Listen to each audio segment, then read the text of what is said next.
ton of fun. I love doing the mega bloodbaths. I hope you guys have fun with this because this is a ton of fun. But basically, what we'll be doing is we'll be doing 8-minute intros. It's kind of impromptu. I don't expect you guys to take the whole 8 minutes on your intro, but you'll have up to 8 minutes for your intro section. It's not going to be a formal debate. Sorry about that. I've been sick. I had a cough there for a second, but it's not.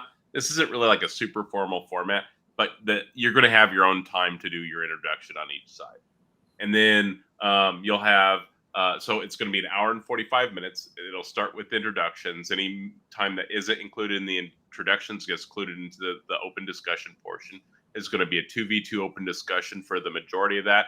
At an hour and 45 minutes, I'll stop the timer, and then we'll move into 8-minute closings. Y'all will be able to do your closings then. If you guys need to go to bed after. If you want to stick around a little bit longer and chat with the audience, feel free to stick around and chat with the audience. Totally up to you. But with that being said, this is a bloodbath debate. Super chats are going to get you that are $5 plus will get you question to panelists. $2 or more get displayed on screen. We're not doing any mutes right now. I'm still trying to figure out good mute rules for this. With that being said, there are very limited rules here. I'm not really going to try to jump in too much unless y'all are berating each other or something. So try to be somewhat considerate to each other. Y'all are sharing the time together, so just be aware that each side is sharing the time. So if they're asking any questions, make sure that you get some questions asked to them too, right? Just try to be fair to each other with that. Does anybody have any questions about this, or is this all super simple? Sounds good to me. I think I got it, and I'm sure you'll guide us. Thank you, my friend. Just a discussion. So we're going to go ahead and start now. I'm thinking of a number in my head. Whoever wants to call even or odd, and the other side will get to normally affirmatives and go first, but we'll just let the one side pick for today. So whoever would like to go first, whoever would like to pick first, pick even or odd, and then if you get it right, you'll get to choose, and if you get it wrong, the other side will get to choose. So I'm thinking of a number. Somebody go. Odd. I was thinking of 5. So atheists get to pick if you'd like to go first or second in the introduction. Remember, in the conclusion, you will be, if you go first in the introduction, you go second in the conclusion. If you go second in the introduction, you go first in the conclusion. Do you have a preference? No. So it's like 8 minutes for each person, or 8 minutes for like 8 one minutes team? each. I don't think y'all will take up the whole time. Just see Right. the time if you're done. But 8 minutes so you can make whatever case you want to make. And the topic is, does a Christian God exist? We'll go first. Okay. And which one of y'all would like to start first? Howdy, do you want to go first? Yeah, I can if that's what you want. Perfect. Hour and 45-minute timer starting now, and your 8 minutes is starting now. Go ahead and go, Howdy. Okay. Lots to say. One, I don't think there is such a thing as the Christian God. A lot of people claim to be Christian. They claim that their God is the Christian God, and they are incompatible with each other. I would like, presumably almost none of them understand the ontology of the Trinity. Everyone is a heretic of some shape or form. Even Eastern Orthodox and Roman Catholics disagree. And from their systems, they would consider the other to be polytheistic or subordinationist. If you believe in EO's relational distinctions of the monarchia, and you can't have like a particular marker for each of the hypostases, then they're subordinated, either like it's shared between all or none. But I don't want to get into all that. So like, why not believe like of a God in general? Lots of things to say. One is that like positing like the positive existence of something carries with it the burden of proof. There haven't really been any good arguments for God in general. You can think of some. I mean, I don't think the arguments against it aren't that great either, but all things being equal, then you shouldn't. Hold on, let me get out of this game. You should not, if the arguments are equal. Okay. Like it doesn't explain anything. Oh, okay. Here's the main reason not to, is that the existence of it is like sui generis and mysterious and ill-motivated. I think those are the three main reasons that I would remark on. So some fun arguments, I guess, against the position. Reverse modal ontological is like interesting, I guess. Necessarily, if God exists necessarily. Possibly God does not exist, therefore God does not exist. Joe Schmidt gave a paper recently about the symmetry breaker in favor of atheism, and that weaker modal logics that retain consistency between the possibly God and possibly not God premises are consistent only under the atheistic conclusion. One that's fun, since people are running moral arguments, I'll say something like objective morals. If God exists, objective morality does not exist. Objective morality exists, therefore God does not exist by modus tollens. I think on most accounts,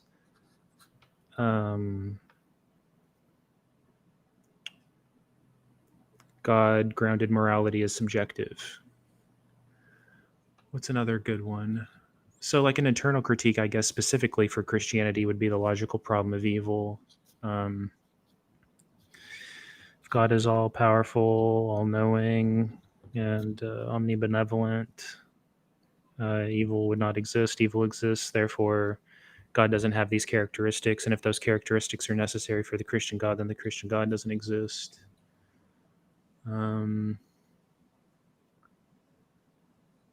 Not sure what else to add. Can I ask how much time I got left? You have 4 minutes. Halfway.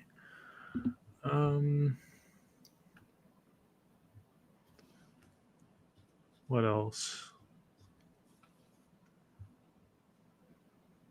So, one thing I guess I'll also say is that I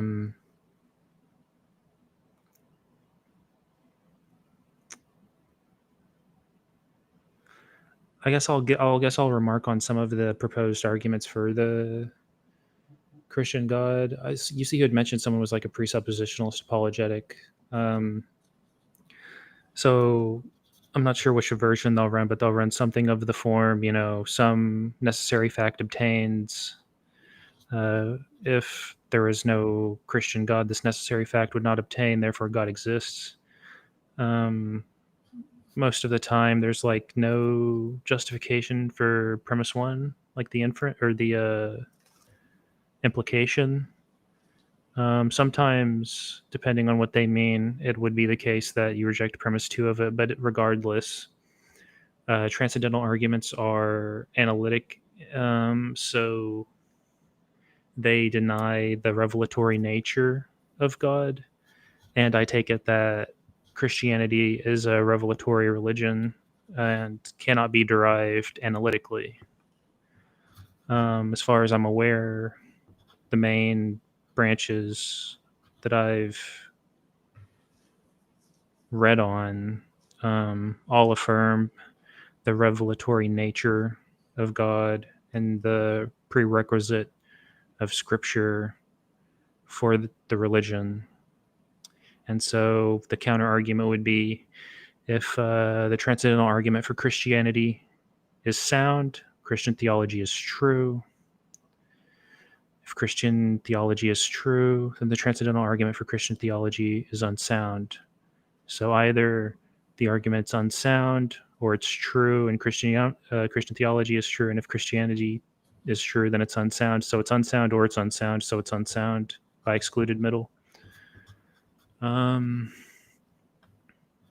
There are some response, like maybe they'll do like fine tuning. I guess probably the response is either to say that, probably the response I'll say is that we're not really aware of the necessary conditions for life to obtain. Like, oh, if the values are different, maybe there's no life. Okay. Or maybe we could say something like we would be pessimistic, but it's unclear whether or not for sure that would be the case. And also if there could be other rules that we're unaware of where life permitting conditions are more probable. And also, I don't think any bare design hypothesis prefers the fact that life obtains over its negation. So you're going to have to put a lot of theology into that. 30 seconds. And I'll end it there. Perfect. Thank you, Howdy. And then we have Kurt as well on the atheist side. Let me know when you're ready, and I'll start your 8 minutes. Yeah, I'm ready to go. All right. It's on.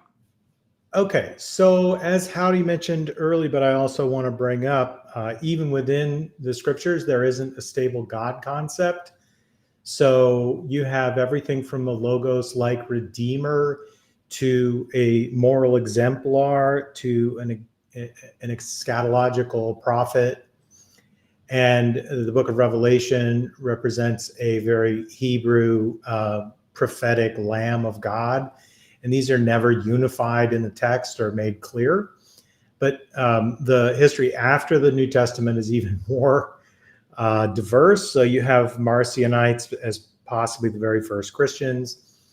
And later you get Arian versus Nicenes. You get monophysites versus diophysites.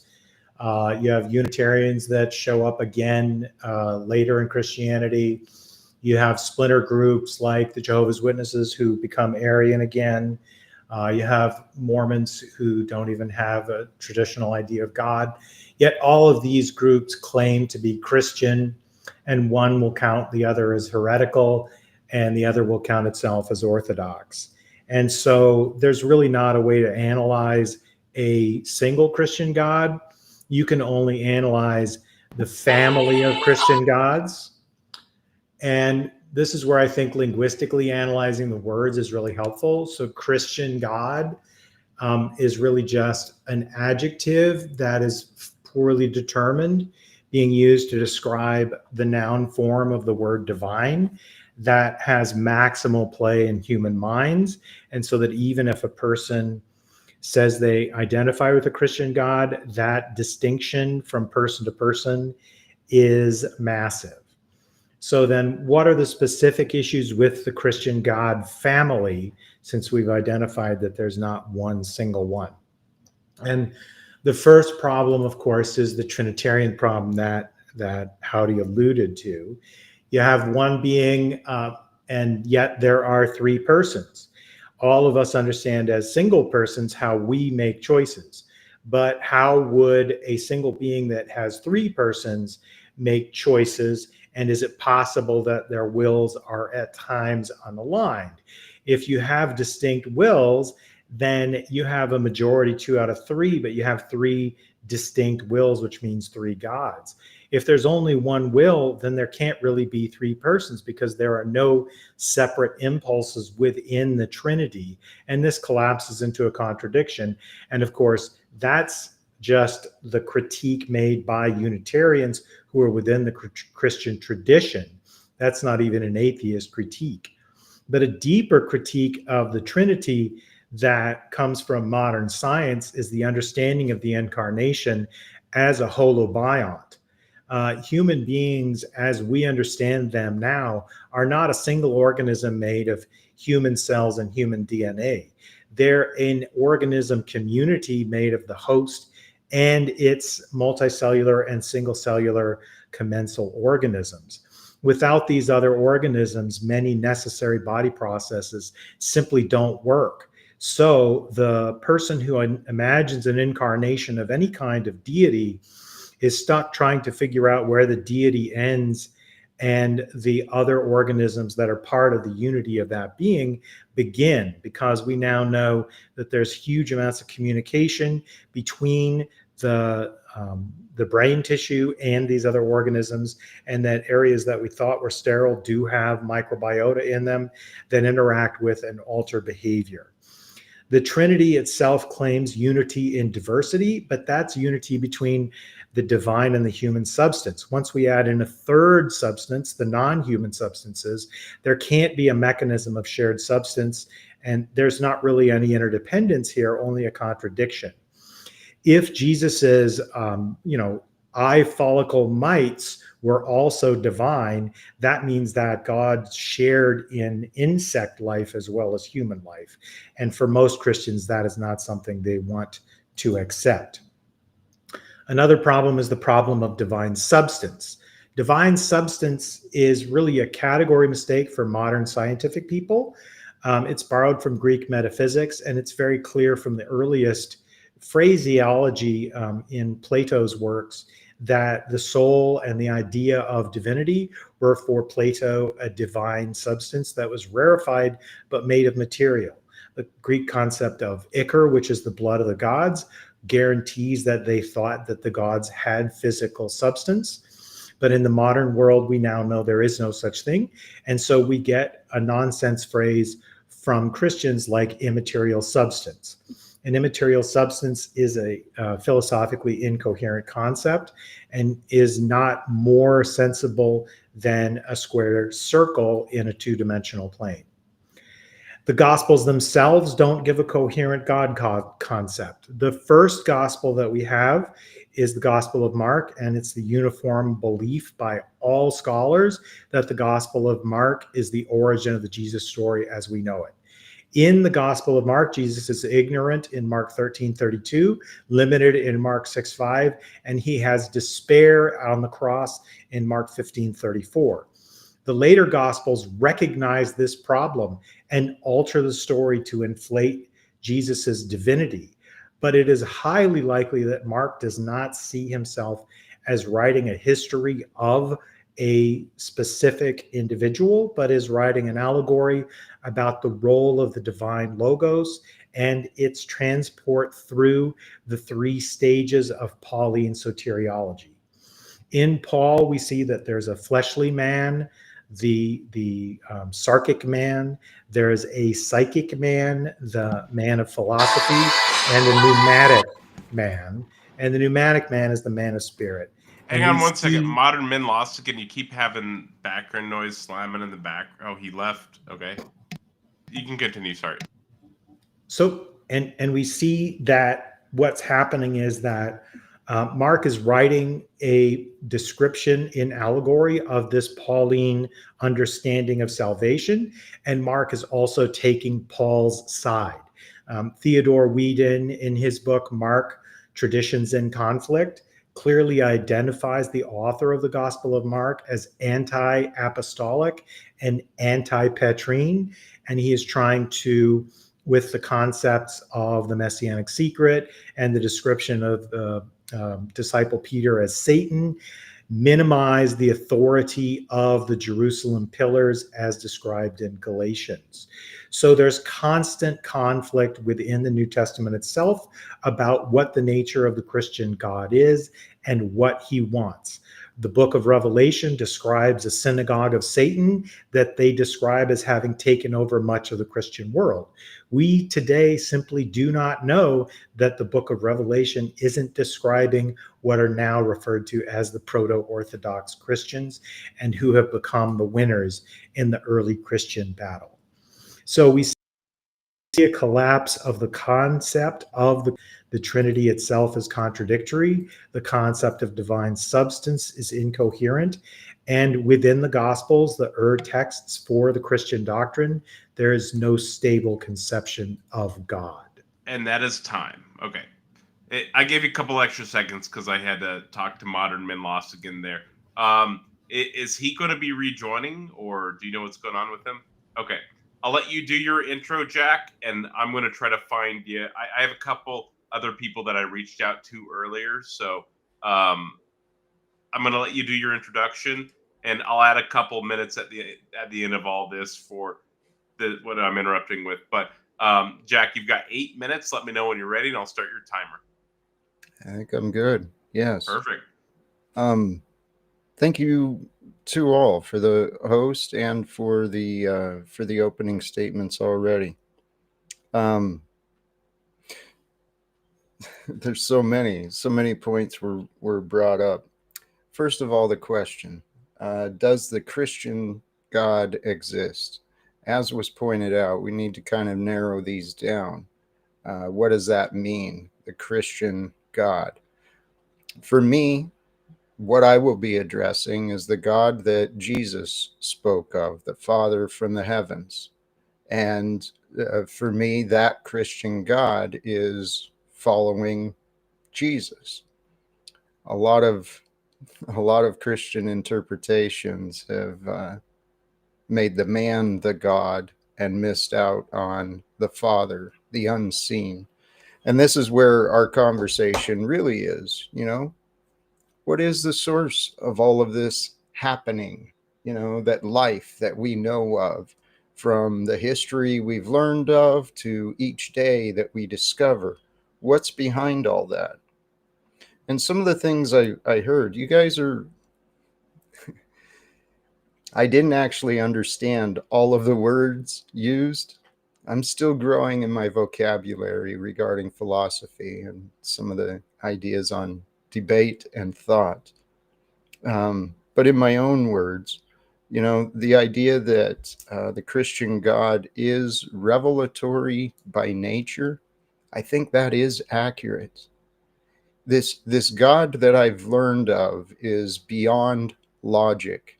It's beyond the limits of our logic, because logic is limited by the variables and there's so many infinite number of variables involved in bringing, what was the term you used?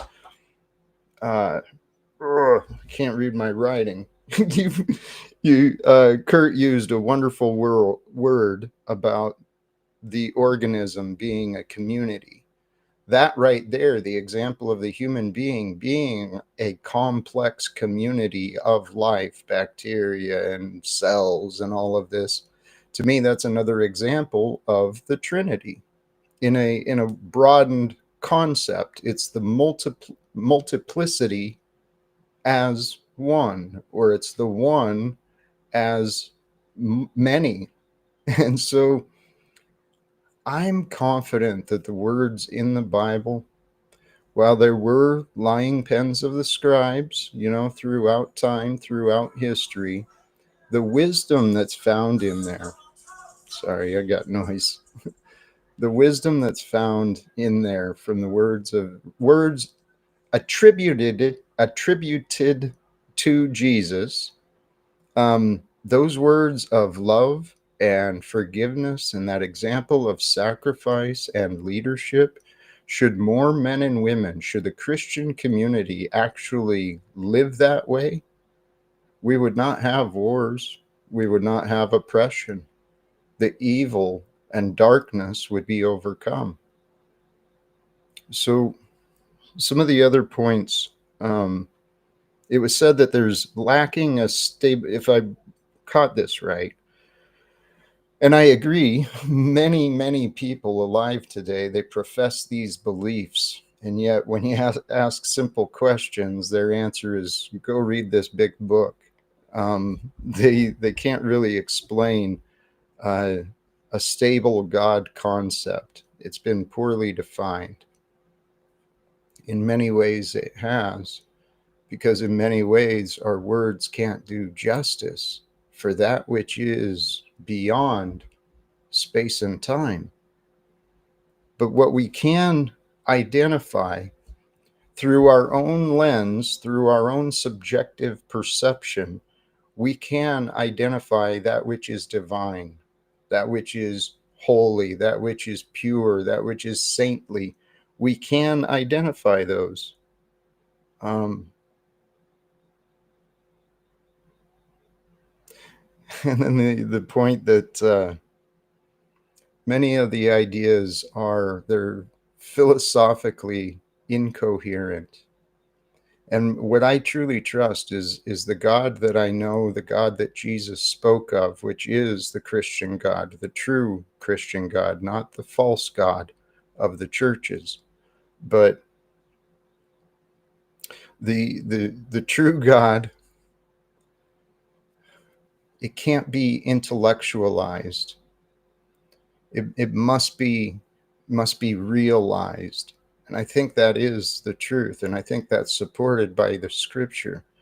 It's the revelatory nature of God. We realize who we are. We realize what is happening.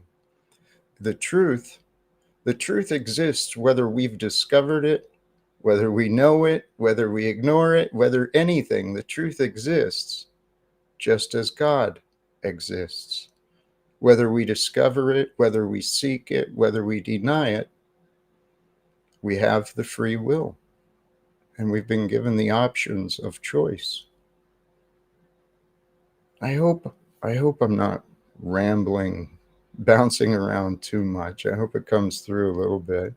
No, yeah, and you've got 2 minutes left on the intro, so 2 minutes left. Okay. Well, following the concept of this Father that Jesus spoke of, that he was, as he said, he embodied. He and the Father are one, meaning as he moved is what the Father's will was for him to do. And what he said and what he showed is love. And so many of the churches have overcomplicated God with all the scriptures and the rules and all of the dogma and traditions. But truly what Jesus was trying to teach is a personal relationship with the giver of truth and having a loving relationship with all of life. And you can, if you love you, that's all you got to do. Just love you like God loves you, and then you can love everybody else like God wants us to do. So the path, my conclusion, my simple conclusion on the Christian God, that God is the truth. To know God, seek the truth, and you'll find the truth, and it will lead you to God. But you must have a love for the truth. You must love the truth more than your ego, more than your beliefs. You must be willing to be wrong. I was. I didn't want to be wrong, but I was proven wrong many times. I'm convinced God is. And we're lucky. We're lucky to know. That's what I feel. We're blessed to be aware of life. We could live and never have any memories of it. I think some people do. that is time. Thank you. Thank you for the introduction or the initial statements. And then, DeFreak, you have 8 minutes on Does a Christian God Exist? Let me know when you're ready, and I'll start your timer. Go ahead and start. Okay, I'm just going to wing this on the fly. Just, coming up on a whim, but, we have many reasons to believe in God and the Christian God. First of all, we have the actual scripture, which is accurate in its, in its history and geography, and probably a lot of the genealogy and a lot of the characters and a lot of the different things that pertain to history in terms of like Nebuchadnezzar, Babylon, and Egypt and Pharaoh and the Assyrians, and how all these cultures kind of cross-reference each other in their own writings or their own record keeping with their seals that the kings of these nations, or these, I guess you call them nations, had when they would send correspondence. They would, make a hot wax seal and they would stamp it with their seal. We have thousands, well, I don't know if thousands, we have hundreds and hundreds of those seals from those different civilizations all throughout the time of Israel and those other nations, and they cross-reference each other in Sanskrit and the Hebrew and whatever the Babylonians were speaking, probably, I'm not sure what it was, but Egyptian and their hieroglyphics or the whatever they had or both, they do reference those other nations. So we know that those are all true. They existed. They were there.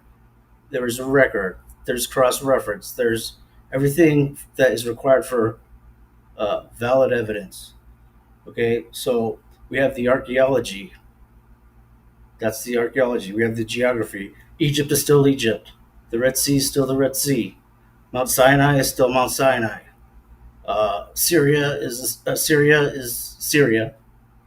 Uh, Asia Minor is Turkey. Now we know that. Persia was Iran, and Babylonian was Iraq. So like all these things are still pretty much intact today, and these ancient civilizations, are derived and gave birth to what we have today over there in the Middle East. Ethiopia is still Ethiopia, mentioned in the Bible. Sudan, Libya, all these nations, So now you have the geography, you have the archaeology, we have the physical evidence of Mount Sinai, where God came down in a portion of His glory and rested on the mountain, where we see the burnt top of the mountain, and that's physical evidence. That's recorded in the Bible. Exodus something. I wish I could do that off the top of my head, but so that occurred, when the Israelis were leaving Egypt and they crossed the Red Sea and they settled in a camp or whatever where that occurred. So a lot of these things are traced. They're archaeologically accurate, and so the case there is pretty solid. We have the pillar that is actually on the Saudi Arabia side of the Red Sea that demarks where the Red Sea crossing took place. The Egyptian side is not there, but the one on the Saudi Arabian side actually is there. And that is also prophesied, and it is also referenced in the Bible. Isaiah, I don't know, it's like maybe, I'm not sure exactly where it's at, but it's in there, and it's also something that is tended to by King Solomon. Okay, so then we have the Old Testament prophets and their prophecies. A lot of them are coming true. A lot of them have come true. A lot of them are cyclical. A lot of them are one-timers. A lot of them are happening right now. A lot of them are going to happen. We can use prophecy to basically solidify that God is real, because there can only be so many things that are coincidence before you have to actually consider that those coincidences have to add up to at least something, if not at least a little bit of diligence and looking into. Because if you're just going to dismiss it all like outright because whatever, then you're just sealing your own fate, because there's no way that magic or tarot readings or sorcery or dreams or could come up with these kind of things and be accurate to the extent that God is. So we have history, we've got geography, we've got archaeology, we've got prophecy, we've got scripture, and we also have testimony, whether it be written testimony in the scripture or third party kind of written testimony, or even current testimony of people who are always claiming to have an experience. And it's kind of funny how it's always the same object that they're having the experience with.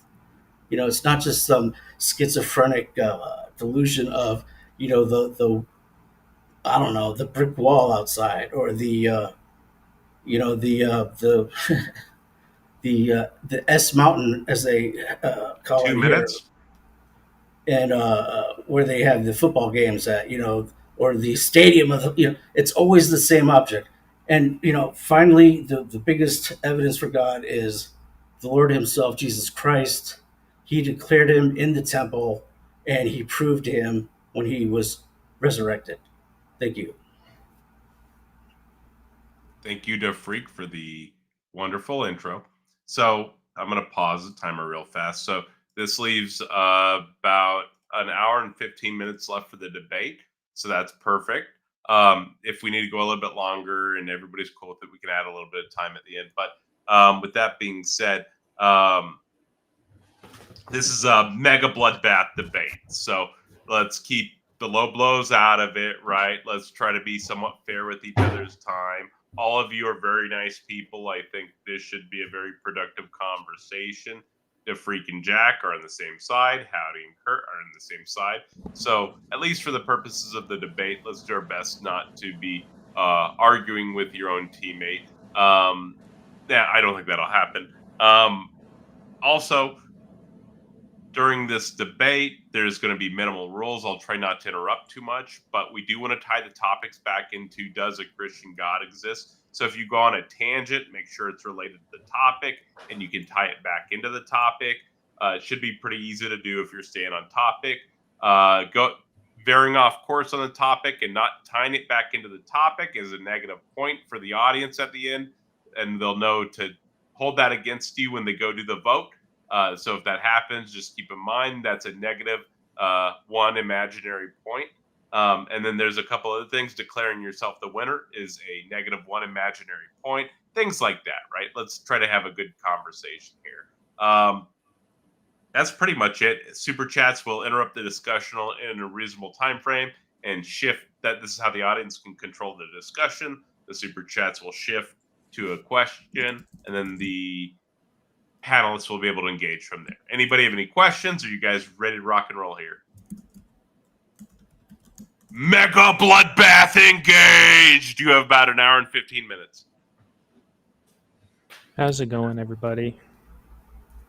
Hey, I'd like to thank you guys both for really, really interesting openings. And I think we have a lot of agreement, right? So Freak, Jack, Howdy, and I think all agree that Christianity is revelatory and that we can decide about the quality of the Christian God based on revelation primarily.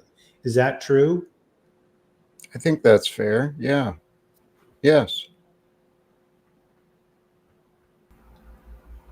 I need to think about that because there's a lot of the evidence for God is cumulative, and so there's not just one thing that's gonna bring someone to God. For me, it was a combination of a bunch of different things. So just saying it's revelatory, Well, I Freak, don't know if I can agree with that outright. Okay, so you certainly mentioned revelation in Scripture as a primary component of your faith. So would you say it's at least an important component? Definitely, yeah, it's definitely a important component. Just like learning anything is, it kind of reveals itself to you when you are reading a book about anything. It clicks, or you understand it, and that's kind of a revelation, right? Sure, right. So then here's the key question then. There are many people in many faith traditions who experience revelatory experiences that may or may not correspond with the revelatory experience of another individual in a different faith tradition. So if revelation is a primary way to find out the truth, how does a modern evangelical Christian decide between their particular revelatory insights and that of a Mormon who has a burning in their bosom about the truth of Joseph Smith in the Book of Mormon? Well, real quick, I'll just say that what you're kind of proposing, the opposite would be something like our buddy Wesley and his vision that he has, and his assumption that everyone in the world has also had that same vision. But we know that that's just not true because of our own experience. We have, none of us have had the same exact vision that Wesley's had. So the fact that God can make us individuals with our own individual fingerprints means that he's going to reveal himself in our own individual way, in his own individual way with us. Yeah. So who's Wesley? I don't know what you're talking about. Wes Curry? No. You don't? The older gentleman with the white hair, he's from Chicago, used to kind of you running around on the streets, found Jesus, had the vision. Yeah, I'm still completely lost. All right. What is Yeah. his vision? The vision looks like a painting from Egypt or something in the Nile Valley with like a bunch of crops and the moon, and it's I don't know what it is exactly, but I know I haven't had that Okay, dream so or that vision. you do not find his revelatory experience controlling for your experience. Is that right? Yeah, definitely. Like And Jack guys looks go like to he's nodding along, right? Yeah, So I yeah, think what tools did you use to determine that? because his assertion is that everyone has had that vision. Okay, he asserts that I've had that vision. Yes, Mhm. Oh, okay. Well, that sounds like that's wrong for me for sure, right? right. Yeah. So we can be confident that someone who asserts something that they say applies to us, but we can know ourselves we don't have that experience. We can rule that out. So I think all of us would agree that's ruled out, right? Yeah, definitely. Except, I mean, Okay. we can't categorically rule out, revelation like that. But Right. But what I'm saying is like there's people who really get a burning in the bosom about the truth of the Book of Mormon and the truth of Joseph Smith's Doctrine and Covenants. And mhm. so what I want to know is those people accept the Christian scriptures in some form, but they have a very different interpretation. And yet they don't say everybody gets that burning in the bosom, just they do. So how do you adjudicate those claims between the two traditions? um, have to think about that for a minute, Jack. If you have something, it's a it, good question though. these are great questions. What came to my mind is trying to explain an experience, trying to explain a flavor. Our explanations internally and externally are going to be based upon our level of not knowing, Real right? fast, the freak, you have like a fan buzzing in the background.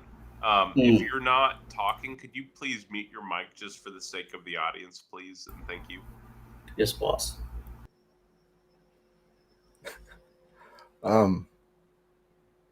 Sorry, I forgot what I was saying. I do apologize for interrupting. We were there. I on wasn't how do you trying to throw you off. adjudicate between faith, tradition, revelatory claims. Thank you. And what I was pointing out is the level of vocabulary, the level of words, the level that's going to determine our ability to explain. And a lot of things happen in life. Some of them just cannot be explained. And when there's enough synchronicities, enough coincidences, similarities and patterns, you kind of it adds up. And so I think the answer to that question is each of us, our discernment. We each have to discern what is true and what is not in a world of And do lies. you use your sense experience and reason to make that determination? I would say greatly, because Okay. to me, that's what the Holy Spirit is. In that Trinity, that's our inner knowing, what we would identify as our intuition, our inspiration or our gut, those things. Can I ask a couple of questions? So did you take notes on my opening, or do you remember much about what I said in my opening? You had a number of conclusions, and I didn't catch all of them. I got hung up on a couple of the logic trains, but please But go you ahead. didn't write any notes. I didn't know if DeFreak, were you here, and did you hear my opening, and did you have any notes written down, or do you remember any of what I said? I heard it and I didn't take notes because I was trying to get up here. But if I thought about it, I could remember a few things. But you were on a few different things. So That's if there's anything you want to touch on in no, that's particular, totally fine. Before I get into my Howdy, I took notes. on your Yeah. opening if you want. Thank you. No, I'm not going to interrogate Okay. you. And I'm not really going to interrogate you guys either, but I did take notes on both of your openings. So I'll start with Jack. Wait. Since you took notes, can we touch on the audience super chat real fast, and then you can go into your notes? Is that fair? Whatever you want to do. Cool. I'll be quick. Shmi Muanger says, God sends himself to our dimension, Jesus, like we sent a robot gorilla to a gorilla habitat. Thank you so much for the super chat. That's greatly appreciated. Sorry for interrupting. So I'll start with Jack since your opening was first on my notes. So at the start, I couldn't tell. Would you say that you're a Unitarian or a Trinitarian, or are you undecided? Or are you not comfortable with labels like that? I don't know that I have a clear enough identification of the various. I don't know that I could identify myself with any of those, to be honest. Okay, you had mentioned the lying pens of the scribe. Do you take Yep. it that maybe the translations that we have, or the manuscripts in the original languages that we have, and even the original manuscripts that those were copied from, do you think that transmission of revelation was errant, and that there are possibly, if not plausibly, mistakes in the corpus of scripture we have access to today? The revelatory nature, that's a great question, and I don't know if I'm making excuses for it or not, but I know that the texts and the intent have been corrupted. From what I've been hearing, there's been more archaeological finds, more discoveries of ancient texts that show maybe some differences. Like recently, I heard of a discovery on another version of the Moses scroll, one that may not have, all of the animal sacrifice stuff.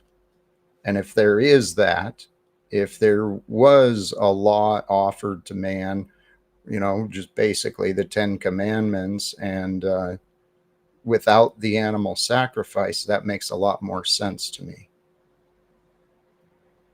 So, Okay, and yeah. Yeah, it's short is better for me. And you said that he is beyond logic. By that, do you mean that God, his actions, or his attributes are not bound or adhere to the classical laws of logic? Well, here, I'll give you the conclusion I've come to, because it defies logic. I believe that God is, and we only believe that we are. Okay. Do you think that God can do anything contradictory if he wanted to? Of course, from our perspective, much of it appears contradictory. Okay. You had also mentioned that he is beyond words. By this, do you mean that God himself is either inexplicable or unintelligible, or what exactly did you mean by that? It means we have a better chance of identifying what God is not than trying to define, because definitions create limits, and I can't imagine any limits on this God. I in my head and heart. Okay, the next thing that we can identify divine predicates such as divine or holiness or saintliness. When you say identification, are you talking about your perception of like your senses, like you see something or you hear something or you smell or taste something that you would predicate it as being divine?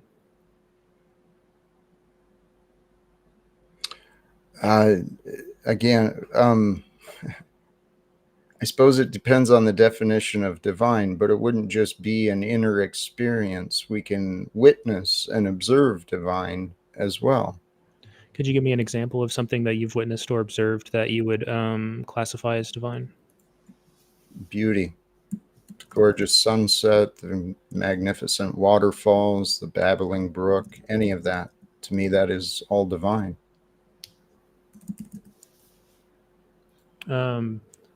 By divine, do you mean that they are essentially divine or divine in their nature? Okay, thank you. You'd mentioned free will. I don't know if you mentioned this in passing or if you're saying that if free will exists, that God exists, maybe. I ran with the conclusion that free will is that I suggested that we have the choice to ignore truth or seek the truth.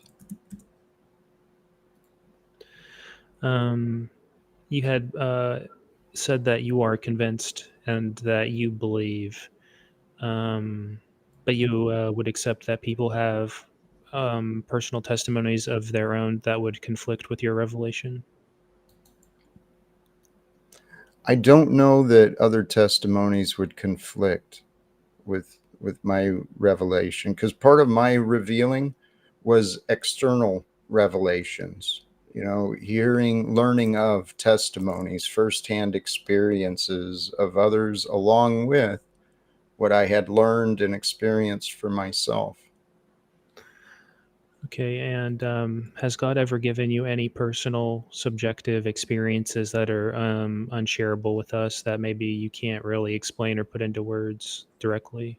Like, has He spoken to, like, or anything like, so you're not like, okay.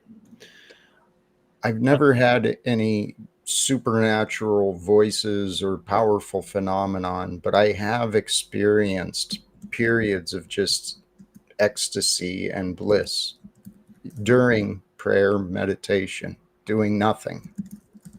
And you attribute your ecstatic experiences as directly from God?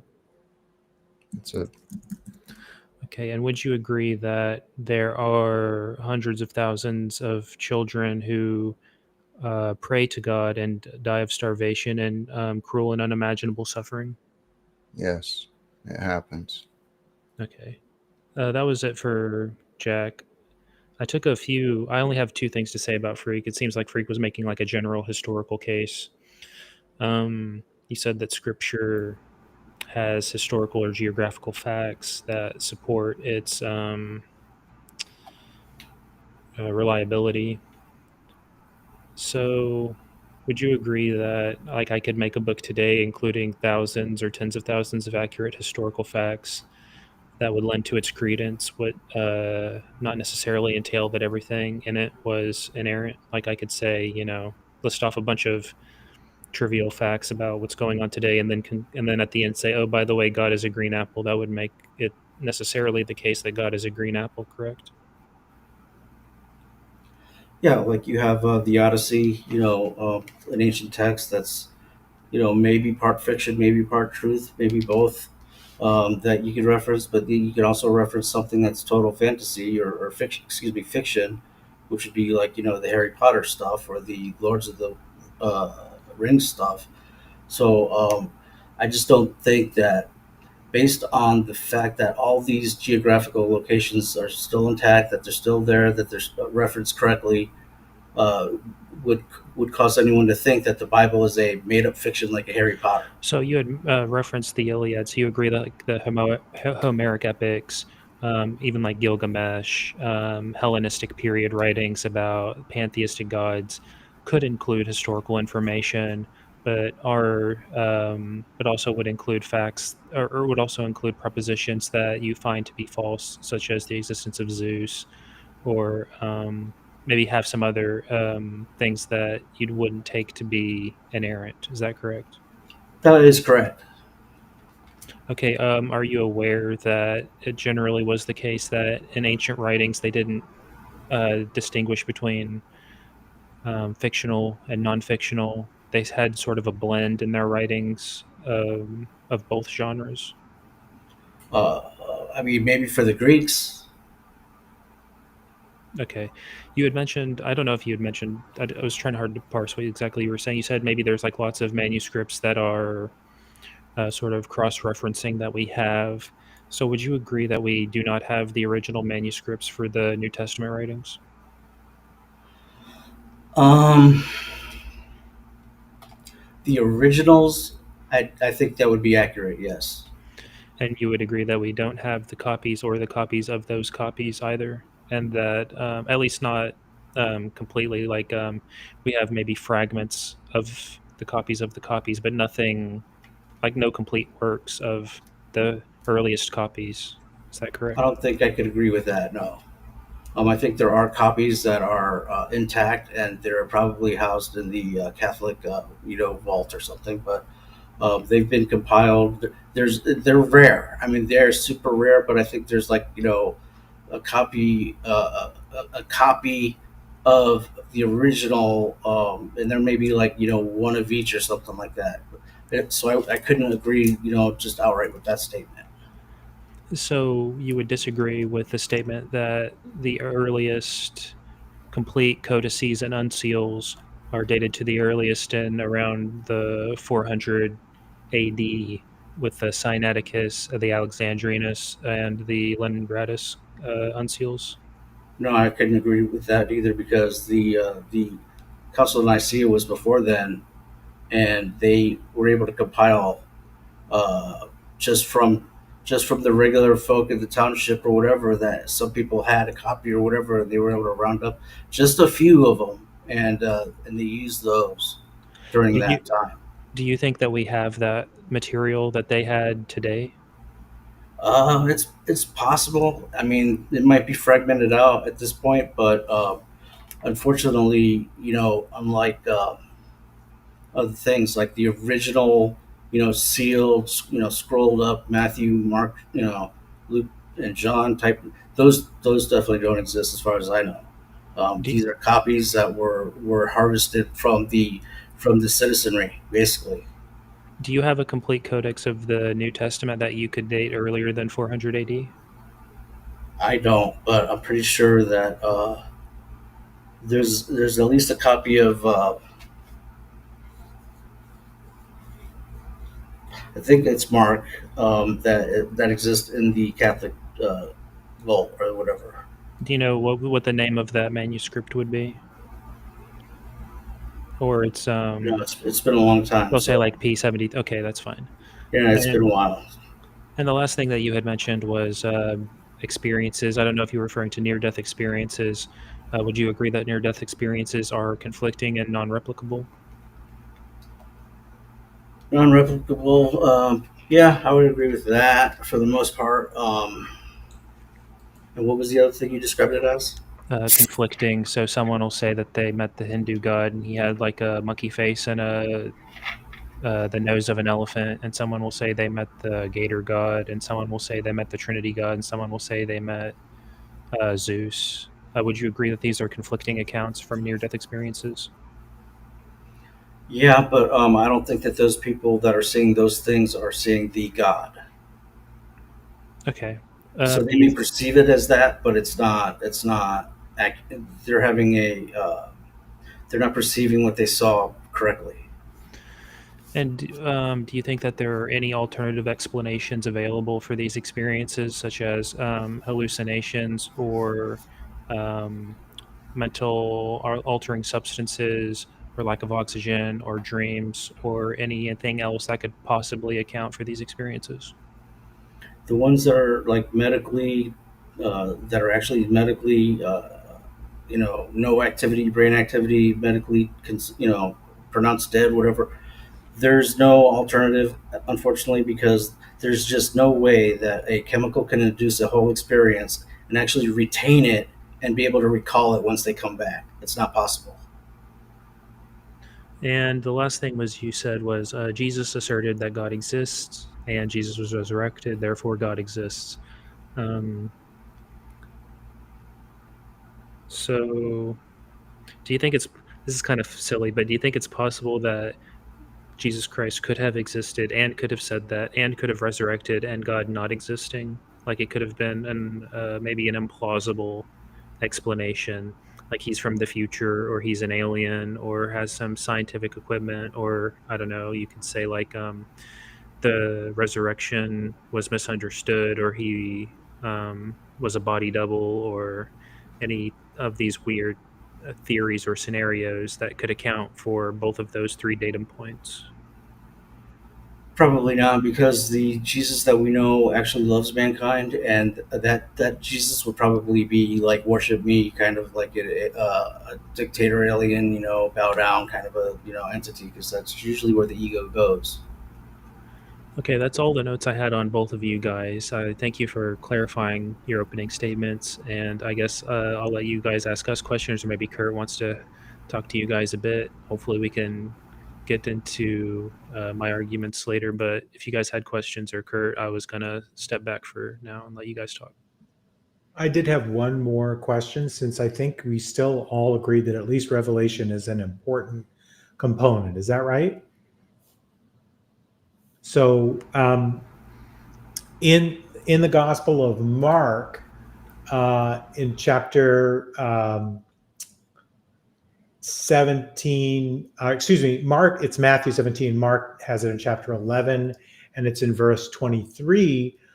Mark says that if Christians tell a mountain to be taken up and thrown into the sea, that it will come to pass. So as far as I know, no Christian has ever done that. And that's clearly like all the Gospels include that pericope. So, and that seems like such an easy piece of evidence to like decide if someone's actually got the strength of Yahweh or Jesus's father, which I'm not sure if we didn't really stress that position, Jack, but like, what is Jesus saying there in the Gospel of Mark? Is he making a hyperbolic statement that he means to be taken as a metaphor? Or does he really think that and just no Christian's ever gotten that power? I think it has to be taken metaphorically and spiritually. A lot of the things that Jesus talks about are spiritual in nature, and just like you have the whole armor of God, type of spiritual warfare type. Yeah, I think that's Paul. I think that's Paul. That's what? I think Paul is the one with the armor. Yeah, not Jesus. But it's referring to like a spiritual, the spiritual realm and the spiritual battles and the spiritual reality that doesn't pertain to an actual, dirt hill mountain being moved into the sea and displaced. Sure. So okay, so this brings up another method, right? So if Jesus says that I will be a cornerstone and I'll build up the temple in 3 days, and he says you'll be able to throw a mountain and it'll go into the sea, but those are all metaphors, right? Like Jesus wasn't really a rock and mountains didn't really fall into the sea. How are we so certain that his claim that he's going to rise from the dead isn't also metaphorical? And in fact, in the Gospel of Mark, Jesus's dead body never shows up in the earliest manuscripts. The women run away, they never tell anyone, and there's only a youth in the tomb. And in Pauline soteriology, which Mark is clearly following, Paul says flesh and blood can't inherit the kingdom of heaven. And so in Pauline understanding, there wouldn't be a flesh and blood body for anyone to see, and Mark doesn't show us one.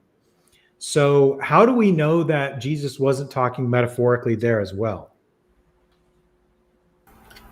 Well, like I said, it's a spiritual kind of lesson, a spiritual talking about faith and whatnot at that time, any spiritual reality. His resurrection is a spiritual reality, right? I mean, it's actually. So you agree that he didn't resurrect into flesh and blood in Mark. He only resurrects spiritually.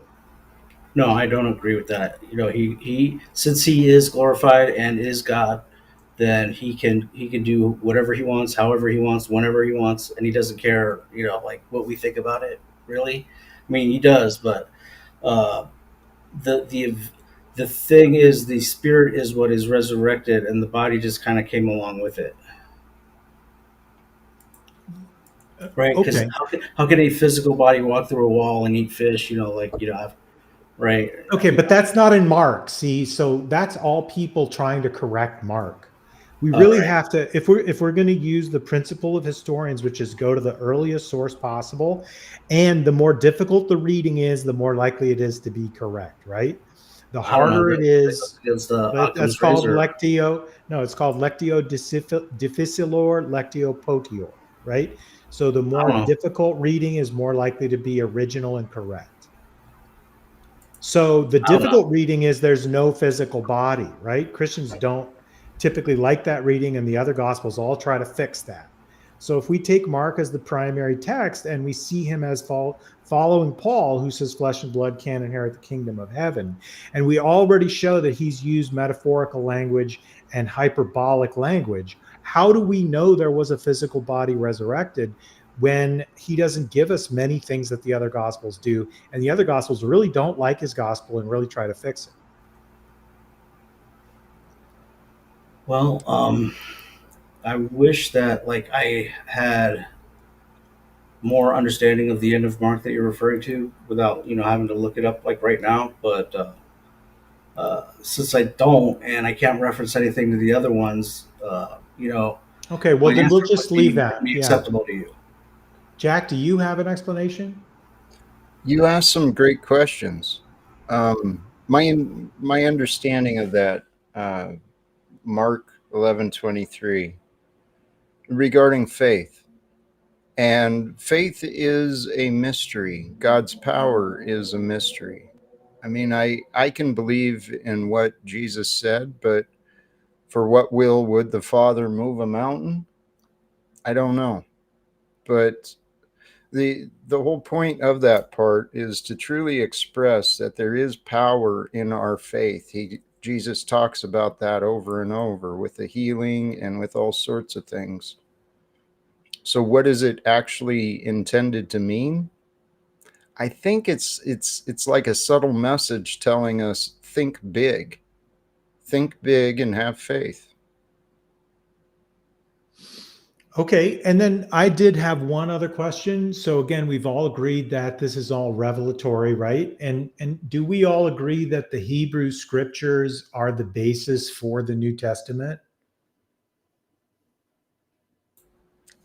To my I knowledge, would I agree. believe so. Yeah, I think so. I mean, they Okay. were all Jewish too, by the way. Yeah.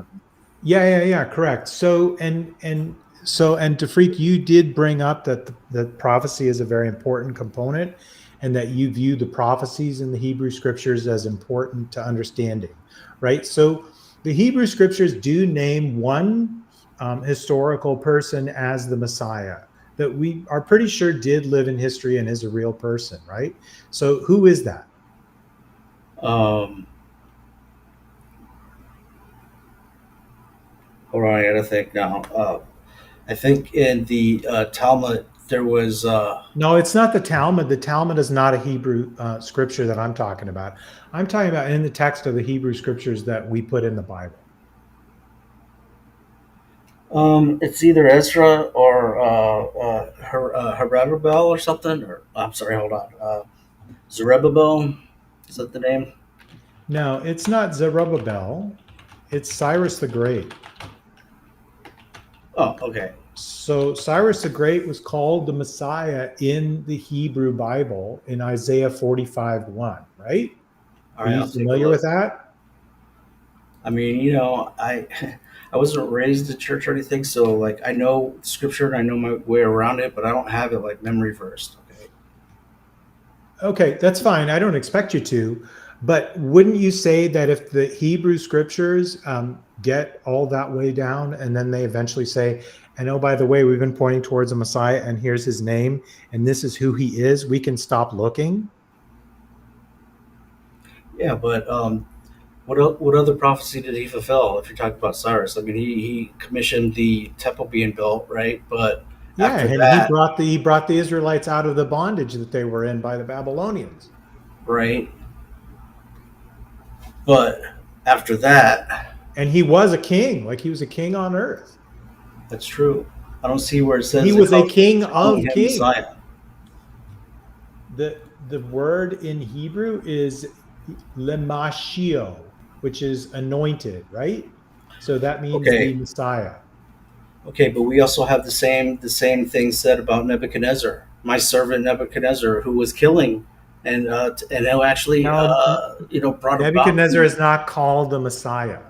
Well, but he's called an anointed or a servant, and he's the one that took the Israelis, captive and deported them to Babylon. So Right. God uses Yeah. whoever he needs, whoever he wants to get things done. that shouldn't be a big like. Okay, yeah, Cyrus fulfilled some prophecy. That doesn't mean he's the Messiah. That doesn't mean he had. It doesn't No, mean he I'm was not. sinless and was able to take away the sin of your sin and my sin. Okay, but the Bible doesn't say anything about like the Messiah taking away sin in the Hebrew scriptures. That's all a Christian interpretation. I don't think so. I have to find it, but I'm pretty sure that it alludes to it. Okay, so do you think that the Jewish people in Judea in the first century were the experts on what they thought about the Messiah and the Hebrew scriptures, or is someone else an expert on what they thought? Yeah, they're not the expert because they misinterpret things wrong. Sorry. So they didn't know what they thought about the Hebrew scriptures in the first century. Someone else knows what they thought better than they did. Well, they got it wrong, didn't they? Well, that's a personal opinion you may have, but they were there and they had the Hebrew scriptures and they were in Jerusalem at the time, right? Right, but the Messiah died, and he didn't usher in their kingdom, right? Well, you know why they didn't think that he was the Messiah is because their book already told them who the Messiah was, which was Cyrus. Okay, so then why wasn't their kingdom ushered in, and why aren't they ruling the world? Because there's no God. Okay, so Wait. Right? basically so there's no God, right? it proves that they weren't the expert. People, It proves that they still weren't the expert. People tell stories were wrong. and they get stuff wrong all the time. Right. And so the fact that someone told a story or said something would happen and it didn't happen is just Wesley, right? That's just a normal day. That's what you brought up earlier. Yeah, People but you're get saying shit wrong that the badly. first century Jews are more expert than say us because they were there, but obviously they got it wrong. So how could they be the expert? Well, no, you're saying obviously they got it wrong. What I'm saying is, how do you know that? Well, because then what they said about the Messiah, or what they still say about the Messiah, hasn't happened. Right? It hasn't ushered in. They're not ruling the earth, and their Messiah died. No. What if they just think their Messiah was going to take them out of captivity from Babylon and send them back to Israel, which Cyrus definitely did? Okay, but they would still. So they weren't looking for a new Messiah at that point because they already had one in Isaiah. And when a guy came along and said he was that, they like didn't listen to him and didn't pay attention. And then he said that they could like talk and move mountains into the sea, and nobody got that ability. So like, this guy didn't know what he was talking about. I'm going to ignore him. Wow. Okay, that's going to be a more of a religious. Just like you dismiss Wesley, right? Well, I disagree that I had the same vision he had. Here. Yeah, so you dismiss him because it doesn't make any sense. And Hebrews at the time would have heard this guy says that Christians can tell mountains to fall into the sea, and they obviously can't. So I'm just going to dismiss it. It's an easy check digit, right? Not really, because I wouldn't dismiss everything Wesley says. Just when he says that I saw the vision that he had, that's not true. So I don't agree with that. But he says other things that are, possibly, accurate. So I don't just dismiss somebody outright. That's just not what I do. But the fact that Jesus was talking about having faith and being able to move a mountain with your faith and be able to overcome like things or whatever with faith doesn't mean that a Hebrew who is looking for their Messiah to rescue them or whatever from Rome, and to usher in their kingdom, and they're going to rule over everyone, and everyone's going to bow their feet or bow their knee and kiss their feet. That didn't happen. Okay, so that's fine. Let's move on to one other thing, because you're really clear that you think the Exodus really took place. Is that right? Because you made a big point about that. Yeah, I believe the Bible. Sure, yes. Okay, so and then do you believe that people can throw sticks on the ground and they turn into crocodiles?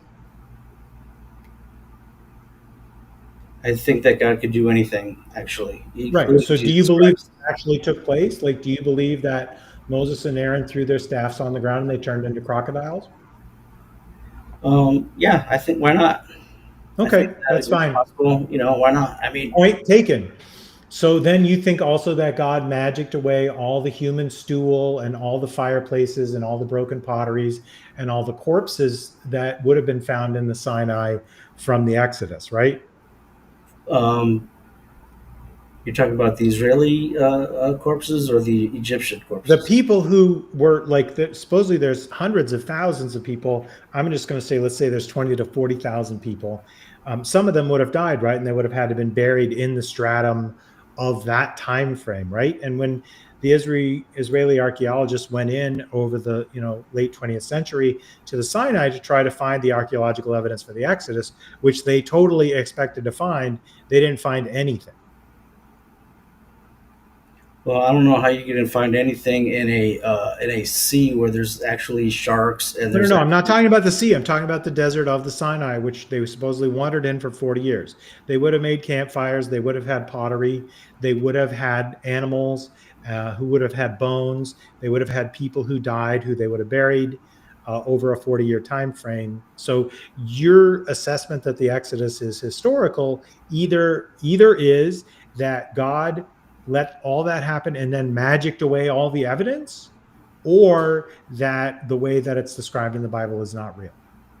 I mean, like thousands of years of erosion and storms and dirt, and dust. Yeah, we can dig things up from the past and they stay in place in the past. Like, I mean, we can dig up things from 1,000 years ago in the United States, and if it's in the correct stratum, it's as it was 1,000 years ago. Even if you were looking for a World War II style mass grave and whatever, that's still like a needle in the haystack when you're talking about thousands of miles of desert. And they were running around in circles, by the way. Yeah, that the Israeli archaeologists had modern techniques, and they looked using those modern techniques, which are good enough to capture a group of 100 people who went through there 150 or 300 years ago. So they found some people. They found evidence of previous people who'd gone through the Sinai, but not at the correct times that could possibly have been the Exodus, and certainly not in the numbers that would have been the Exodus. I think you're on a fishing expedition on this argument. It really no, it's not a fishing expedition. It's just the facts. I've heard that as well. That modern Jewish people accept that the Exodus is mythical. No. I've heard that as well, and there's a lot of mystery in all of this, in the past, in the present, and the future, and I think that's the point. You mentioned, if I can swing us back, Kurt, regarding sure. the question of the early Jews, the early whatever. The people at that time and their perspective. And you made a conclusion that it points one way and they were wrong. Therefore, it points to the conclusion of the absence of God. And now, truly, if people are wrong in their faith and what they say, then yeah, it causes doubts. But what I observed is the mistake I made. I judged God because of people. And that's what, if we dismiss all of the information because something, doesn't add up completely, we're missing out. Sure. So, I spent half my life as a fairly committed Christian and really, really took it quite seriously, as you may be able to guess from how I'm talking about it, right? Mm-hmm. But none of the stuff that I'm talking about here is the reason that I gave up Christianity. The reason I gave up Christianity had a lot more to do with the story it tells about the beginnings and the endings. So both of those issues were the big problems I had. So from my point of view, there's just no role for the deity to get us to the point that we're at now. And there's no coherent concept of Christian understanding of what happens after we die. And those two things were what really led to all my doubts. But they certainly didn't get any smaller once I started actually critically analyzing the revelation and the scriptures themselves. So what I would like to say is there's a lot of different textual traditions and religions that I investigated myself. And so it's not Christianity that made me think there is no God. It's investigating all the other God concepts, like the Wow. Muslim God or the Zoroastrian God or Buddhist God concepts or Odin or Zeus, that made me think there's no God, right? Interesting. See, in my look, I saw similarities between the faiths, and it just confirmed my initially my belief. But that's interesting. It is interesting how we find different things. Yeah. So I think Howdy and I have asked a bunch of questions. I'm happy to take questions, and I'm sure Howdy is too. Yeah, before I'm ready for questions, I just want to ask DeFreak, would you agree with Jack that God is mysterious and also unlike anything in creation? Yes, Okay. I And mean he's the creator. did you have any questions about well, how should we do it? Like maybe I have questions about like what like do you think that there are problems with agnosticism or atheism, or were Well, you I was going to ask Kurt real quick. You researched all these other religions and everything, and do you assert or do you agree that basically all those other gods are possible? It depends on your definition of possible, but I would say in common parlance, I would say they are not possible. Okay. Like it is possible that there's a space alien spaceship behind Jupiter, but it's not possible, right? Like Okay. How about there's metaphysical possibility and genuine possibility, and I would say genuinely, none of those gods are likely to exist. okay. I was going to say, I was going to basically say you just said, but do you think that they're plausibly possible except for the Christian God, basically? No, I do think. Look, I totally get where God concepts come from, and again, people have like very profound, deeply felt experiences if they have sleep paralysis or temporal lobe epilepsy, or they experience a deep loss, or have head trauma, or for instance, in my case, I was in a severe car accident that made me fear for my life. All of those profound experiences give people a sense either of presence or of an actual physical sensation of a very real supernatural event. Like there's no doubt that, especially prior to our era, the default would just be to accept that these people were telling the truth, because they would, for every discernible answer, be telling the truth, right? Like Luther himself apparently had sleep paralysis and interacted with the devil on multiple different occasions. And it's very hard, like especially before there's an understanding of neurology, to get behind that kind of certainty, right? Fyodor Dostoevsky very likely had temporal lobe epilepsy after a head trauma. So did Ellen White. And so these experiences that these people have feel very, very real. And I'm sure other people see that they get value out of it and get a lot of respect. And so if they're charismatic, they're going to get a following, and people are going to find it, coherent to understand that over time. So the dichotomy that modern apologists often will say is that either these stories are true or they're like a fraud or a fiction. I think that's a terrible dichotomy, and I think it minimizes how important people's lived experience is to them. All I'm saying is, from my point of view today, I don't view those as compelling pieces of evidence today. Have you ever seen Ellen White's headstone?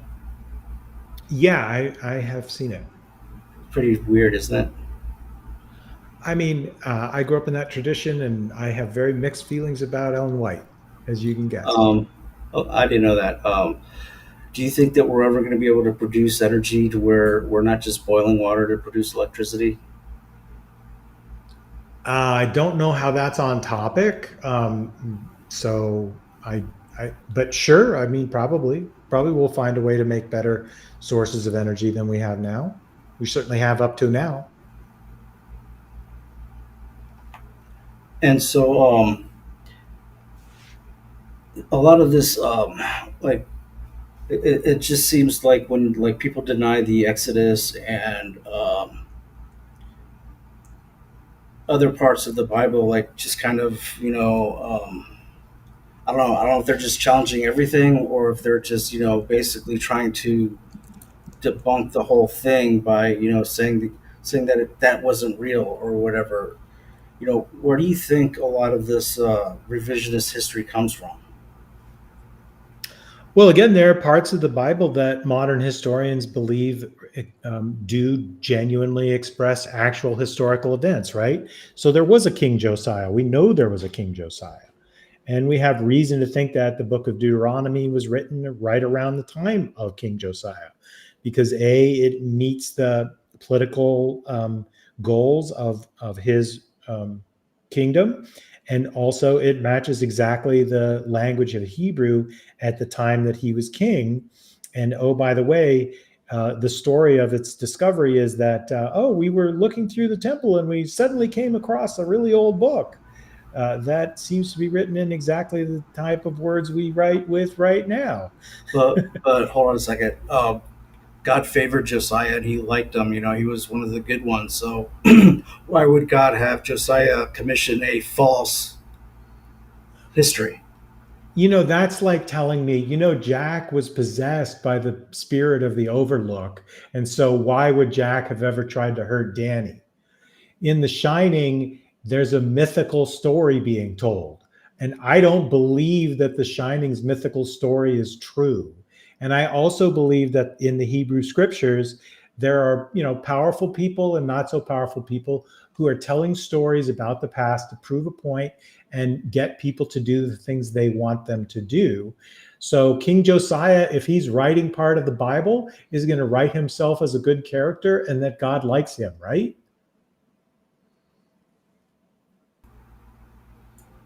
You think that Josiah wrote Deuteronomy? Again, that's not me. That's what modern Israeli biblical scholars say. And that's based on the slang of the Hebrew at the time. It's not slang. Again, like if I write a book today, 1,000 years from now, they'll almost certainly be able to tell roughly when it was written because of the things I say in the book, right? And the words that I use. When you hear Shakespeare in English, does it sound like modern English or does it sound old? Sounds old, yeah. Yeah. So all languages do that all the time. All languages are constantly changing, right? No cap. So if I write a book today and I end it with no cap, it's all real, they'll know that I wrote that after 2015 because nobody said that before that. But the thing is, if it's constantly changing, then how can you know exactly which one it was? And so it's really all just speculation at this point. Plus, we have Well, no, it's not just speculation. It's constrained, right? Do you understand the difference between random speculation and constraint? I mean, I don't think that you can pin down a certain type of, accent Okay. slang of a Hebrew to a certain Freak. era in time. Okay, well, let me explain it for you in a way you'll understand for sure, right? So, do you know there was a time when there was no English language? Are you aware of that? Yeah. Okay, and do you know when English as a language first begins to form?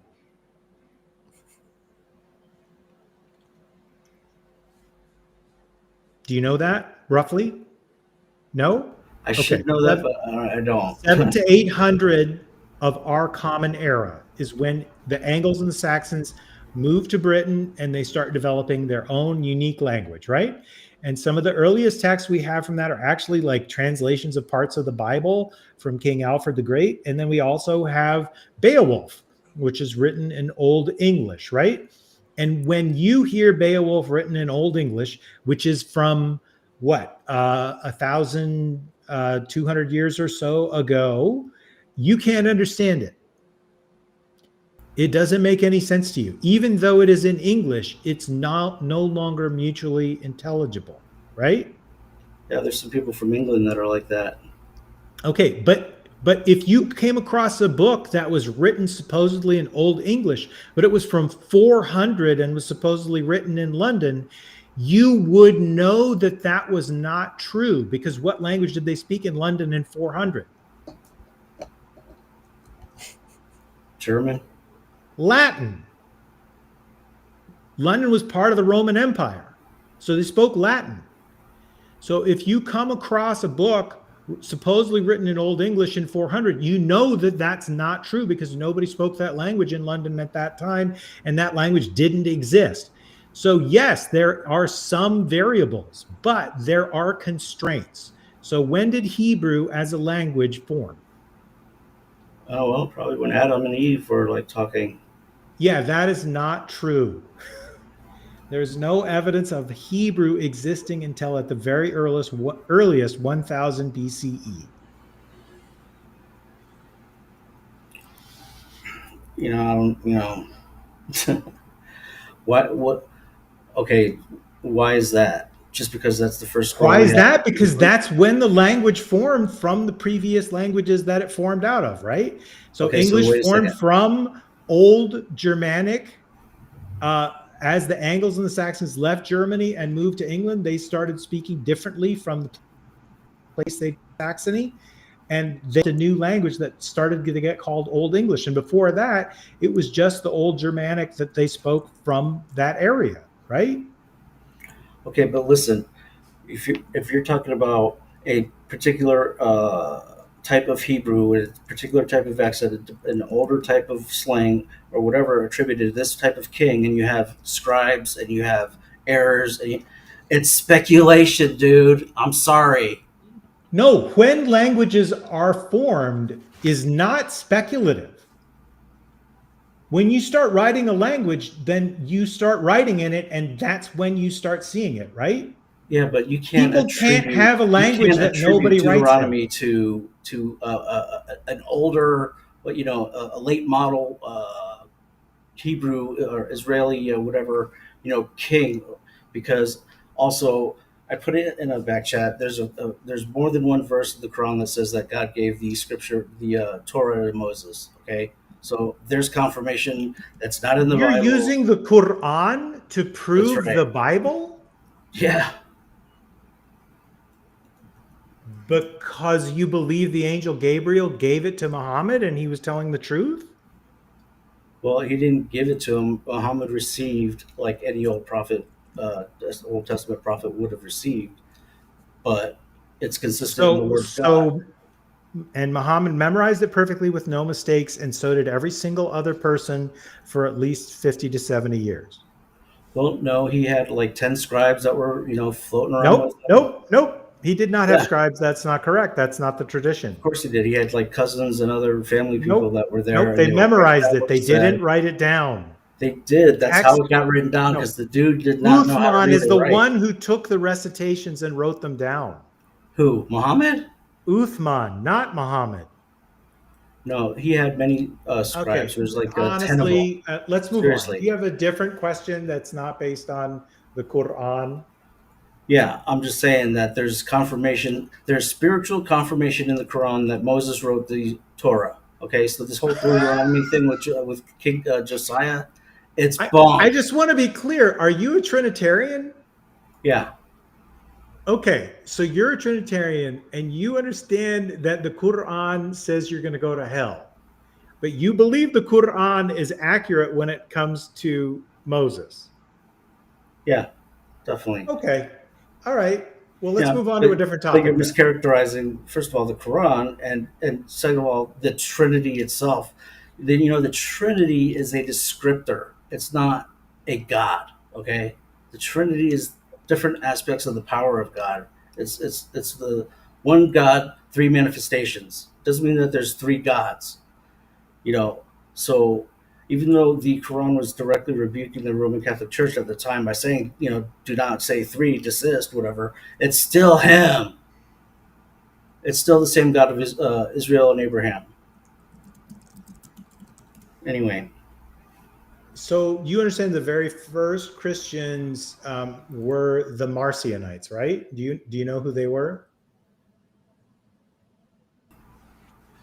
I mean, what wasn't it? The disciples and No, the the disciples called themselves members of the way or the branch. The term Christian didn't really start until the late first, early second century. Like Pliny the Younger clearly knows the term Christian, right? I don't But think so. these Marcionite Christians believed that the God of the Bible was the demiurge who had created the world by mistake, and that Jesus was the son of the God above, the God of the demiurge, and that he had come to save the world from the demiurge.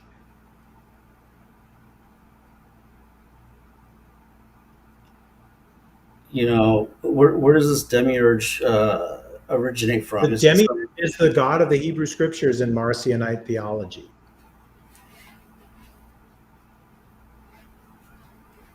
Sounds bunk, dude. It sounds Yeah, like that's it what a sounds, lot of it Christians sounds today Greek think. and it sounds bunk, and it It sounds like doesn't bunk. line up with the God of Israel and the prophecies of Isaiah and Yahweh. But do you know what the very first Jacob. Christian? Do you know what the very first Christian churches that we find in archaeology say they are?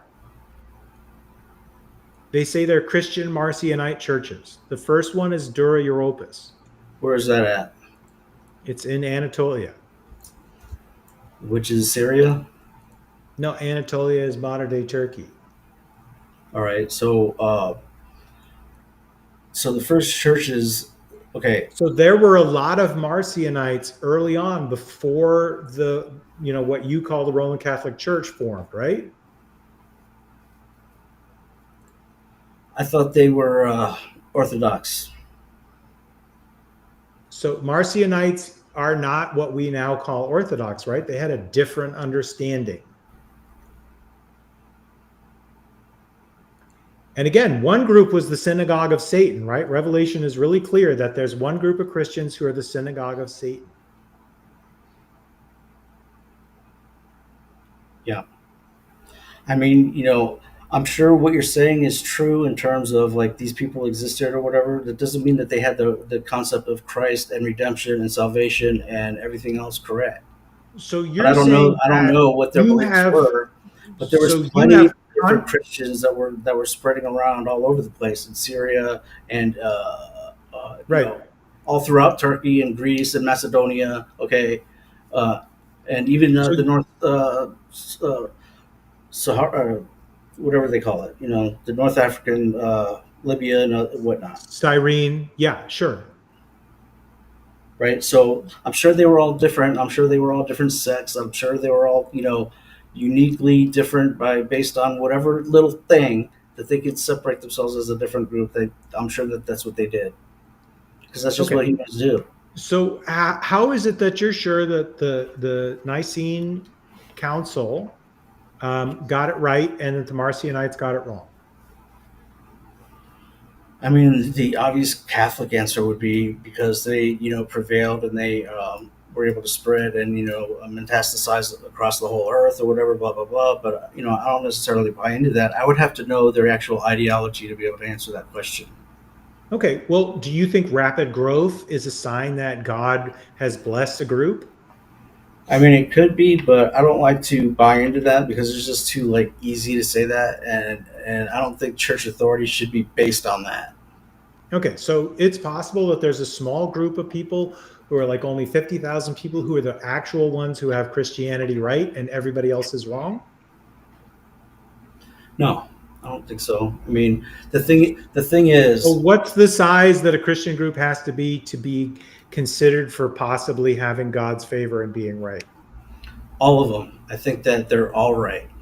So you think Mormons and Orthodox and Catholics and Jehovah's Witnesses are all right? Yeah, I think you're going to find a lot of each of those in heaven, and you're going to be surprised. Okay, if your heart is right with God and you believe in Jesus Christ and He took away your sin and that He actually rose from the dead, yeah, you're going to be there. What about atheists? You're going to be judged according to Scripture, and so you'll be judged. Some of you will be judged righteously, and that's great. Okay, so then why would you do evangelism if people who are atheists can still go to heaven? Because why would you want to have your flesh judged when you can basically skip that portion and still have the and still gain the power of Oh, eternity. you're an annihilationist who believes in the purifying fire. You're exactly right. That is Pauline soteriology. Good job. That is absolutely correct. Paul definitely means that, but most Christians don't, right?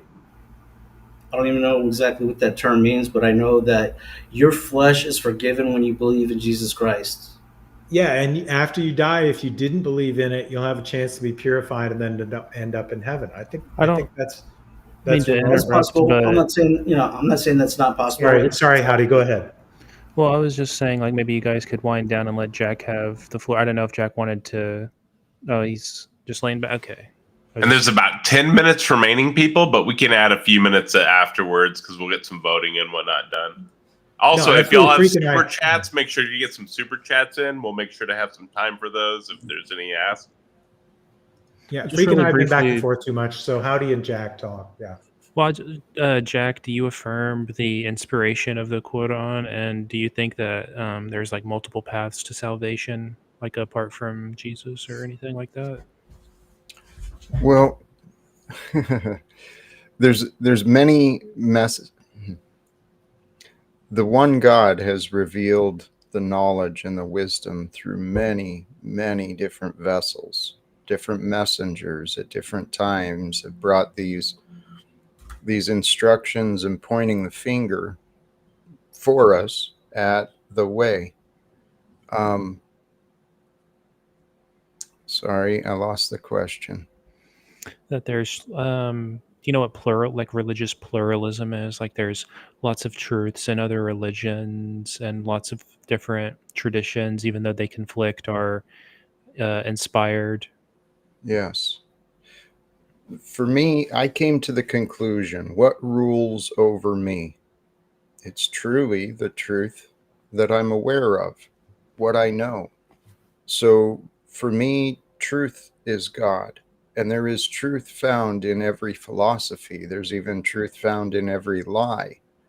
And if you take that as conceptually, well then God, that's the way God is. God reveals itself perfectly and uniquely to each of us at just the right time, in just the right way. And so salvation for me, it means aligning with the truth.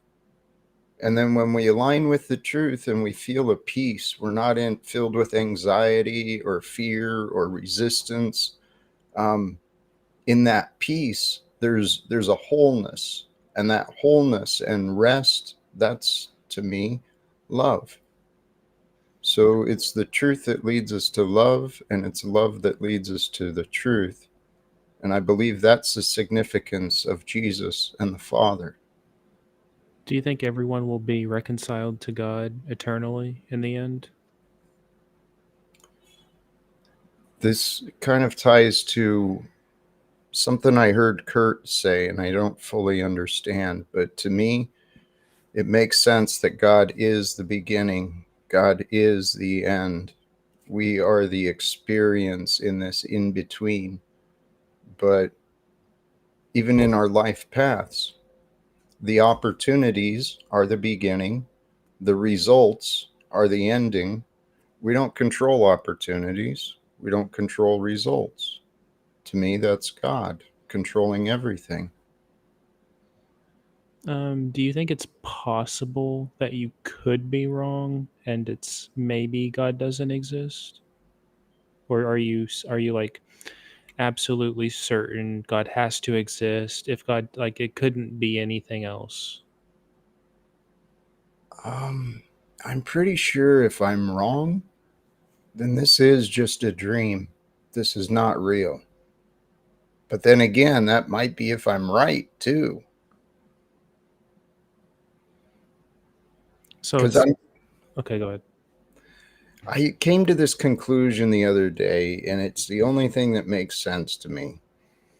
We are individual thought forms that feel and remember, but we only exist within the mind of God.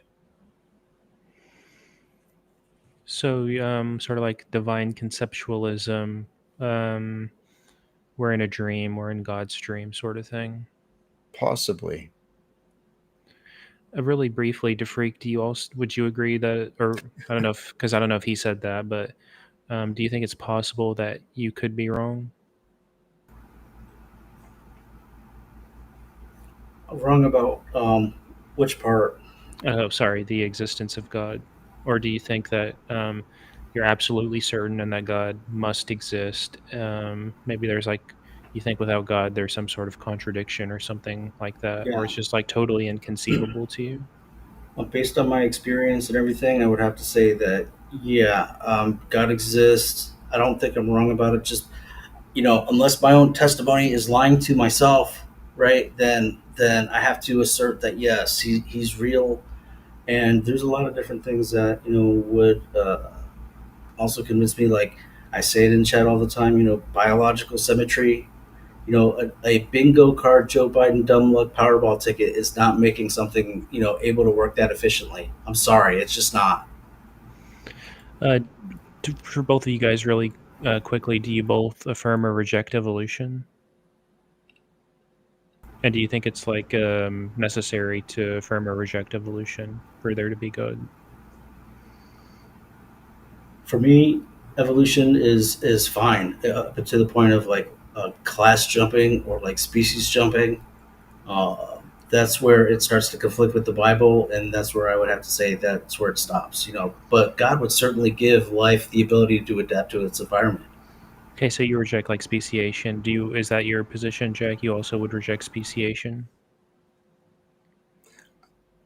Possibly. I don't know. I don't have a clear definition of that word, speciation.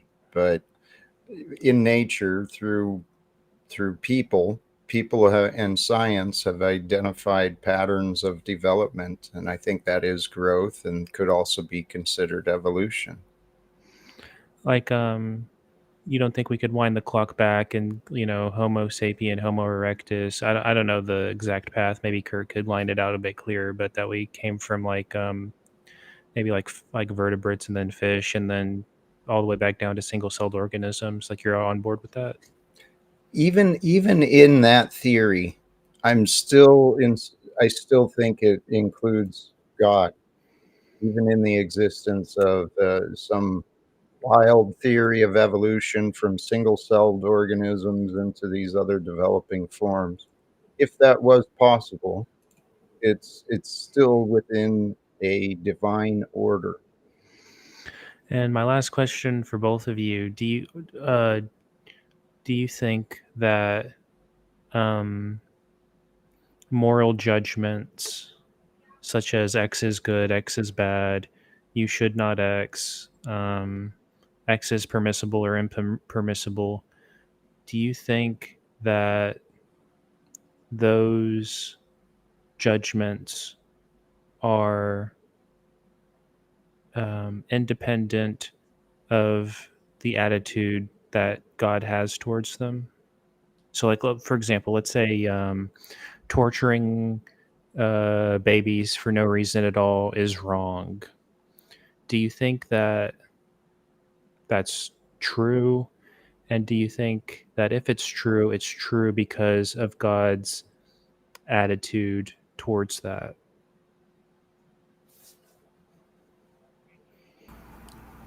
I didn't fully follow the question. I'm not sure if I fully followed the question, but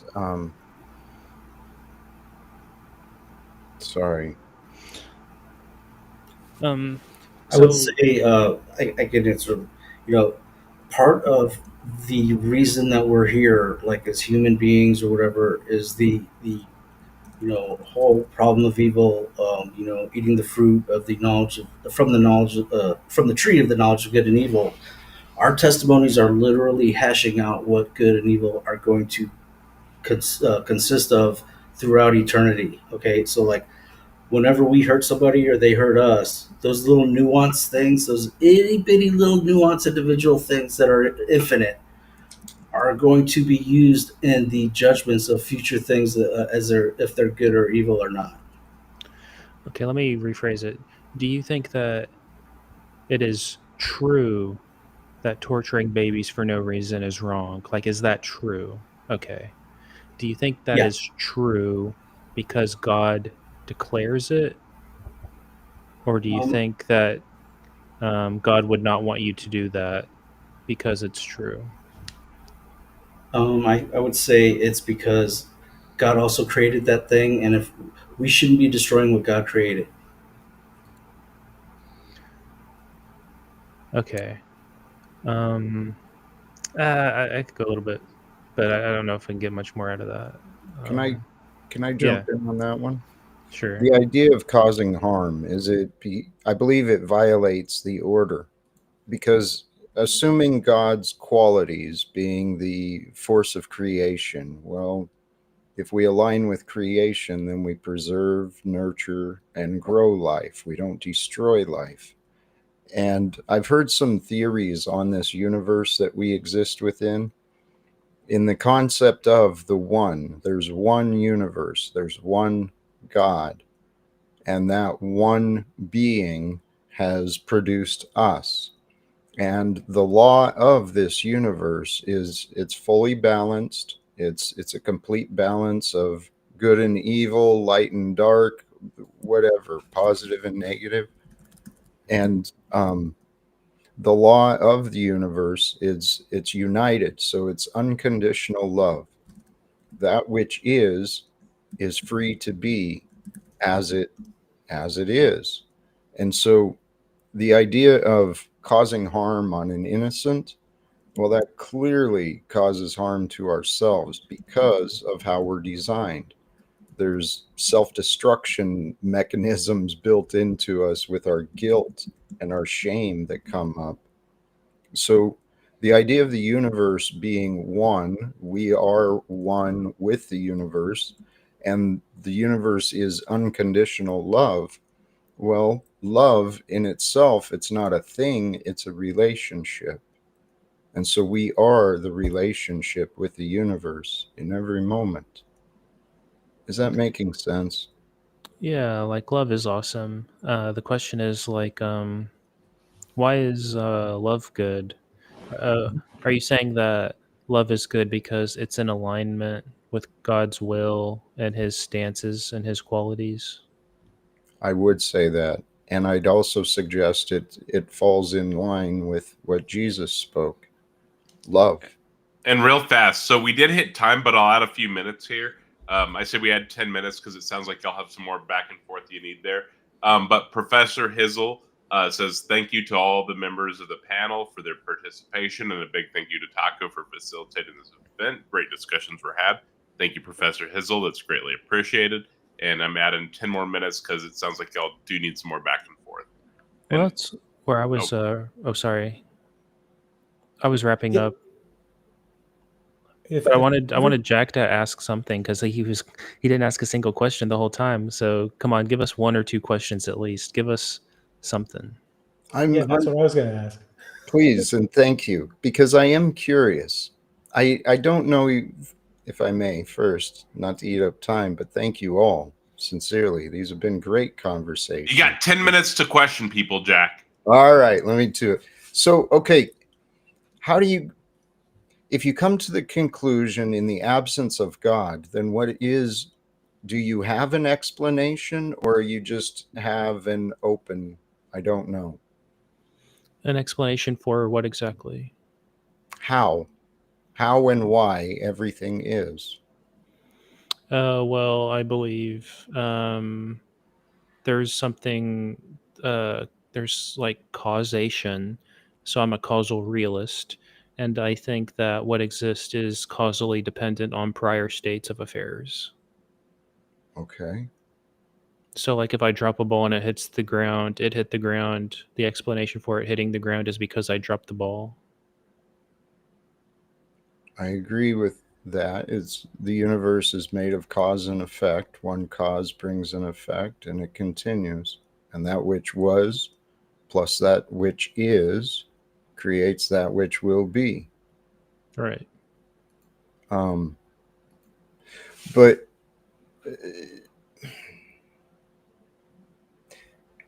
you've narrowed down the negatives, saying you've concluded I'm assuming you've concluded that there is no supernatural beyond the cause and effect, but there's an order to it. And so what's behind the order of the cause and effect, if you were to guess? Well, you could ask something like, well, what explains like physical laws, like a standard model of particle physics plus gravity, and say, well, why do they obey these relational, like why do these hold or why do they obtain? Well, there's well, I can say that they're either necessary or contingent. Like if they're necessarily the case, then it's this way because it has to be this way.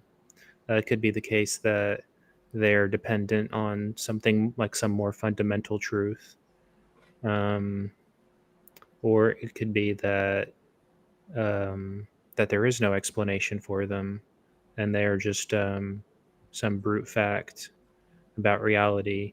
Um, in any case, about like the nomological laws, I think at the bottom of any of reality, even if there is a God, is logic. And so you could say why whatever if you're trying to explain something.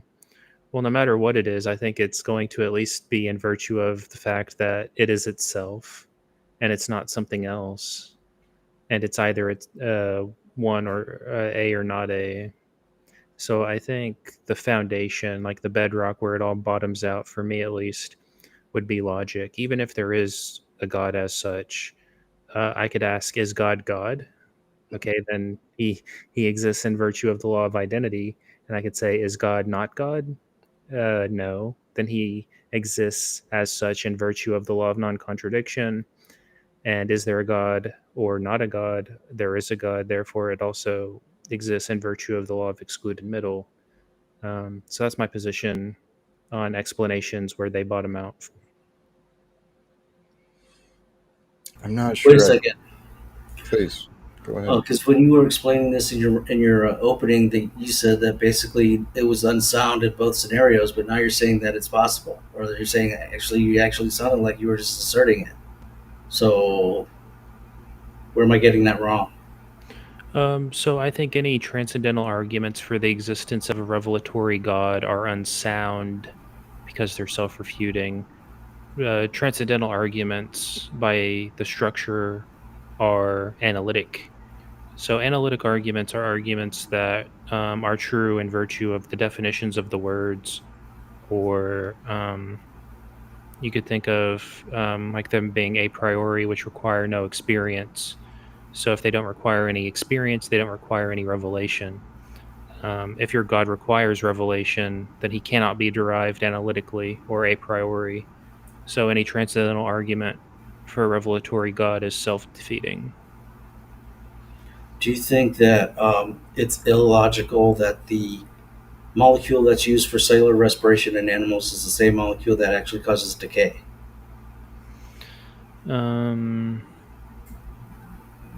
You're talking about oxidation. Illogical? No. Something being illogical is a statement of the form A and not A, or neither A nor not A, or A is not identical to itself. Okay, but we're talking about O2, which is needed for life, and is also what causes death, essentially. Yeah, that's not illogical, no. It's not illogical. Okay.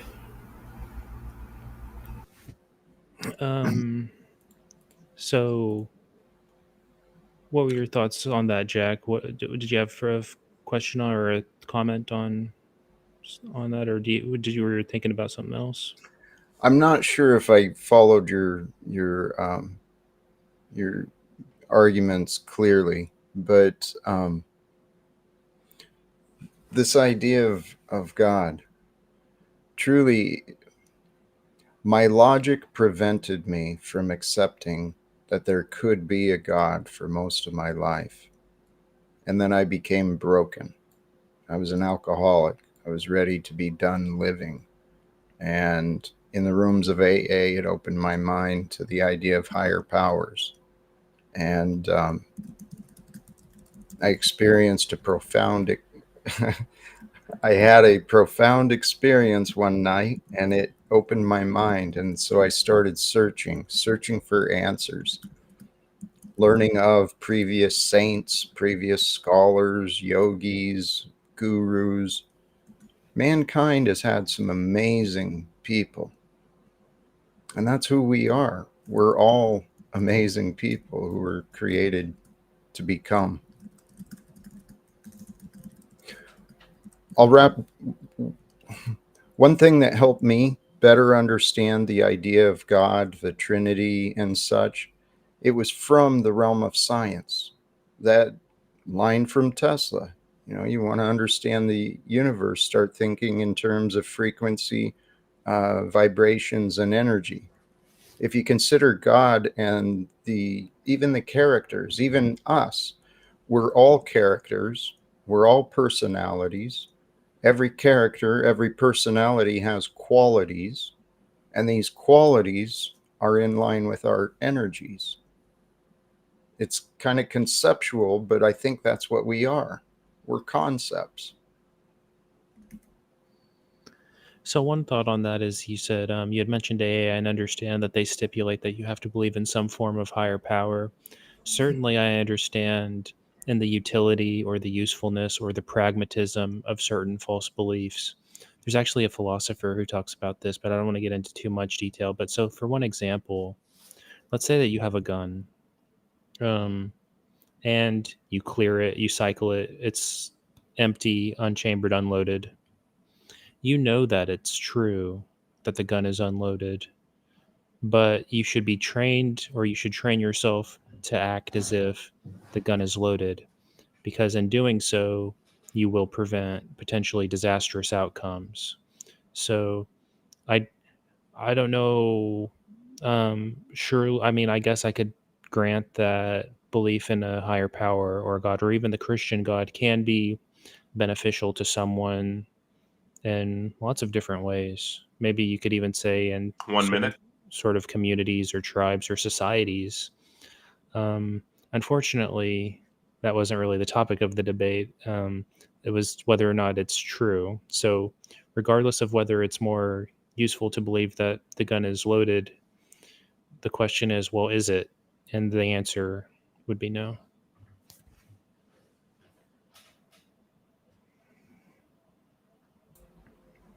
Are we doing closing statements or questions? Yes, we will or be. Okay. Is everybody ready to do those? I can stop the timer. Please. Sounds like it. So, I believe the atheists went first initially, correct? Cool. So Yeah, I think we did. Atheists are going to close it out. So Jack and DeFreak, y'all will start first.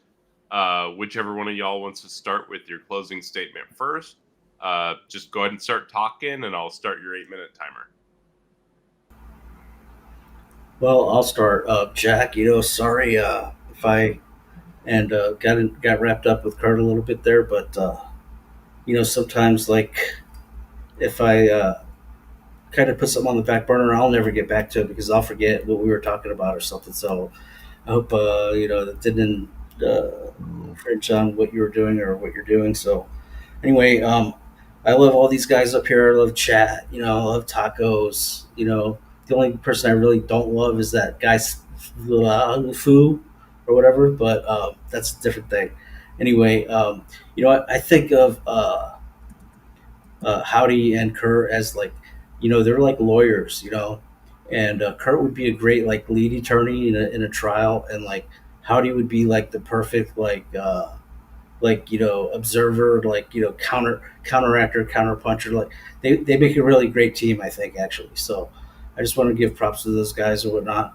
When it comes to God, Jesus, he fulfilled tons of prophecy, what he said, and what Jesus means to God is actually something that we need to really consider, because we can think about whatever we think about him or whatever, but one thing that I learned when I was starting to learn about Jesus is, you just need to think about what he says about himself. Like, when you read the gospel, when you, like, actually go through it, just take it for like at face value, like whatever he's saying about himself, like maybe consider that that might be the case, and what he means to God. Okay, he's the one who reconciled God and man, and back to uh,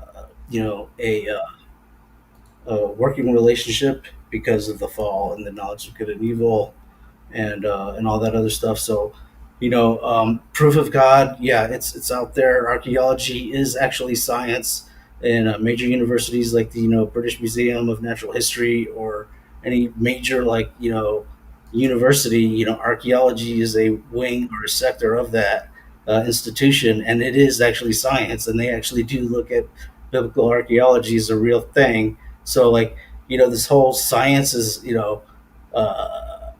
like an allergy to Christians is false. Okay, so like, but people have to spread their narratives or whatever. And it's just weird, but what are you gonna do? That has nothing to do with the evidence for God, but it just shows that I think that we're lacking overall in the country in terms of education and openness, and tribalism is still like a thing, I guess, which kind of sucks. But I think we just need to do better in terms of evidence for God. You've got Jesus, you've got State Farm, you've got the dollar bill, right? It says in God we like, it's not make believe, okay? It's not a fairy tale. Like, it's actually in your currency. It's actually a part of your insurance policies. I'm sure those lawyers are not stupid that all work for the insurance industry, right? They go through all those numbers and they do all the predictions, and they figure out the lawsuit costs and everything else for like the safety belt that was like defected on your Toyota or whatever. Like, they know what they're talking about. So like when it says act of God in there, like it's not just something that's made up. Okay. So, I mean, take that for what you will as like evidence or whatever, but like it's a thing. All right. So like all this like fairy tale fantasy made up, like, come on now, it's a thing. Theology is a thing, just like science is a thing. It's all part of the overall human experience of the very complex things that we are. We learn, we work, we love, we have political strife, we have social strife, and we just try to all make the best of it at the end of the day. And I just think it's more wise to consider God and believing in Jesus, because you actually will have forgiveness of your flesh, and then you'll actually have the power to please God at that point. So it's just a win-win. And whatever happened to the church, whatever happened to, that got you away from Him, it wasn't God's fault. It was someone else being judged, and I would just consider that, and that's all I got. All right, thank you for the beautiful conclusion, to Freak. Jack, I'm starting your timer whenever you're ready. Please do. All right. To my partner, DeFreak, short notice, thank you for jumping in. To Howdy and Kurt, thank you. The conversations have been amazing. The Christian God, does the Christian God exist? We covered a lot of things, from history to hypotheticals, trying to understand these concepts, and this is what it takes, honestly. It's kind of, I was just considering, what am I going to say at the end? Well, the reality is, does the Christian God exist? I'm betting my life on it. I have been. See, my life transformed, and it transformed before I understood Jesus, before I understood God. I had only just found a taste of love. And with a taste of love, after years of depression and unworthiness from the disease of alcoholism, that taste of love, it transformed me. And the more I started looking to know what is real, the more I started trying on the words that Jesus said. The idea of forgiving the unforgivable, loving the unlovable, being the one who's willing to stand up and lead. To me, that's what the example of Jesus is and was. It's like the prototype. It's the archetype for us to become. But we'll never become like Jesus without faith. And faith can only come through the grace of God and through our seeking. And seeking faith means stepping out of our comfort zones. It means kind of facing the things we're afraid of. And I've been doing that. I mean, my brand and trademark is live without fear. It's inspired by the teachings from the Bible, the example of Jesus. And I'm committed my life. World peace is my goal. So if I'm right and the Christian God exists, then following Jesus is the only way to be. And actually, you know what? Whether or not the God exists, you follow Jesus and you live without guilt, you live without shame, you live without fear. It's a no-brainer, man. But I guess it doesn't prove the existence of God. The results, though, that's where the signs of God can be shown. Just as with me and in the earlier conversations, there's been a lot of doubt in the minds of people about God. And it's part of a perfect story, the unfoldment of time and the evolution of knowledge, and it's brought us to where we are today.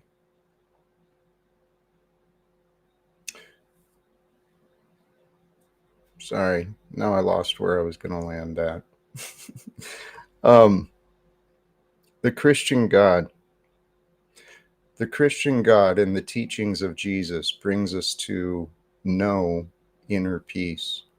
I found it for myself, and it really was by trusting the words he said. So for me, I'm a little bit different in a lot of the Christians because they follow the words of Paul more than Jesus and just accepting the words. But if you're going to believe something, if you're going to believe in something, let that good something become a part of you. So for the Christian followers, it's time we show the world what it means to have faith, to be the good neighbor, to be the one who's willing to wash the feet of another, to go out of our way and bring service and comfort to those around us. More Christians start doing this, there won't be any doubts in the world, because we'll also overcome the devils of rule. And I think that's what we're here to do, guys. I don't think I have anything else. Thank you for your closing, Jack. And I did put up a vote. It's does a Christian God exist? So if you think that the side that is affirming that is yes is correct, put yes. And if after this discussion you think the side that is saying no to that is correct, click no on there. But it's got 28 votes right now, and I see 66 people watching between different streams. So that's youtube.com/@realbreakfasttacos. I know there's a few people streaming. So if you'd like to vote in that, pop up my stream, participate in that. That's going to decide the winner of this. Also, everybody do prepare some Bible verses, because a winning team, as always, will get a Bible verse read in the favorited translation. Now, the atheist side, it's your time for the conclusions. Let me know when you're ready, and I'll start the timer. How do you want me to go first? It doesn't matter to me. If you want to, Yeah, you can take I'll it. go first. You started, so you can go last. I'm starting your timer now. All right. So when I started my opening statement, I talked about 3 problems with the Christian God. I talked about the Trinity being contradictory. I talked about the divine substance being incoherent. And then we talked about the fact that there was no stable God concept in the New Testament or the Gospels. And I think all of those objections still stand after our conversation today. But one thing that our conversation did make very clear was that everybody in the panel agreed that revelation is the way people get knowledge of Christianity. And so I have some real issues with the idea that revelation should be regarded as an unalloyed good. And in fact, I think revelation as a privileged concept can be quite dangerous, even though I know that people experience it all the time. One time, there was a man who got a revelation of Jesus appearing to him in a vision, and he got a divine commission to lead and teach the people the right way to live. His revelation grew into a large movement that spread across his homeland and then past the boundaries of his homeland and beyond it, gathering tens of thousands and then even millions and tens of millions into its orbit. This movement eventually raised armies, governed huge amounts of territory, and proclaimed that it alone carried the truth of God. But this movement did not bring peace or justice. It brought ruin. Its armies were crushed in battle, and in the aftermath, more than 30 million people died in the second bloodiest war in human history. Revelation had given this man conviction, but it did not give him good, useful truth.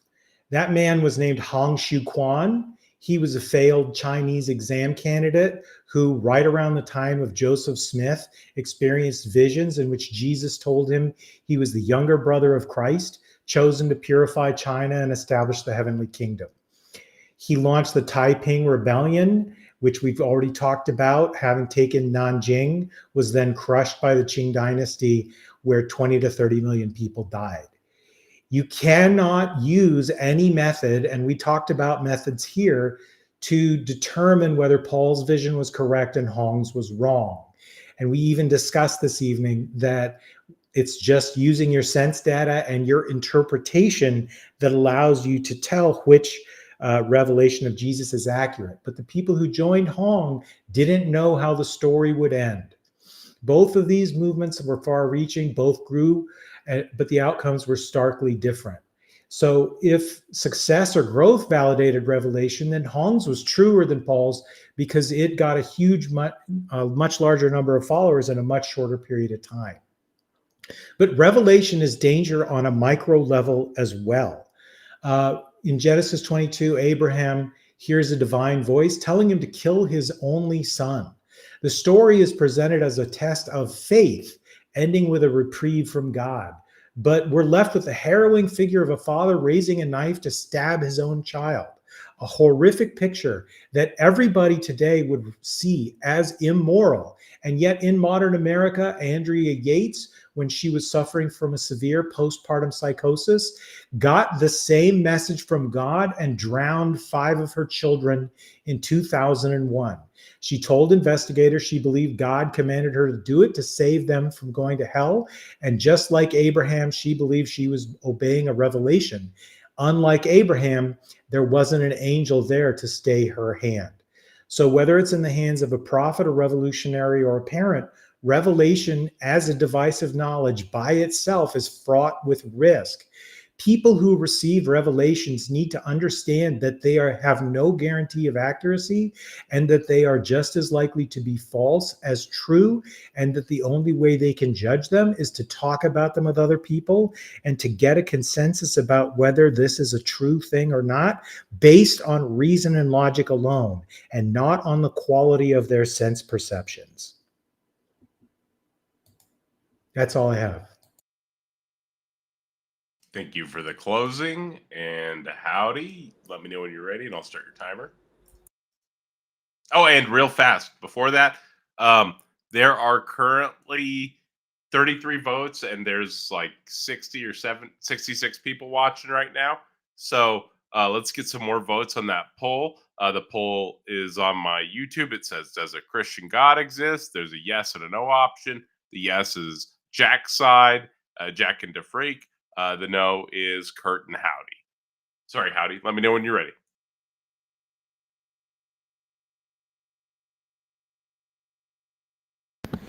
Okay, you can start it. Cool. Yeah, it was a great conversation. I want to thank Kurt and Jack, and especially getting DeFreak up on short notice. Thanks for filling in for the other guy. It was a great conversation.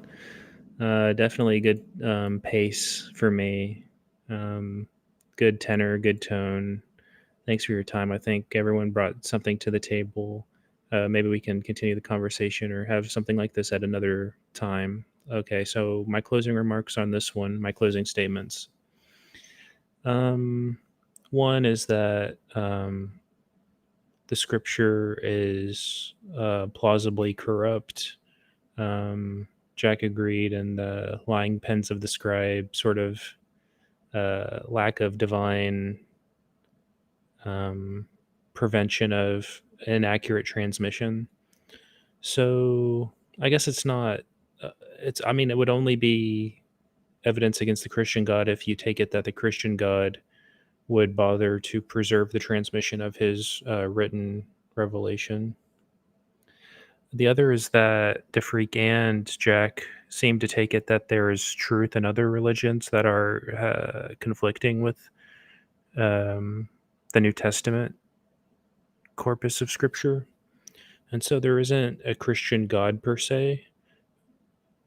So, I mean, then there's no Christian God, certainly. It would just be God. And the Christian adjective is sort of getting in the way. We've also got it that, well, God doesn't adhere or obey logic, so he's illogical. And he's also unintelligible because you can't really say much about him. So, I mean, if he's unintelligible and unanalyzable, then there is no Christian God because the referent just simply never refers. One was I got that, well, the beautiful sunset is divine. And if you want to say, well, the divinity is God or a manifestation of God or his energies or something. And what you mean by God is like the sun or the beauty of a rose or the feeling you get when you hug your girlfriend. Okay. I would just say you're an atheist. I don't think that's what the Christian God would be. I mean, unless you're just saying that that's what the Christian God is. But I guess one thing I would note is it would be if that's if like the sun is a manifestation of God, right? Then God is literally an active agent in like giving people cancer, and he's also blinding you if you look at him. Presumably, that would go against the traits and qualities found in Christian literature, and even some of the qualities suggested by our interlocutors tonight. One that I think sort of irritated me was that the personal experienced ecstasy from prayer from God directly. So this would mean that God cares more about providing Jack spiritual ecstasy than sustenance for horrific child starvation. My only comment on that is that it's wildly implausible. I had an argument. Well, I guess it's an argument if you affirm moral realism, which is to say that the truth of moral judgments is fixed independently of stances that anyone takes towards the propositions such judgments express. And we've heard that, well, harming the innocents is true, but it's true in virtue of the fact that God's stance is through his will or commands or acts are not congruent to that or not goodness conferring to that act. It should be intuitively obvious that if God's stances were otherwise, such as commanding the torture of, I don't know, children or something, then disobedience would be morally obligatory. So if you're a moral realist, obviously you have to reject at least this conception of the Christian God. And the historical case, obviously, as presented, was entirely unpersuasive. We didn't really go over like the historical case for the resurrection even. He was just talking about referring to particular locations in the period and I think a couple of events, but I mean, Kurt went over the lack of archaeological and artificial records for the events. But also he had to reject that old texts were also a blend of fiction and nonfiction. So just because there's something true in it doesn't necessitate the fact that theological assertions would be true. I mean, this should be obvious. Like if I write a book and I could write, millions of facts that are true, that's not going to entail that when I say, oh, by the way, God is also my left shoe on Thursday. That's just a non sequitur. And the near-death experience stuff that was provided, but then on cross-exam, it was admitted that it was non-replicable, conflicting, and indecisive. And so it might be evidence for God, but it's certainly not evidence for a Christian God as such. So that didn't work. He also had to reject linguistic dating. I'm not even sure like what that argument was, but he eventually had to admit that he rejects linguistic dating for Old and New Testament. He also had to reject macroevolution.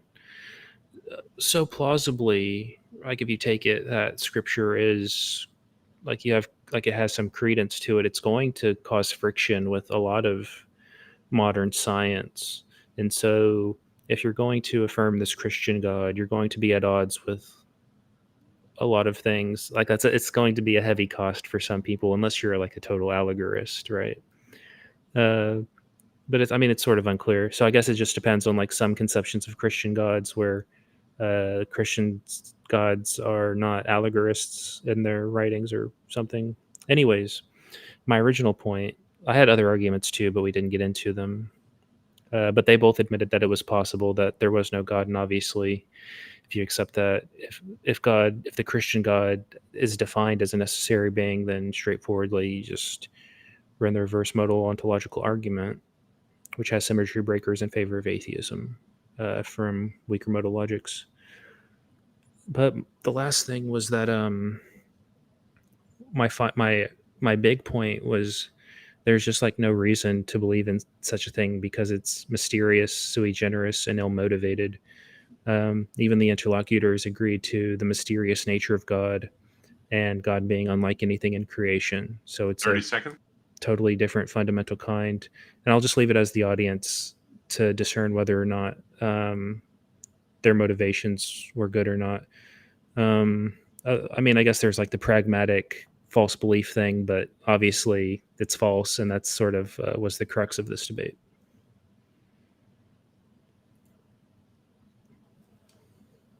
Are you done? Yeah. Perfect. Thank you so much for the closing statements, everybody. Now, the audience vote is completed. We have 39 votes. The question was, does a Christian God exist? The positive side is Jack and the Freak. The negative side is Howdy and Kurt. And the winner is no. So the Christian God does not exist, as decided by the YouTube poll at 82% versus 18 for yes. Now, Howdy and Kurt, I trust you have your verses prepared. I'll just do a callback to Mark 11:23, I guess. All right. Mark 11:23. As right. I like tell you guys this too. You go and tell this mountain over here, hey, get up. Go jump inside the ocean. If you trust God for make that happen, and no trust him only little bit, same time didn't gonna happen like that.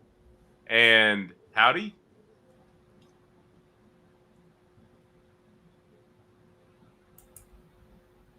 Howdy's looking for one that has the word wahine in it.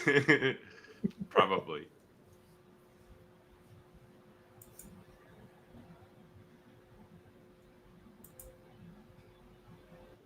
Howdy? Oh, I was muted. Sorry. Revelations 22:19.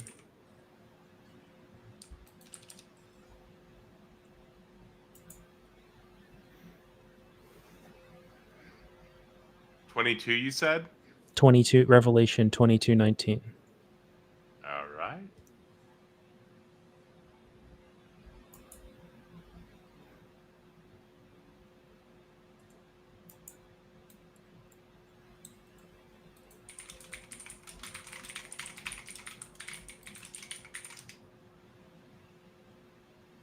All right. And if whoever take away stuff that God tell from this book, God gonna take away from his share of the real kind life that the tree give, and his place in the town that stay special for God, that God tell about inside this book. Beautiful verses, guys. That was So real quick- Jesus Show 2219. I didn't get a chance to thank, and I really didn't. I should have. Jack and DeFreak, it's been very pleasant conversation, very, very well behaved conversation with a lot of good ideas expressed in a non ad hom, honest and forthright way that I really appreciated from both of you. And DeFreak, huge props for coming up on late notice. That's very, very impressive. I agree with everybody else. Yes, I appreciate you all hanging out, and thank you to Freak for popping up last minute. You were awesome, man. And that was a great conversation. Y'all all were great. Although tonight's master debaters, as voted by the audience, are Howdy and Kurt. So congratulations on being master debaters, you two. Congratulations. But yeah, you guys, no problem. Jack, I consider Jack a internet friend. A friend. We've talked a lot, so I had to show up. I just had to show up. So. Right. I appreciate it. It was great having you here. If y'all want to stick around and talk with the audience, we can start pulling people up. Are y'all all right with talking with the audience for a little bit? I'm not sure who wants to come up and ask what, but basically what we'll do with that is we'll do the standard room rules when we're running the group conversations. And so they can kick them, they can mute them, whatever. You four will be immune though.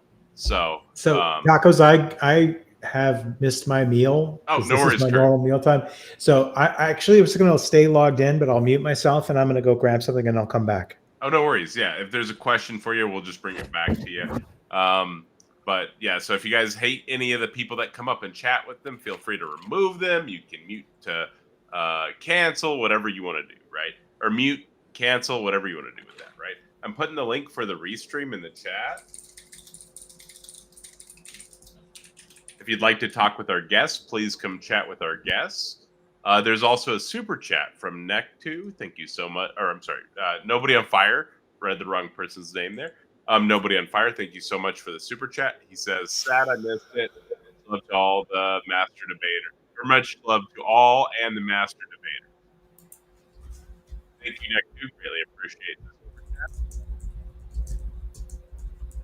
The link in the chat again here, so you'll have that. And Jack, if you want to share that, you want me to DM that to you on Discord? I think I've got it. Oh, cool. Thank you. Yeah, feel free to share that with your audience and to Freak you too. I know you're streaming as well. Thank you. We've got Hizzle. I see you're still back there. Are you still there, or are you AFK, man? I'm here. Oh, cool, cool.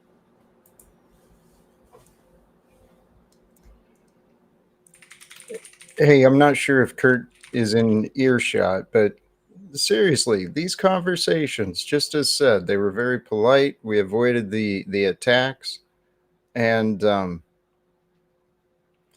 still convinced, though. I'm still convinced in the Christian God and knowing it as love and truth. You know what's is interesting is I don't even want to change your mind. I would prefer that. I would prefer you to retain your faith. That's beautiful. That's respect. Yeah, I think it's good if your faith is the love your neighbor, the forgiveness, the sacrifice. I'm totally on board. Maybe we could get a beer sometime. And even the character of Jesus, the Passion. I'm a total fan of the character as presented in the scriptures, for sure.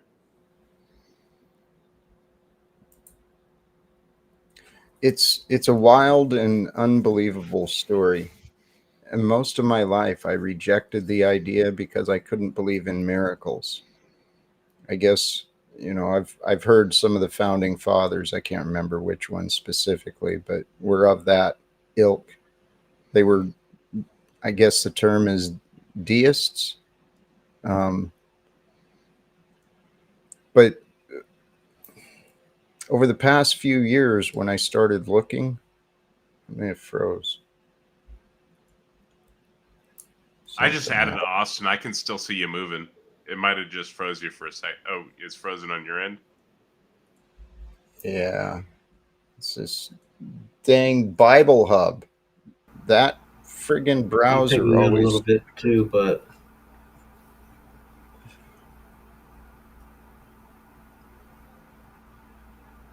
Sorry, I'd lost my thought again. I do have to say, Howdy, you are a monster. That was a fire closing, dude. You thoroughly dissected their positions. The opening as well. A Yeah. number of, Yeah, Howdy, I will say that for you saying you don't like doing these things, you killed that. You should do more of them, even if you don't like them. I'll take all of those as compliments. you did get a couple of things wrong on my position, but that's all right. I'm sorry, I had a lot to write down. I have like 2 pages of notes. I was trying my best. good work. And that's my apologies. I showed up kind of unprepared as well, and took me a minute or so to get, took me more than a couple of minutes to get into the idea. But I had no idea Howdy was that much of a monster, dude. I thought he was like medium size space alien monster or something, but he's like full on Godzilla in debates. Yeah, and I just had a quick question for Jack. You guys never really touched on it. You kind of touched on perdition, but not salvation. So, like, what's in your mind? How does someone get into heaven?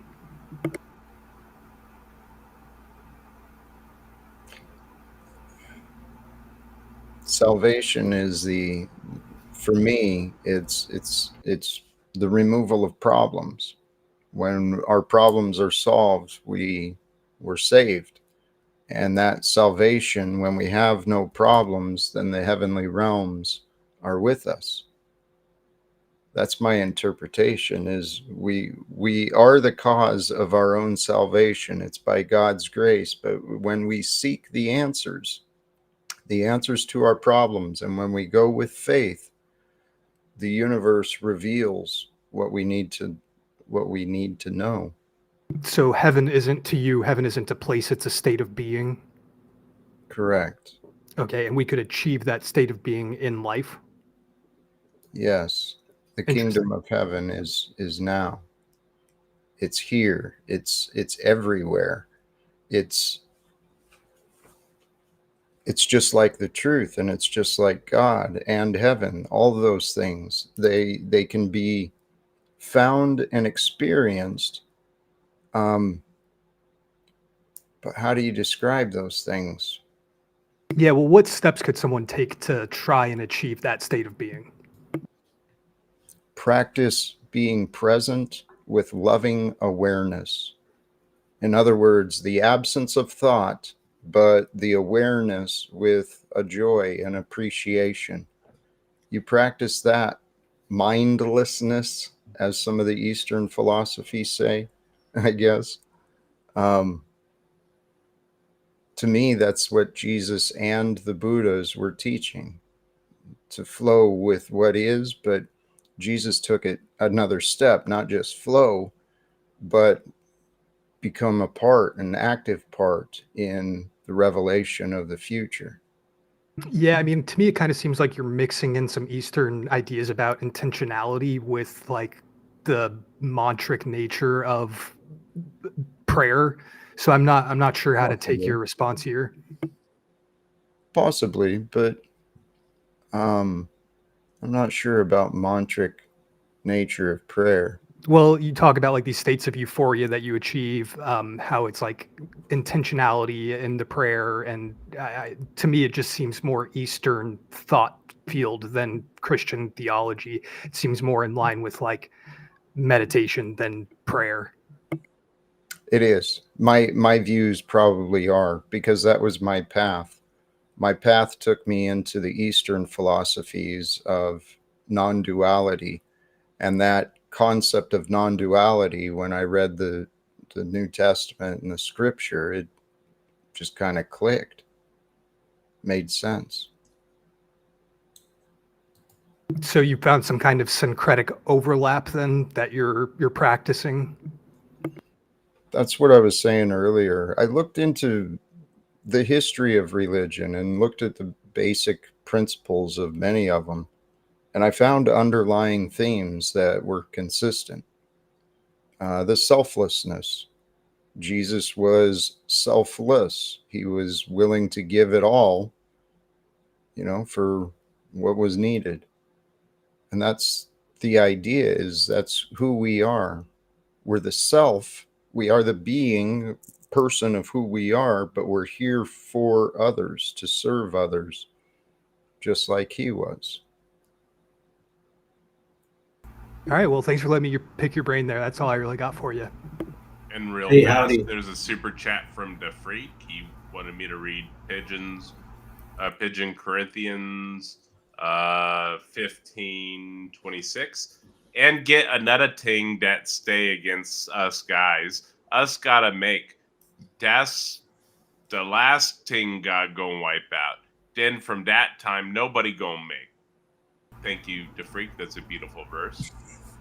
Excellent. Glory. So, howdy. I was wondering the mystery and the you said some other adjective, of God. Is I don't understand that argumentation that you were formulating there. Like, why is God being a mystery a L?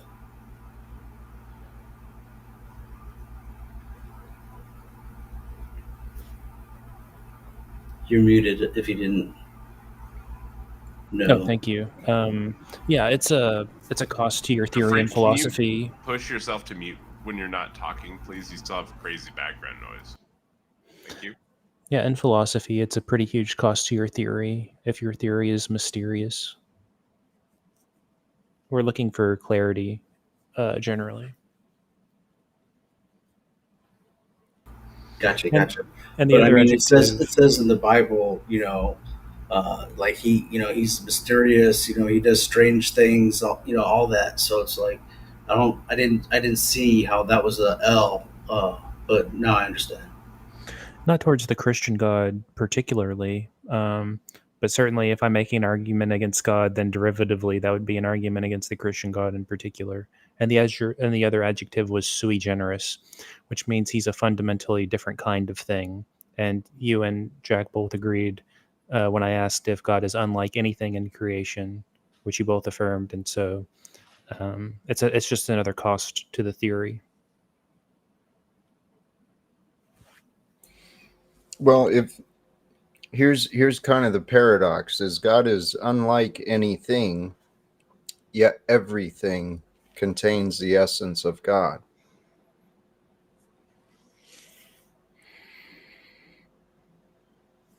Are you like leaning towards like pantheism, sort of?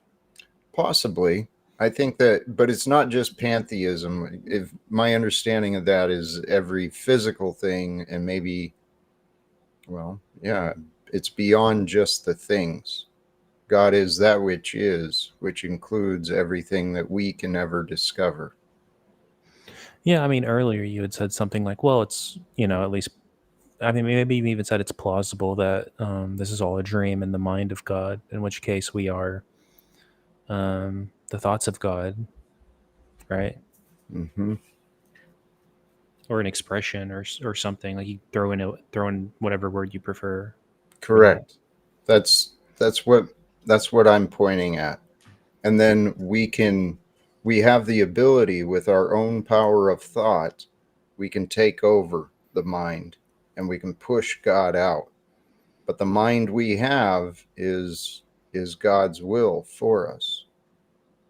But Jack, I heard what you were saying earlier. Thank you for the kind words. But I have an inductive argument against that point of view. Please. which is there are a lot of people who are sort of consciousness first, or maybe our brain simulates reality or things like that. And like my problem with that is twofold. First, it means the brain has a great graphics card. Like it's doing an awesome job. It hardly ever gums up where things that are real are concerned, right? And the audio is awesome most of the time. And there's really not a lot of glitches. There are some, right? You get deja vu or whatever, but it's really high quality processing. And then yet our thoughts are often pretty muddled or unclear or not very easy to get out in the way that we want them to.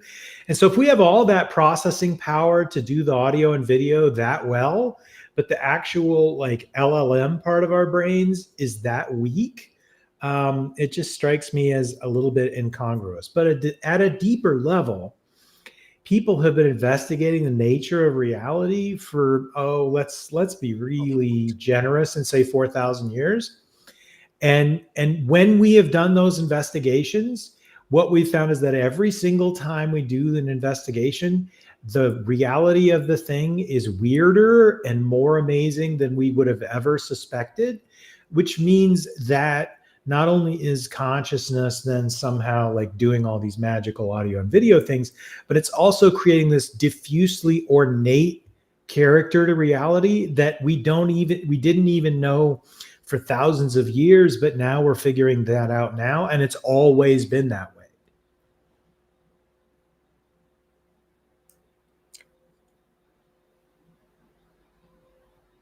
Yes.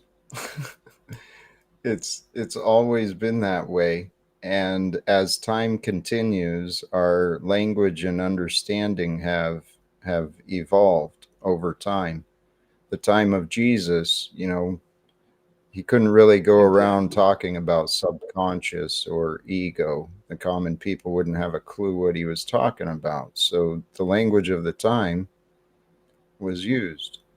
But we've moved beyond, and now we have a greater vocabulary. The common man has a greater awareness of the bigger world. Far more, we know the average person today knows far more about the greater world than was able 2,000 years ago.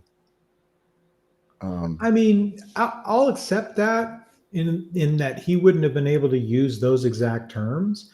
But I mean, Freud got the idea from Plato, and Jesus was living in a time when Plato had existed. What would have kept Jesus from just teaching that instead of teaching about how to keep your lamp from burning out overnight? That's a great question, because honestly, I found if I remember right, I thought I found a lot of similarities between what Plato said, many of the other philosophers, and what Jesus taught. So why did he do it the way that he did? It's part of a perfect story that was foretold and written and misinterpreted time and time and time again. I mean, that's even the story of Jesus. He walks into the synagogue. He says, hey, these words you're teaching? How about you apply this meaning to what it means? And I think there's a lot of Christian churches I could probably walk into and have some different conversations, but that's my ego. Mr. Pie in the back, can you wave at the camera, please?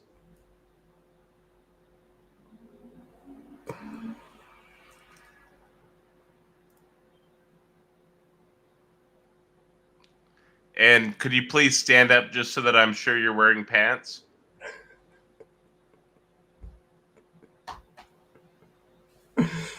The safety precautions They of the live they stream. disconnected. Yeah, this is Jack, we've had some trouble. I can understand. There's a Mr. Pie that I do know, so I don't know if that was him or not. But Okay, if that's the guy I can bring him up. I just have to be careful. I understand that. Yeah.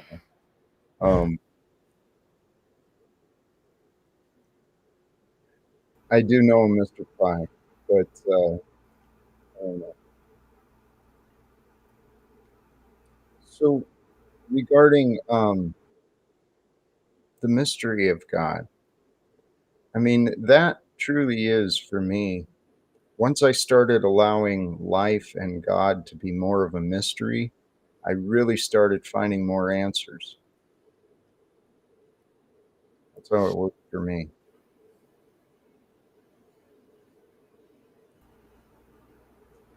Hey Kurt. Yeah. So I'm always in the chat mocking you a lot, when you're doing your thing, and so I just have to ask you, like, it seems like every little nook and cranny or little thing that you can actually like, come up with an argument against, and a lot of it is like I call it hypothetical speculation. How do you form all these like theories and all these arguments? Like, are you making them up, or are you reading them from somewhere else, or like both? Or I'm not sure what you're talking about in terms of like little ideas or little theories. I'll just give you the honest truth. Like, my life would have been so much easier if I could have believed in Christianity. Like, it would have made many things about my life a lot simpler and have gone a lot more smoothly. So I keep trying to find a way that I could be someone like Jack and say the kinds of things he says and actually mean them. But I've just never been able to find a way because my brain keeps going, no, that doesn't work because of this, or that doesn't work because of this, and that doesn't work because of this. So I look it up and I try to figure it out. And so whenever there's any concern about something that I think might be a hook for me to hang it on, because honestly, like the story of somebody who doesn't believe and then goes back to believing, Christians love that story. That's one of their favorite stories. But I just can't find it in me to do it. So when someone says something on an apologetics thing, or somebody makes an argument about this or that about life, I look it up and see what's going on, and I get an opinion about it. When you're describing that, Kurt, I can't remember specifics, but I know I came across things that I found they contradicted where I'm at today. But part of that, I had to ask myself, how important is this contradiction? And I ended up leaning towards the what if. What if it's real?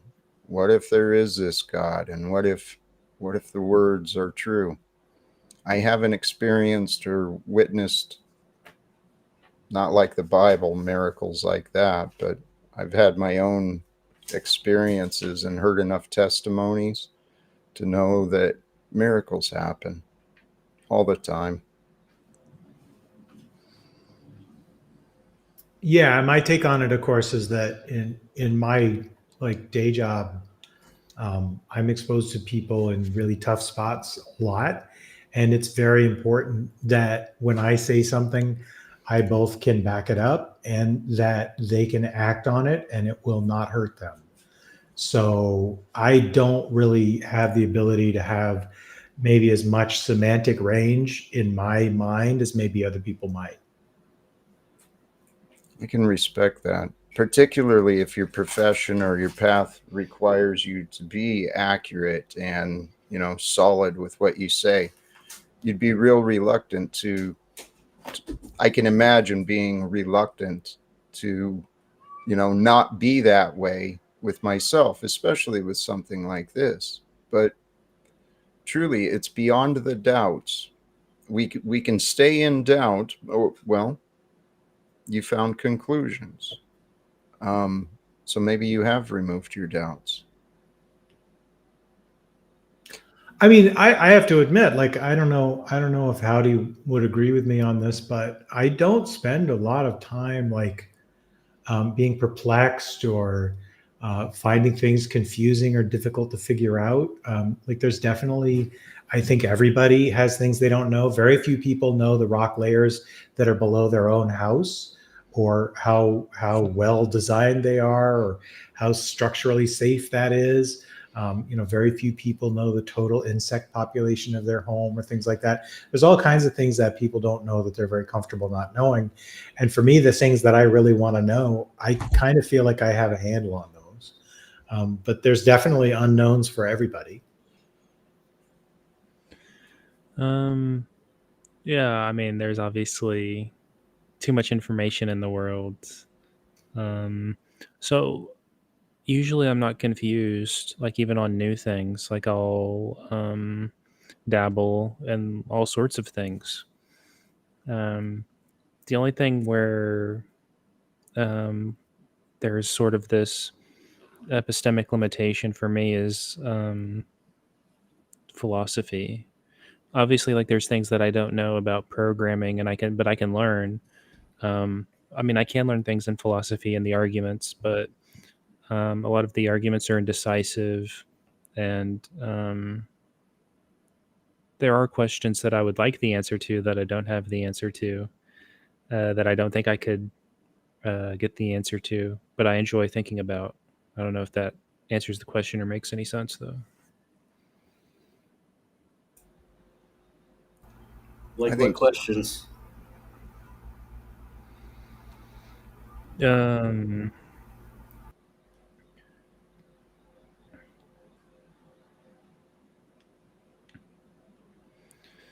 Almost any of the open questions in philosophy, I'm generally agnostic towards. Like I'm agnostic towards the existence of God. I'd like to know if there like there's a truth. I mean, at least to me, because I take it that the laws of logic are inextricable. So there's a fact of the matter whether or not God exists. Um, that would be spectacular if I knew the answer to that question. Or questions of the the structure of time, if it's like differentiable, or there's like these finite chunks, or the infinitude of the past or the infinitude of the future, or I should say the unboundedness of either. If the future and the past really exist in like a four-dimensional manifold, or if only the present exists as like a presentist. A lot of questions that we probably are going to not be able to find the answer to in principle, but nevertheless, I have an interest in. those questions are fascinating. I've spent a lot of time considering time in itself, and then in relation to me, how does time affect me? And that's where I came to the conclusion that I'm pretty much just an idea, because the past I experienced, whether it was as a child or this morning, it's just memories. Beyond this moment is just anticipated imaginations. And so even this millisecond of the moment of right now, it's just me perceiving electrical signals and chemical reactions. I'm observing and feeling the moment. So I'm just a perception. And if all I am is a memory, a perception, and an imagination, why am I here? So I think there are some pretty profound musings about the nature of time in both Pink Floyd's song by that name and also the Alan Parsons Project's song by that name. But I think they both come to basically the same conclusion Jack makes there, that you live a microsecond in the past, and that your construction of reality is always mediated before you actually get a chance to act on it. And so whether there's genuine like synchronous stuff or not, it's really very confusing beyond the like local middle level. Like micro time and macro time are really confusing. Well, he had mentioned also idealism. I'm undecided on that because currently I lean towards property dualism, but I would love to know if my subjective experience and mental states are in fact reducible to the powers and the locations and the velocities of elementary particles in my brain, or if there's like some something else to it. I didn't mean to interrupt you. Sorry. It was just a thought. No, I was done.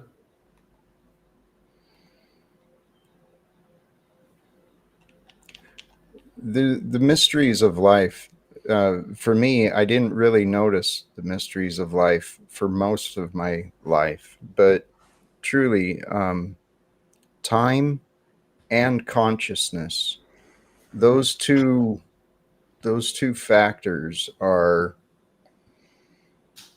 they're mysteries. We don't understand consciousness. In time, we just observe the change.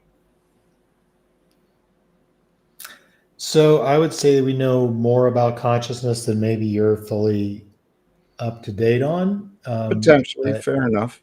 Yeah, that's also because I'm currently writing a book about it. And beautiful. but there are definitely substructures to consciousness, right? So we can accept drowsiness as a type of consciousness, and therefore consciousness is not like an on-off switch.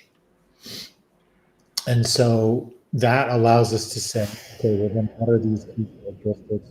What's being lost in drowsiness when someone is under the influence of the drug? Like, what are the changes to their consciousness? Kurt, you sound like you're underwater. Yeah, something just happened with your audio. I missed the last little bit. Whoops. Is this better? Yes. Way better. Much. Sorry, I reconnected. So the question is, like, when you get drowsy, like, what are the things that are happening to your consciousness? When you take a drug that suppresses your default mode network, then why do the experiences that you get unmediated without a verbal interpretation seem so much more powerful, both sensorially and emotionally? Like, all of these things are really interesting facts about consciousness. But I think the key problem is that we approach consciousness as uniquely human. And I don't think there's any evidence to support that. I think that, brains are brains. And if, let's say that an antelope out there has lungs that do the same thing our lungs do, and has kidneys that do the same thing our kidneys do, and a liver that does the same thing our liver does, then probably its brain does most of the same things our brain does. Now, they don't have lips and tongues and a larynx that can make speech, so that's definitely a difference. They don't have fingers and hands, so that's totally a difference. But they're gonna make a plan when they see a predator. They're gonna make a plan when they see a willing mate. They're gonna do the same things our brain does. I agree. And Kurt, seriously, I've loved these conversations. The depths and the consciousness. I don't fully understand them, but I understand there are theories that of the universe being conscious, and if so, that's in line with my explanation that we're within the mind of God. Because there is consciousness. Everything we've learned throughout history, it's only been through the human minds. Yeah, but it's also only been through language. And are you saying that language is primary and it's something that like exists separate from consciousness? Ooh, What that's he's a great question. What he was actually saying, though, was that he thinks that there's scientific theories or scientific models. Don't let me represent you wrong, but something like that, that the universe is a conscious agent. That was his statement, from my understanding. But is that different from the Gaia hypothesis, or is that basically a version of the same thing? I don't know the Gaia hypothesis well. The but Gaia, okay, well, let me try to explain it in a way that'll make sense to you. Like right now, you think of yourself as Jack, and you're a person, and you have to go eat food, and you have to go to the bathroom. But all of your life exists inside a layer of oxygen in the air, right? Yeah. And then you see a bird and it's flying outside, and you see a rabbit or a squirrel, and they're walking around outside. And at one level of analysis, those are different beings too, right? Mm-hmm. But you could also use a level of analysis that says that all of those are just little things inside the field of oxygen, and that the oxygen is what is causing those little things to be able to happen. And of course, if you do the thought experiment where you remove that layer of oxygen suddenly through some sort of magical thing, and then the oxygen is all of a sudden gone, then all of that will stop within 5 minutes. And so at that level of analysis, you can say, well, then the oxygen is the thing that's doing everything. And is it wrong, right? And so some people will say by doing that kind of thought experiment, it's actually the earth itself that is the level of consciousness. And I suppose you could just expand that out to the solar system and the galaxy and the universe. But the question then is, what does that add to the conversation? And there's a super chat comment real fast from SDH. Hail Zeus, God of the sky and Father of all humans. Thank you so much for the super chat. The theory, the Gaia theory, or the expanding the universal consciousness. It's in this moment, if you consider the idea of possibilities of multiple dimensions, multiple world theories, whatever, we're on this one consistent timeline. I call it the Jesus timeline. And all through the universe, it's all just one now. And so we are a part of this universal now, including here on Earth with all the animals and everything else. So I think that is in line with where my mind is at. But so what level, when you make that level of analysis, what does it allow you to do that a different level of analysis doesn't, right? So like I could look at the pixels on my screen and individually and try to make sense of them. And if I'm just looking at the numbers on a page, I probably won't be able to make any sense of it, because at that level of analysis, they look like nonsense. But once the pixels are turned into colors and shapes, then I can see them on the screen. They totally make sense, and I know exactly what's going on with them. So the new level of analysis gives me new information. So that's what I'm wondering about this level of analysis of consciousness. It's more in line with the view of God. I mean, if I was going to try and describe it, because that's the path to heaven, is we rise above the things of the world and we accept things for as they are. And so if you can, in your own mind, see yourself as one universal part of this mechanism that time is, that we are, then there's no separation from me or any of the other beings or forms that I might encounter. And so then the result of that that thought process is I want to do good to all. If it's all me, well, I want to be good with everything. Does that make sense? Yeah, I think it makes sense. It's just so that gets back to my closing statement, right? So how do you make sure that the idea that God is real and gives revelations to people doesn't end up in another, massive loss of life? It's truly the application and the execution, because that which is not loving is not with God. And yet there is nothing that is away from God. So it is a paradox, I guess. I'm listening to myself and hearing my double speak. So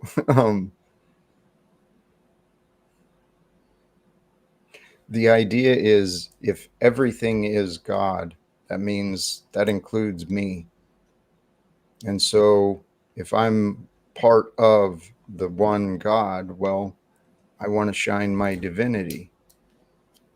Yeah, but that's got problems too. And there's actually, again, historical concern about that idea, right? So in Buddhism, right, you understand that the one of the primary Buddhist understandings is that beings don't have independent existence that is a separate self, and that they're all part of a uniform monist understanding, and that enlightenment is getting to see that, right? But that led to the development of Zen in Japan, and the code of Bushido that said life and death are the same thing. There's no real difference. And what that meant was that daimyos in the era of Japan, where they had a lot of power, could just tell someone to commit seppuku, and they would just have to do it immediately. And that was because their life was the same as their death. That's also got dangers. Well, this is where that spiritual battle, that argument would come into play. There's forces that will deceive, and the forces that deceive, they take that which is created, they take the good, and they manipulate it to use it for evil. Yeah. So if there's always a synagogue of Satan, then all we have to really decide that is our reason and our experience. And to me, that's why you just give privacy to that and let people have their own personal like ideas about what they've experienced, but don't ever see those as controlling from one person to the next. What is that?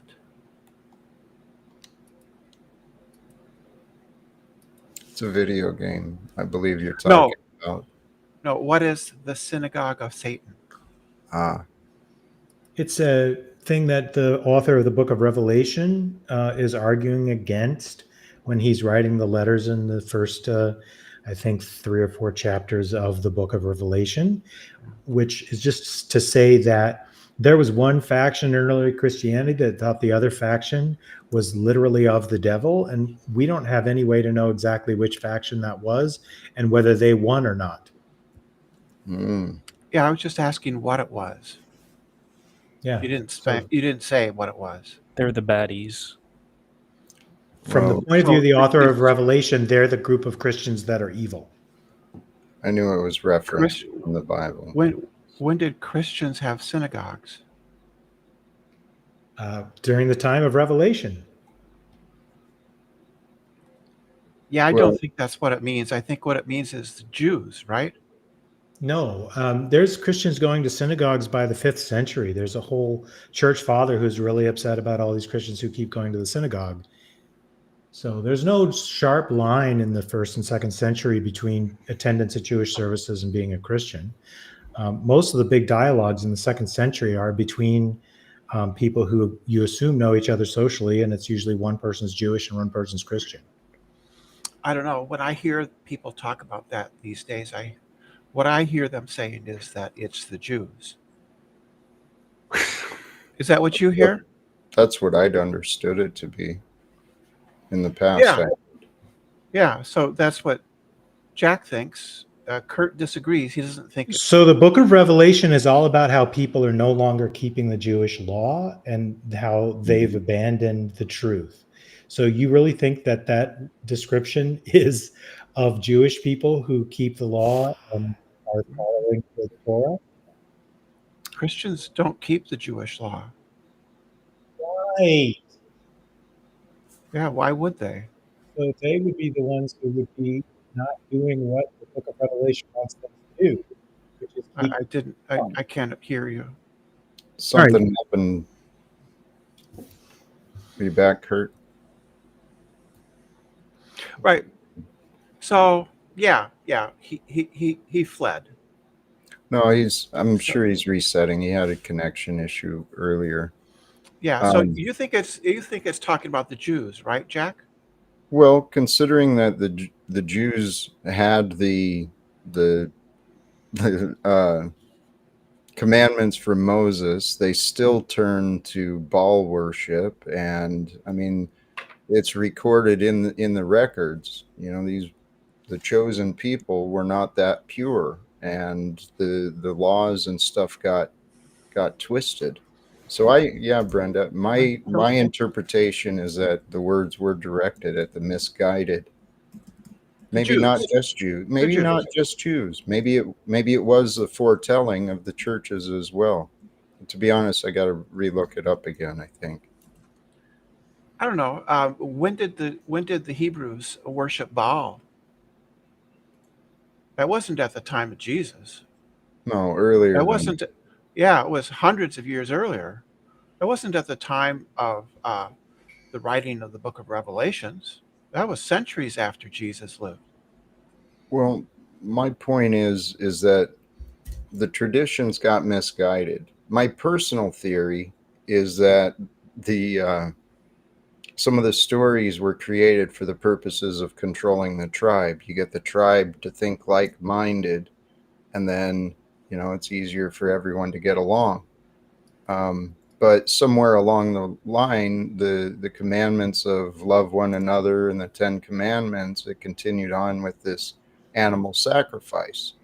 And I've seen theories presented that part of what Jesus was so impassioned about at the temple was the fact that the temple was being used for the slaughter of tons and tons of animals.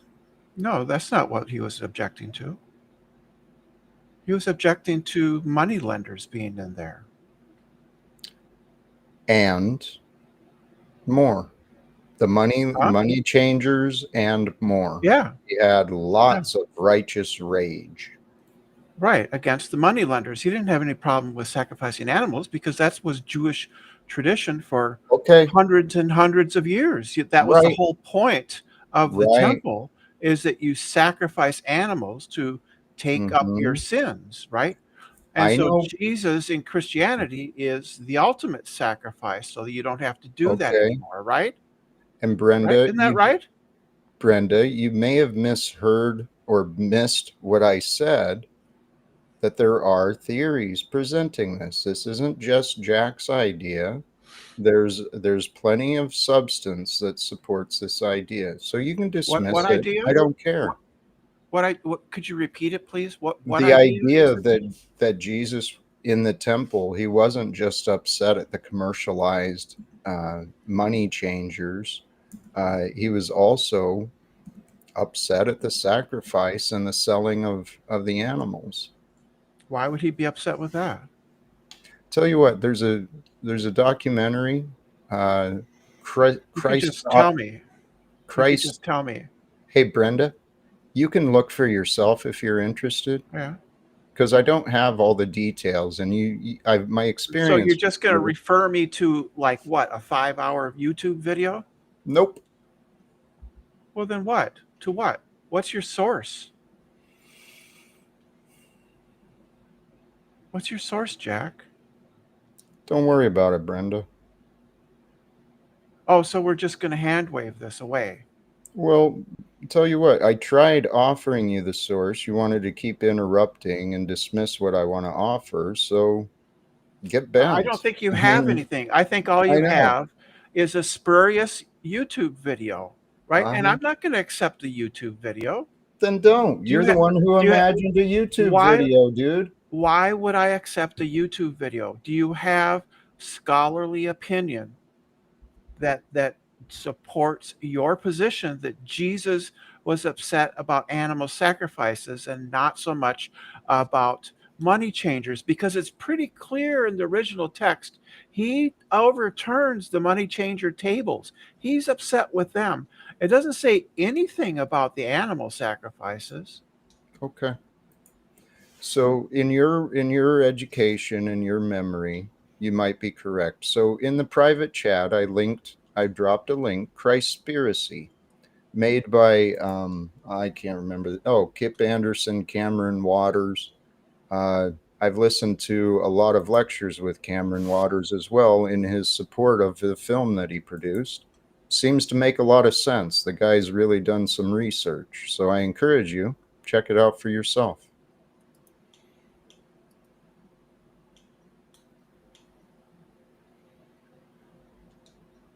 Oh, okay. I see. He's a musician. At one point, former gospel songwriter and musician for Sony, Interscope Records, turned filmmaker. Yeah. Yeah. I'm just not going to buy that shit. Yeah, don't Right. then. Yeah, Yeah, I won't. Don't look where the answer is offered. You said you wanted the answer. I'm It's not an saying it's answer. there for you, but don't look. Brenda, you can Well, keep thinking you know it all. I I'm don't care. I don't think I know it all. I think I know enough not to take a YouTube video by a musician Mm-hmm. in Yeah, you know it. instead of Mm-hmm. biblical scholarship, Mm-hmm. right? I Yeah, think so I have discernment. I have discernment, Jack. without even And I looking, yes, you've got that's how discernment. God discernment bless works. you. Yeah. You imagine what you're going to find, then you find an excuse for why you won't Yeah. look. That's That's laziness, dude. no, that's called discernment. I No, have that's called discernment. laziness. The No, surest path to ignorance is condemnation prior to no, investigation. That's exactly what you're doing. no, I have an open mind, right? Sorry, I I don't do. I I don't do. mean to be rude. No, Jack, I do. I have an open mind, Jack. I just don't put any old garbage into it. Right? So theology from some has-been musician is garbage, As I said, right? condemnation prior to investigation is the surest path to ignorance. You No, choose your you path. have to. God bless Yeah, you, my you friend. have to be you have to be selective and curate and select things that are worth your Mm, time. okay, And the opinions of a musician is not worth my time. right. Videos Because on you know what YouTube, they're going to say, huh? no, it's about being selective, right? There's And no not just scholars. putting. No, I'm there are sorry to scholars interrupt. on YouTube. There's Hmm. scholars on YouTube. Yeah, Yeah. yeah. None of those were former musicians, or you dismiss any that were. They would have, you know, credentials. Ah, so did you look into credentials, or you just did a quick little search and chose to dismiss what I offer? I choose to dismiss what you offer because it's Mhm. not a reputable source. So you claim, but you've done no No, investigation, have you? I don't have to. Right. You don't have to. That's right. You're a fool, dude. Because no, it's not. Real It's fast, foolish. SDH submitted a super chat. Thank you for the super chat. They're asking Brenda, who else did he mention is in the video? I haven't seen the video. I did a quick Google search and it says Cameron Waters is known for Christspiracy 2024, Seaspiracy 2021, and what the F Hey, is Brenda, cancer and why does everybody have I have it a quick 2014. question for you, Brenda. What are your credentials? That's fair. I Thank you. I don't have. If we're gonna bring credentials into it, I would like to know yours Thank so you. I can take your opinion seriously. Thank you. My credentials are I have studied, you know, I have an above average intelligence and education enough to be What does that mean? discerning. It means that I don't select. Did you graduate high school? I don't select just anything. Did you graduate high school? Yes. Did you graduate college? No. Did you attend any college courses? Yes. Okay, how much college did you attend? Well, I've been auditing classes at the University of Minnesota. So no official in course critical. credits yet then. I've been auditing courses So at the no U of M. no official course credits then yet. Right. So I've been auditing courses at the U of M. I just want to in make sure criti- that I get your credentials right. You have no Yeah, official I've been- course credits yet. Just a minute. I've been auditing courses at the U of M in Introduction to Philosophy, Introduction to Religion, World Religions, Critical Thinking, Political Theory, and Logic. Yeah, and how many of those have translated into course hours? How many credits do you have? Probably more than 30. Yeah, Because so I can think on of a- about on a college, six like- or seven. like I on a can think of college 6 or transcript? 7. I can think of 6 Like or if you went to 7. the school and asked them for a transcript, they'd Yeah. give you one that says you have these credit I hours. can think of I can think of 6 or 7 4-credit courses that I've taken. Yeah. Okay, I just want to make sure I have your credentials right. So you're about a sophomore in like a BS of Sure. philosophy. Sure. Yeah, that would be fair. Yeah. Okay, so I don't know if that entitles you to an opinion. I'm not an expert, but I just want to make sure everyone got to hear your credentials. Yeah, it entitles me to be selective and discerning in what I accept. And one of the things I don't accept is theological positions put forward by has-been musicians on YouTube. Well, I'm not generally in the habit of listening to sophomores in college about their opinions on philosophy either. They generally don't know a whole lot. You probably should. You probably should. Maybe you most- should listen yeah, to some most- musicians. Did you hear what I said, though? Most sophomores in either philosophy of religion, or just general studies are going to understand, right, that a musician's documentary on YouTube is not worth their time. Well, I think a lot of them think they know a lot of stuff, and really they know like some surface level stuff and should listen to people who know more than them still. I do that. That's not musicians who have videos on YouTube. That's not who I listen to. You are Okay, fascinating. so Brenda, I just want to run through like Revelation 3:9 with you, because it's definitely a letter to the church in Philadelphia, and church is ecclesia, which means assembly, right? So are you saying that an assembly and a synagogue had distinct identities in the 90s CE? I would think that I don't know, but I would think that the I don't know for sure, but synagogue has particularly Jewish implications, doesn't it? So are you saying that the author of John, when he's writing a letter to the church in Philadelphia, would see it as not good if these people were Jewish, right? He's seeing them as a separate Christian identity, and that these people are not Jews. Yeah, I don't know. I'm just saying that to me. Well, you're saying that the synagogue of Satan is the Jews, right? No. I've been consistent. I thought you said earlier the synagogue of Satan was the Jews, and I'm just trying to make sure I I'm didn't not say that. misrepresenting you in my mind. Yeah, you are misrepresenting me. I didn't say that. I said it sounds like what you mean is the Jews, and Jack agreed with me.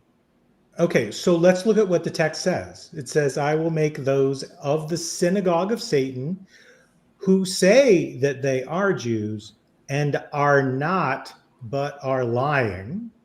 I will make them come and bow down before your feet, and they will learn that I have loved you. So in other words, he's saying that these are actually people who are going to bow down before these actual Christians. And my strong belief is that this group that he's talking about who are not following the law are the Paulines, right? And do you know that the Apostle Paul describes himself as a Hebrew of Hebrews and a Pharisee?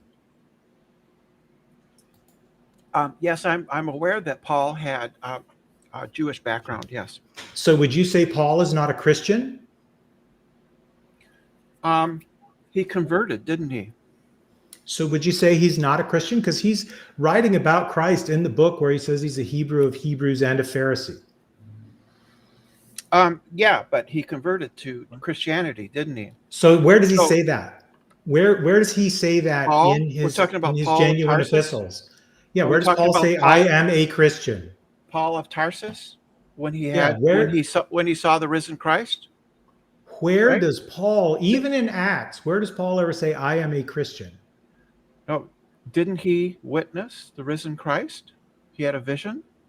That was Where does he that was say- when he converted, right? He says he's a Hebrew of Hebrews and a Pharisee. He says it straight out. He was. So He where was. does he He say, I'm a persecuted. Christian? Yeah, Where does he say that? He persecuted people until he had the Brenda, revelation on the road to Damascus, It's right? so simple. If he was a Christian, he could say, I'm a Christian, right? Why would somebody say that at the end those Well, he times? says, I'm a Hebrew of Hebrews and a Pharisee. He's capable of Yeah, identifying he himself. was. He was. He Okay. persecuted So, people. Possible that somebody who read Paul's epistles and was angry with him and wanted to disparage his group for not keeping the law properly might say these people say they're Jews, but they're not. Uh-huh. There you go. So this is only talking about a particular group of people at that time, and not to In other any words, group there was today. intra-Christian conflict going on in the time that book was written, and one group thought the other were horrible. How do we know the right one won? That's my point. You mean the ones that thought they were Jews, but in Paul's judgment were not good enough Paul to be didn't Jews? write Revelation. Revelation was written by You a were different talking author. about Paul. Yeah. Yeah, I'm saying Paul self-identifies as Jewish, a Hebrew of Hebrews and a Pharisee. Of course he would. Right. So Right. he never identifies as a Christian. Well, he converted, didn't he? But by whose claim? What? Are there Messianic road- Jews today? Are there people who keep the Jewish law, follow the Jewish Sabbaths, follow the Jewish holidays, and believe that Jesus was the Messiah and accept his sacrifice? No, there's no such thing as Messianic Jews. Oh, So those people who say they're that, they're not. That's correct. Okay. They're Well, not you have some accepted. very strong opinions. Yeah, they're not accepted by today's Jews. The Jewish world today, they're not accepted. They're usually seen as being highly delusional people.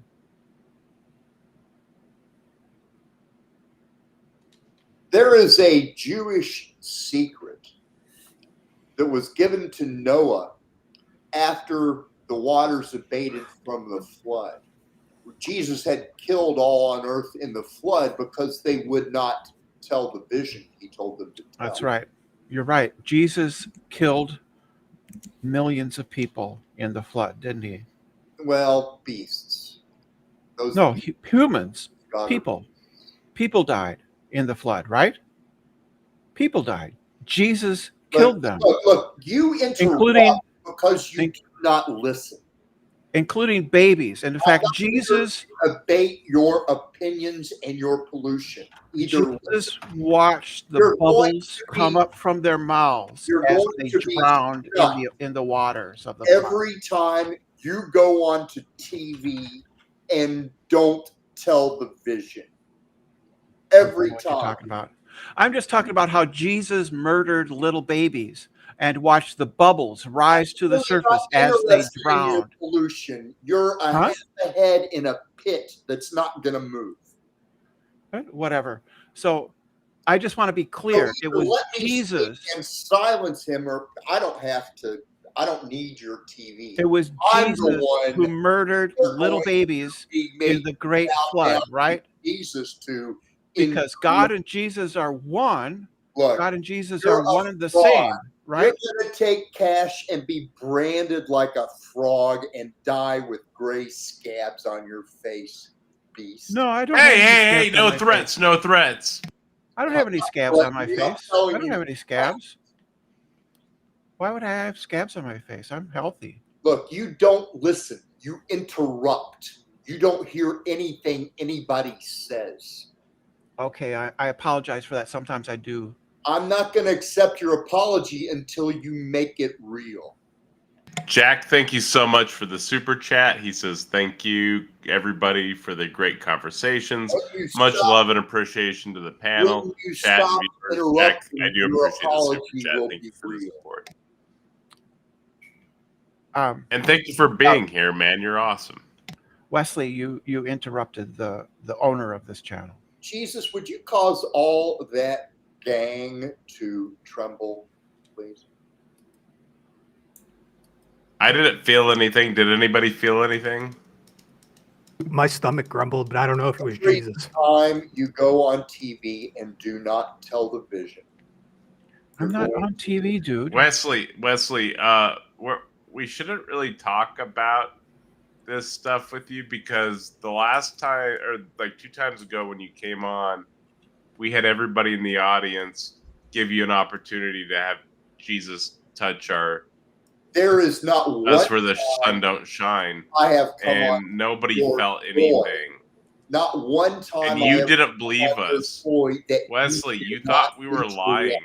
what I Hang said. on, bro. You thought we You were do not lying. believe in free speech. You believe in your boy. I do, but I don't want to reinforce delusions, right? Like you're welcome to hang out and have like a normal conversation about the God topics and stuff, but I'm uncomfortable having you talk about delusional You're gonna stuff. be very uncomfortable soon. Soon, huh? Or not. Wasn't that the 23rd? Wasn't he supposed to come back on the 23rd? It's past.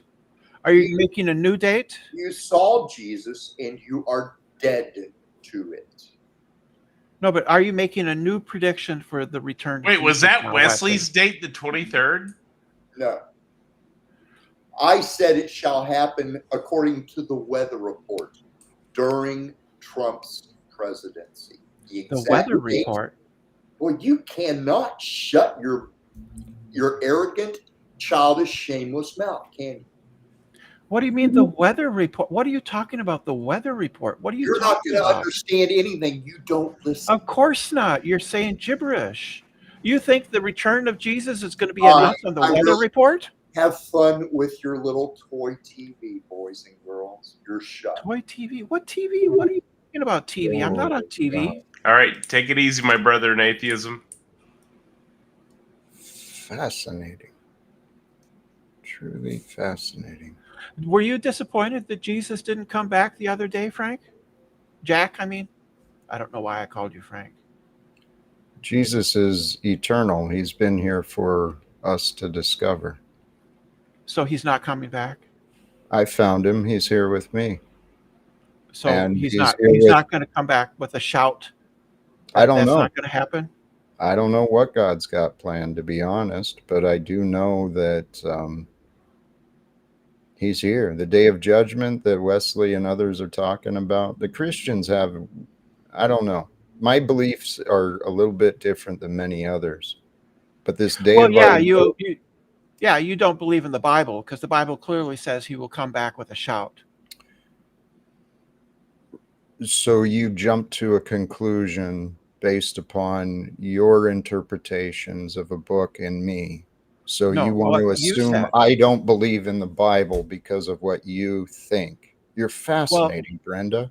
You jump to I all sorts asked you. of conclusions and then you claim to have some power of discernment. It's fascinating. It's a leap. It's not a leap to say when I ask you if Jesus is going to return and you start perseverating, right?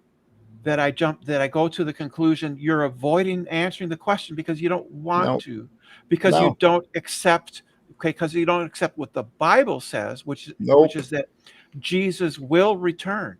Hey, Brenda, your arguments are really, I know you enjoy them, but I really don't.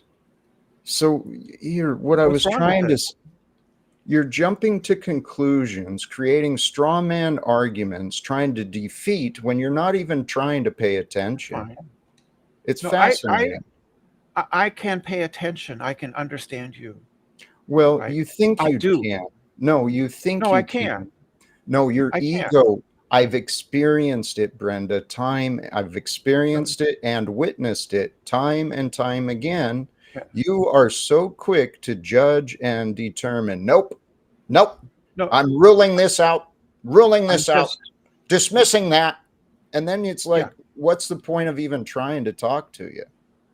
Well, do you or do you not accept the biblical prophecy that Jesus will return descending from the clouds?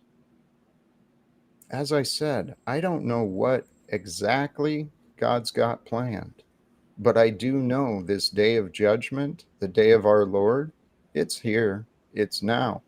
And for those who are Christians, we should be praying that it comes now. Right. So those are weasel words. So You're avoiding. Yeah, no, that's not so I say. right? You're avoiding answering the question.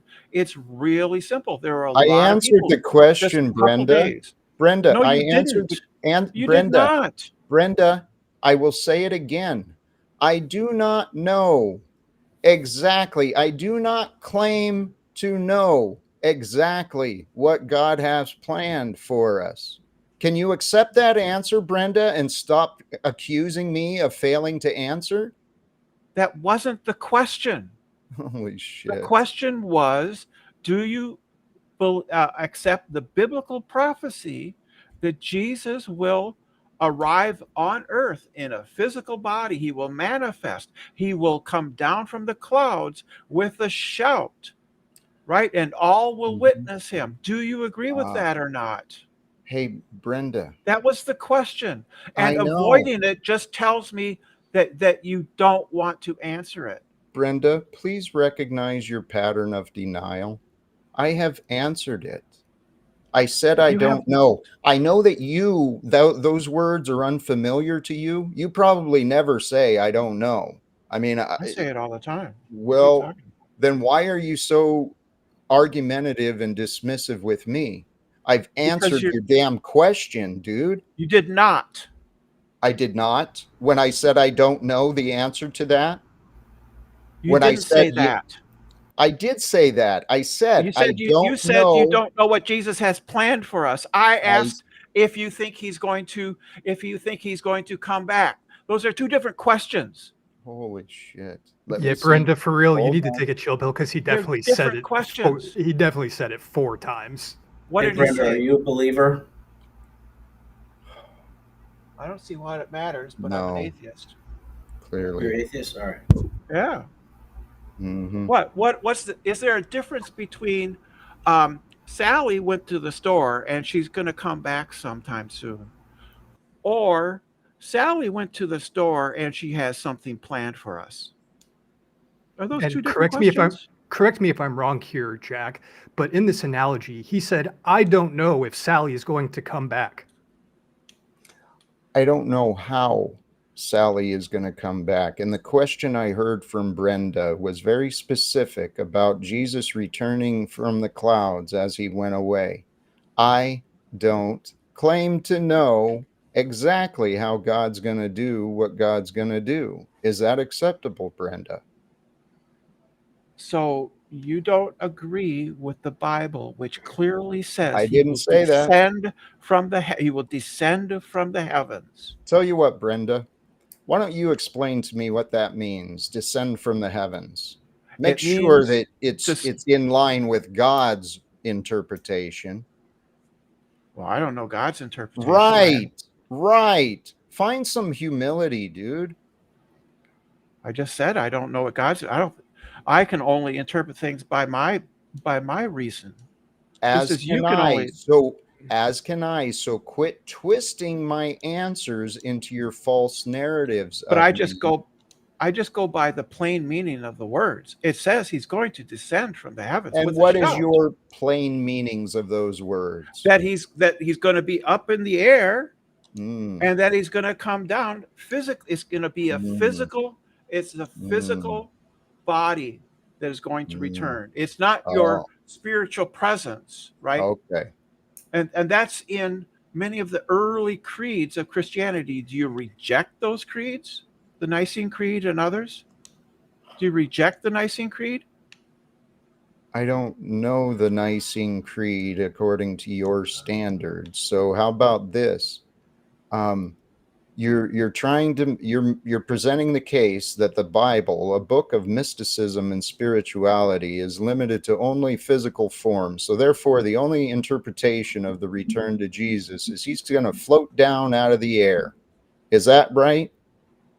So you don't sound like a Christian at all to me. You said the Bible is a book of mysticism. Is that what Christians believe? Hey, Brenda, why don't we come back to that? And can you please address what is mysticism? You're not a Christian, Brenda? You're not a Christian. Okay, believe what you want. You're an idiot. How about that? I'm an idiot because Yeah. you just said the Bible is a book of mysticism, and what was the other one? Spirituality. Yeah, Mhm. that's not Christianity. Okay, you win. Christians don't believe that. Okay, you win. Christians believe that the Bible is the Word of God, the living Word of God. It's not Okay. a mystical book. Hey, you know it all, Brenda. What?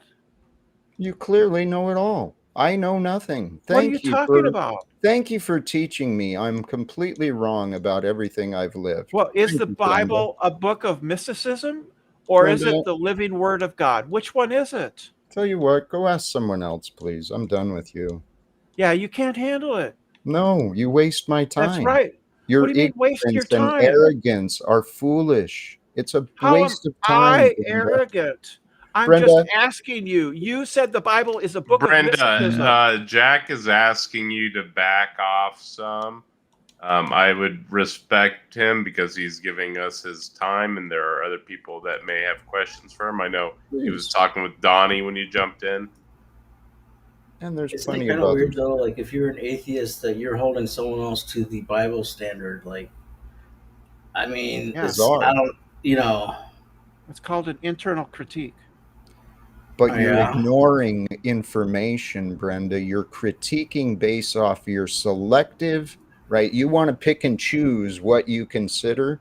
And so then you're using this prideful inner discernment. I've done this. And Brenda, I tried communicating with you and you interrupted and you kept deflecting the conversations back into your argument. That's an egoic game that accomplishes nothing. So please, we can have conversations, but really let me back off because there's a bunch of other people here too. I deflected it back to the topic you tried to avoid, So which you is say, your claim that the Bible is a mystical book. Brenda, if you question it, rather than dismissing me again and arguing against me specifically, when I was trying to discuss what was the topic, you wanted to bastardize my choice of words and jump on the fact that I said that the Bible has mystic knowledge in it.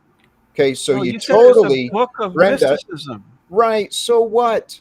You totally took us off of what Yeah. we were talking about to nitpick this. Yeah, And you know because that's not I how know. Christians think of the Bible. Great. It's And there the you go living Word of again. God. There you go again, continuing the Well, disagreement. so then God solve bless you, that my problem friend. solve that problem for me, or just No. run away. Your Solve the mind, problem. you will not allow it, Brenda. I can do nothing for you. I've offered what I have. What? What did you offer? You offered nothing. Brenda, come on. You requested Hey, us to Brenda. talk with you already. Are you saying that you're more Christian than you tell God? No. Why would you think that? I'm just saying because, like, you know, you're really like pounding the Word of God, you know, and like He should, you know. I like people to be consistent in their beliefs and not speak with a forked tongue. Well, okay. What did He say that was like harmful in any way? Because, like, you know, Are you a Can Christian? yeah, I'm Brenda, Christian, but you know, no, because it oh, also yeah, says do that you- hold He's on, going to hold on, come Brenda, back. I wanna- It's going to be like a Jeffrey- flash of lightning from the Jeffrey, please east to the let- west, which is kind of a spiritual presence, and then after that, then He would probably descend down on the cloud, right? Do you think that the Bible is not the Word of God, but a book of mysticism? No, I believe it's the Word of God. Hold Well, on, Brenda. Jack Brenda. disagrees with you. Well, What let me. is I never your- heard Jack say that it's a book of mysticism. Please. He real quick. literally said that. Here. I'm literally quoting him. Brenda. Great. Brenda, let me do an internal critique of your position real quick. If we're doing internal critiques, you're an atheist, right? Yeah. I find that absurd as an agnostic. How can you have knowledge that there is no God in an external plane from our reality? Because there's no warrant in believing in that God. Okay, but how do you know it's not true? How can you claim? That's what knowledge is. Mm. That's what knowledge is. Knowledge So is you're a using warranted belief. So using Knowledge? justified, you're using justified true belief as your baseline. I'm then. using warranted.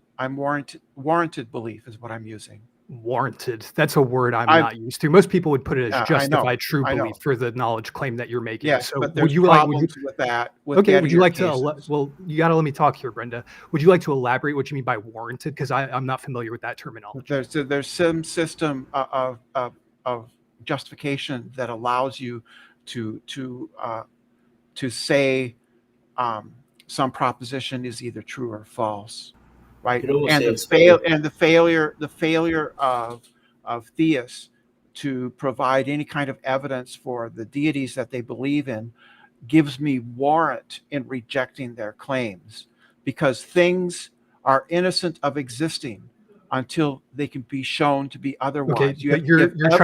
you're trying to switch it You back have to an to give- internal critique of Christianity. I'm asking you. You've made the That was positive not claim an as internal yeah, critique. well, it kind of was. Christianity. So It kind of let's wasn't. flip It it. really wasn't. Let's flip it back to you, because the question is not about Christianity. It's about you and your belief system, Yeah, atheism. yeah. And so, how can you justify that or warrant it? I just told you. No, you didn't. You Yes, you I did. illegit- Were you not paying created- attention? you tried to create a whataboutism with Christianity. No, I this didn't say that. It's not what we're going to do, Brenda. What we're going to do is talk about atheism. So how do you Okay. justify your belief that there is no God?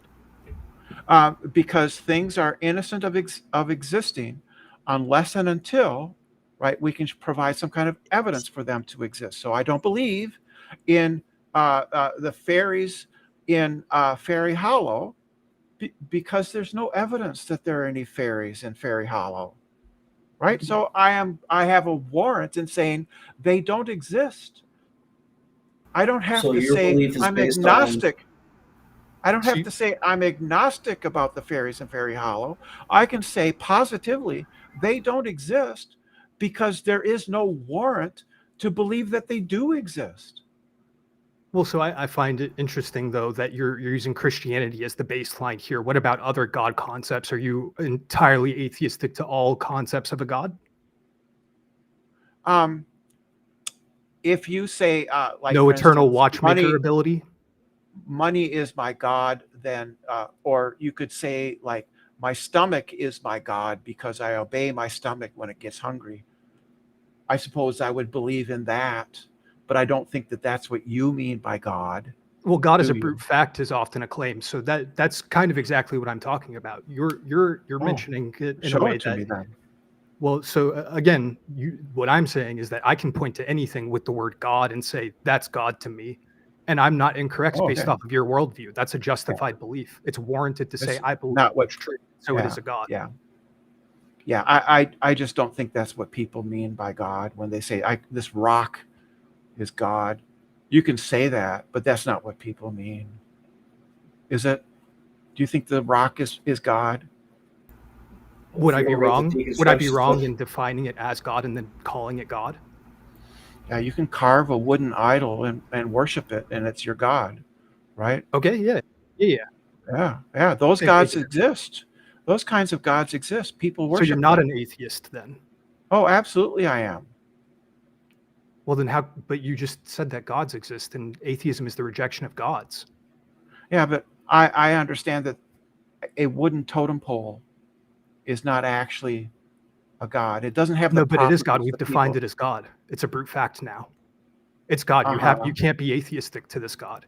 So you're not an atheist. Yeah, I am. Yeah, I am. No, you're not. We've defined it. Uh-huh. So do you see how what I'm doing to you is how Jack feels what you're doing to him? That's nothing like what I was It's exactly the doing same. with So maybe we Jack. should show some respect not and let people exactly. define themselves how they want. Okay. Please. So how do they define themselves? How do you define yourself? I'm agnostic. I don't make claims about gods unless people specifically define that, and I can say that is or is not something that exists. Right. So you don't know whether or not any God exists, right? I make no claims on God concept as a whole. I make a Well, you claim do. on a specific God. You do. You claim not to know. Yeah, I claim not to know specifically about God concepts as a whole. Yeah. Yeah, but you just talked about a God that does exist, so you do know. No, I make claims about specific gods, but the God Yeah, concept so as you a whole, I know. don't make claims about. So you do know. No, I know Right? specific gods don't exist. True. Yeah, so you do know that gods exist. No, again, there are You just specific talked about there are it. specific You God just concepts used that that could argument. exist. Dude, you just used that argument with me. I'm just turning it There, back on you. You know that some but gods Linda, you're exist. clearly missing the point. Some If you're people trying to turn it back on construct me, you're missing. idols. Some people If you're turning construct it back on me, idols you're and missing the worship point. them as gods. Maybe So you should stop and therefore, listen you are for a not second. agnostic. You are not Linda, agnostic, are you? let's stop and listen for a second, because I believe that people have the right to self-define. And I just showed you using sound logic that you're not an atheist to some God concepts. And so calling yourself an atheist, you shouldn't do. I just showed that you're not an agnostic. Right. So we should not use any terms to define ourselves then, right? We should just be Why people. not? Why not? Well, but you're telling Jack he's not a Christian, and I think Right. Jack's a Christian. Right. I'm using the criteria. You're failing and that being an the asshole to major- people. I'm using the criteria that the majority of Christians believe in, which is not that the Bible is a book of mysticism. Which majority? Are we talking about subservience theory? Are talking Trinity? Right. Like, I'm there's all talking kinds about- of Christianity. I'm talking about just the average. The average is Christian not a thing, dude. population. Average You're is not a talking- thing. dude. Averages. What? The majority in your mind is what you're talking about. No, I'm not. Yeah, Brenda, please pause before you just dismiss this. You are referring to what's within your mind. You're No, I'm making not. us. No, you're I'm not. not. No. Okay. All right. Is it in my mind that the majority of You have a Christian preconceived believers- notion of what a Christian is. That's your memory. Your memory is your mind. You've got an opinion and a conclusion you've formed. Because you Right. formed that opinion and that conclusion, you're filtering out all sorts of information. And Donnie, thank you. Brenda, what you were doing was you're trying to say you know me better than me. That's like Donnie No, I trying to tell literally you. just asked you questions. Is all No, I did. you had a hissy argue. fit. You didn't just ask questions. You were arguing. Literally You did. arguing. Literally what I and did. Arguing. Yes, that's what the whole point is of being here.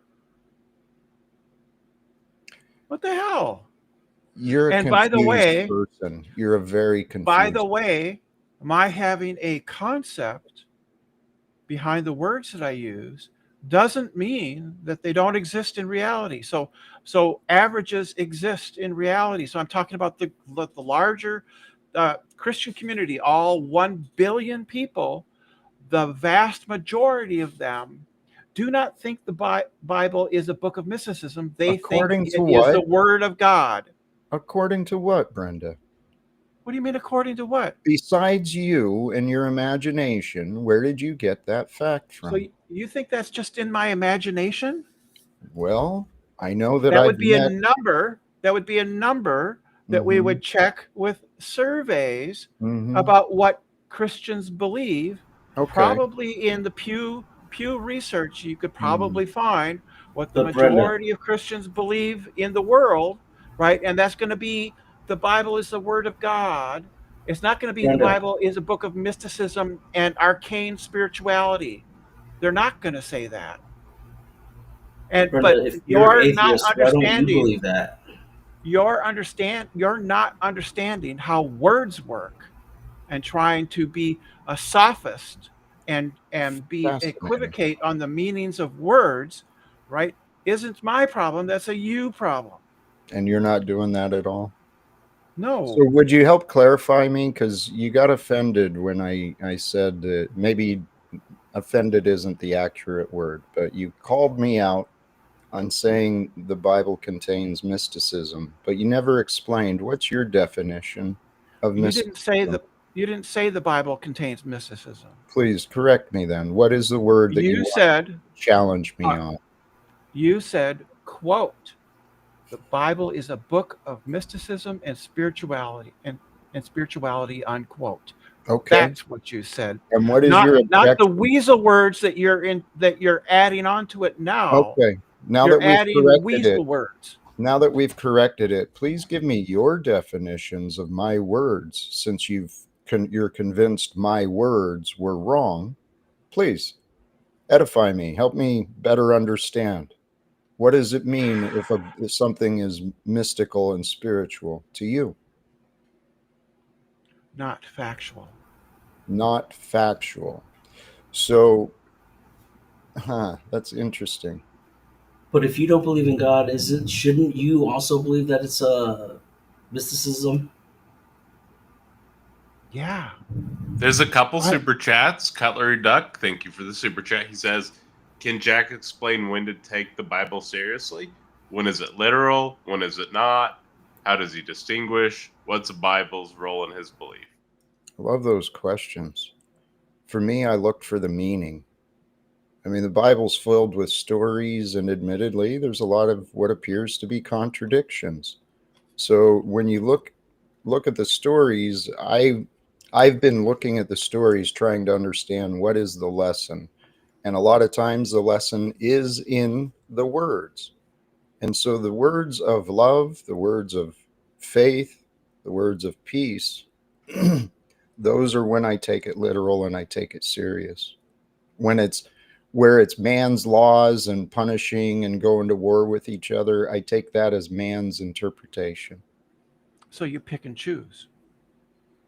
I know that man makes mistakes. I know that God's love is perfect. Right. So when it says that you can breed a mule and make it have stripes by breeding it next to a striped pole, that you would take as not literal, right? I'm not familiar with that part. Yeah. I You should read your Bible. Oh, yeah. How about you? How about you open your mind and seek the My truth? mind is open. No, it's not. You've shown Yeah. that over and over. No. Your mind is No. closed. And then Nobody on Fire said, "My beef is ground into the substrate of the taco.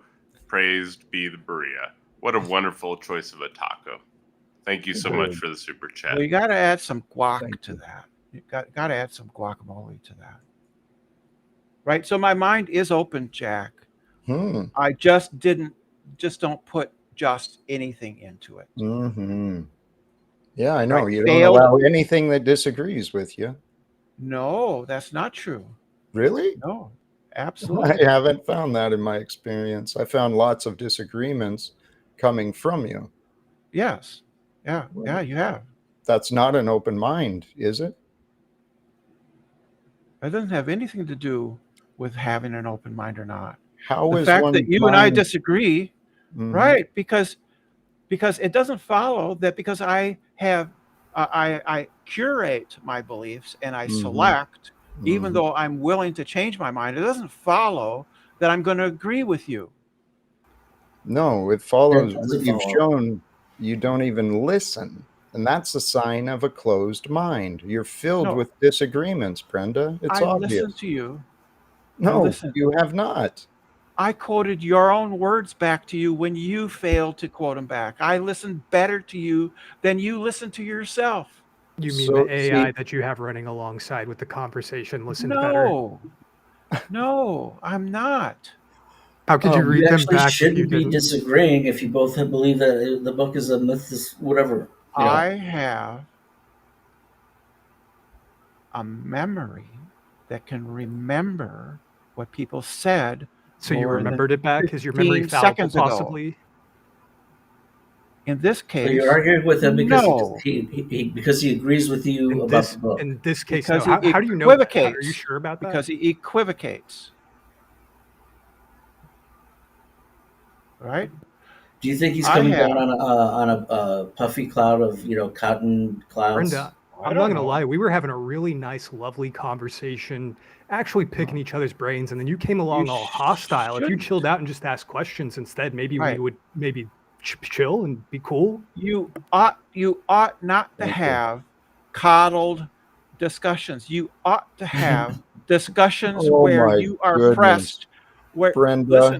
listen carefully. You ought to You- have discussions where you are challenged and confronted with beliefs that run counter Oh to yours. my- Yeah, but you can seek challenge those things out. with kindness. Brenda, that doesn't mean you just have to go and force yourself on someone for 30 minutes. You've Thank been you. forcing yourself on Jack for about 30 minutes. I'm force. There's no force involved in here. I have no Brenda, ability see to how make He this asked thing you to how happen. you stop talking to him disagree? about 15 minutes ago. You Very dis- clearly. And then I had to clarify even further. He asked you to stop talking about it or stop talking to him, and you All right. keep going. What else would That's you what like to talk Jack about asked then? for, and that's fine. He doesn't. Great. You can't force somebody to talk to somebody if they Great. don't want to talk to them. Great. What else? I would mean, you like you to can talk force about? yourself on them, but that won't make them talk to you. That's just I kind of take the cue from imposing you. yourself on someone's will, which, Right. If you're a secular humanist, would be immoral. I'm not a secular humanist. So I want to know if your atheism is based on anything more than what the other, based on anything more than the opposite of what everyone else says. Absolutely not. What are you talking So about? just whatever they say, it's the opposite, and therefore no God. No. That seems to be Atheism the is pattern. a simple propositional belief. God does not exist. Yeah, when you dismiss all the claims for God, there's no existence of God. I don't You dismiss won. them. You I won, consider Brenda. them. I No, consider them. Okay. Yes, I do. I considered them. Hey, please forgive me. I was the one who engaged there, and I may Yeah. have re-engaged with Uh, Brenda. I consider the belief. I Well, consider I had some all the questions arguments for God. Jack. If Brenda, you wouldn't mind being quiet for just a moment. I had a couple questions that I wanted to ask Jack because I am interested in some discourse with you at this point. So do you believe that God is like tri-omni in nature then? Omnibenevolent, omnipotent, omnipresent? I do. I've If accepted that. if it was presented to you that he did not meet those qualifications through a reading of the Bible, would you not be Christian anymore?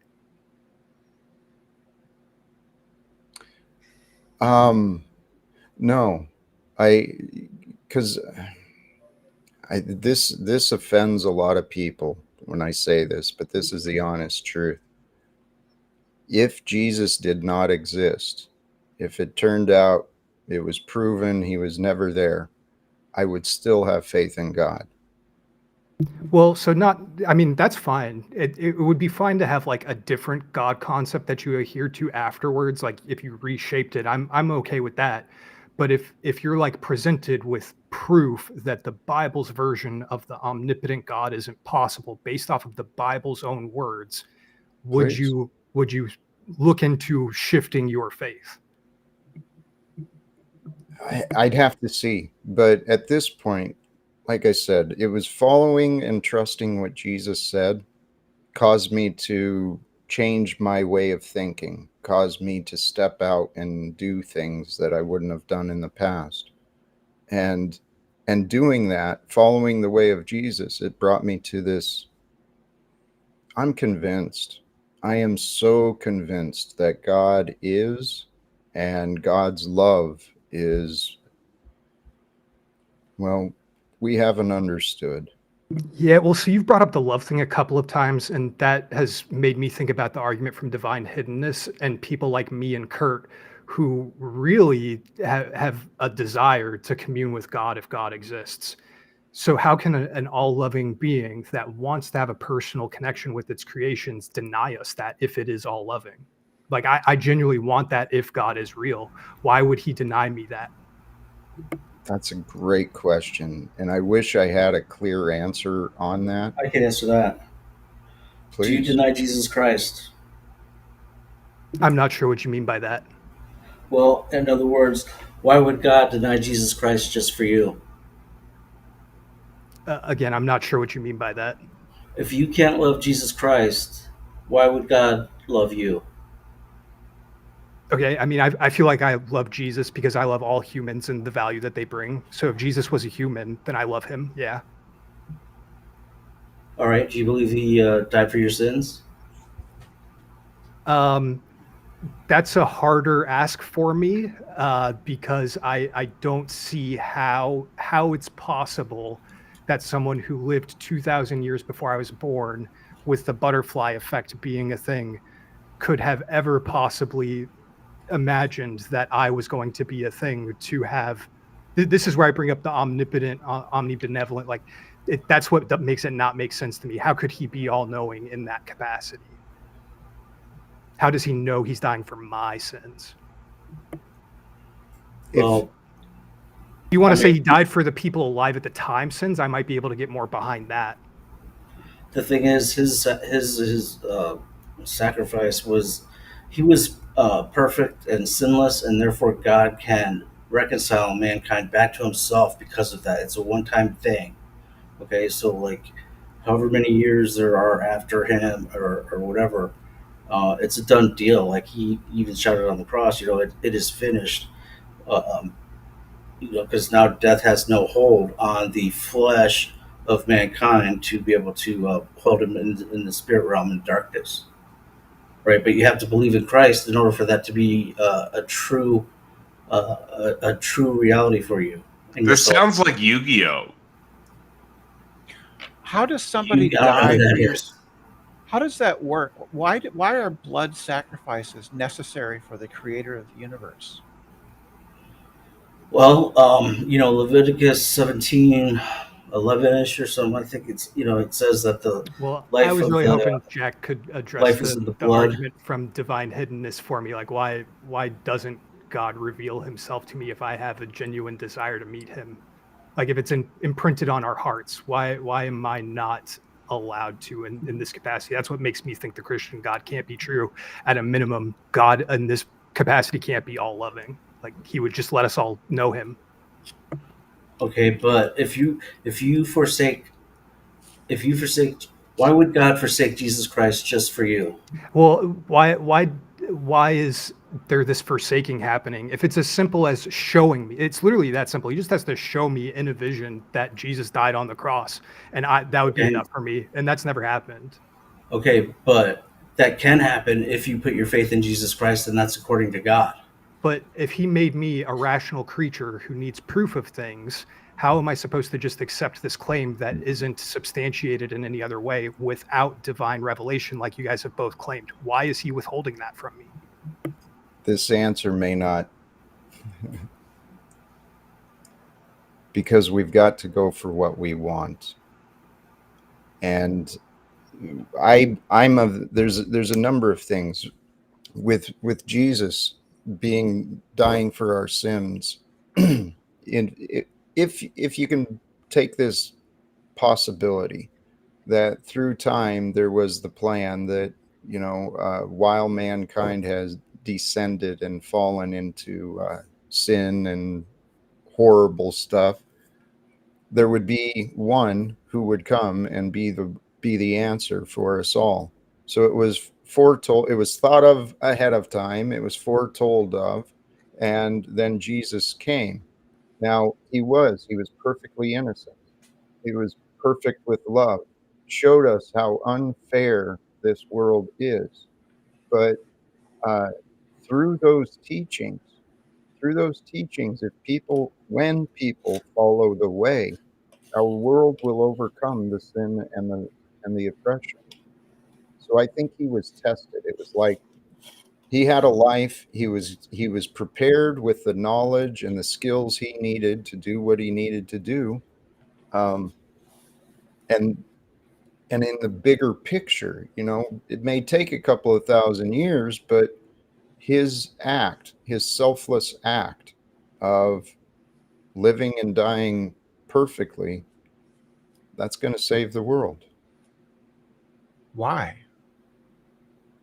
Well, more specifically, I'm not sure how that addressed the question of how do I mean, you say open my mind about it. I feel like I'm pretty open-minded. I've read the Bible pretty thoroughly. I've gone through all the different evidence that I feel is available to me, and none of it is convincing. And then I hear people like you and DeFreak telling me that I have to have a special revelation to be convinced, and that's insulting. Oh, your level of convincing is up to you. You get to decide when you're convinced, when you're not. And each of us we'll face our own doubts. And my answer to why not me, right? Why not you? My answer, karma, past cycles and past life, whatever. And it really is God's grace. Well, and real fast, there's a super chat related to prior discussion. It looks like nobody on fire said people were forgiven before Christ. Isaiah, Hezekiah, Elijah, Enoch, and thank you so much for the super chat. Nobody. Yeah, and so to build off of this isn't even really reference to myself. What about all the starving children in Africa? Why does God take precedence in your euphoria over resolving their prayers? That being part of a divine plan seems the exact opposite of loving to me. Well, and unfortunately, I think part of the suffering is a lesson for mankind. People get hurt when we don't look out for each other.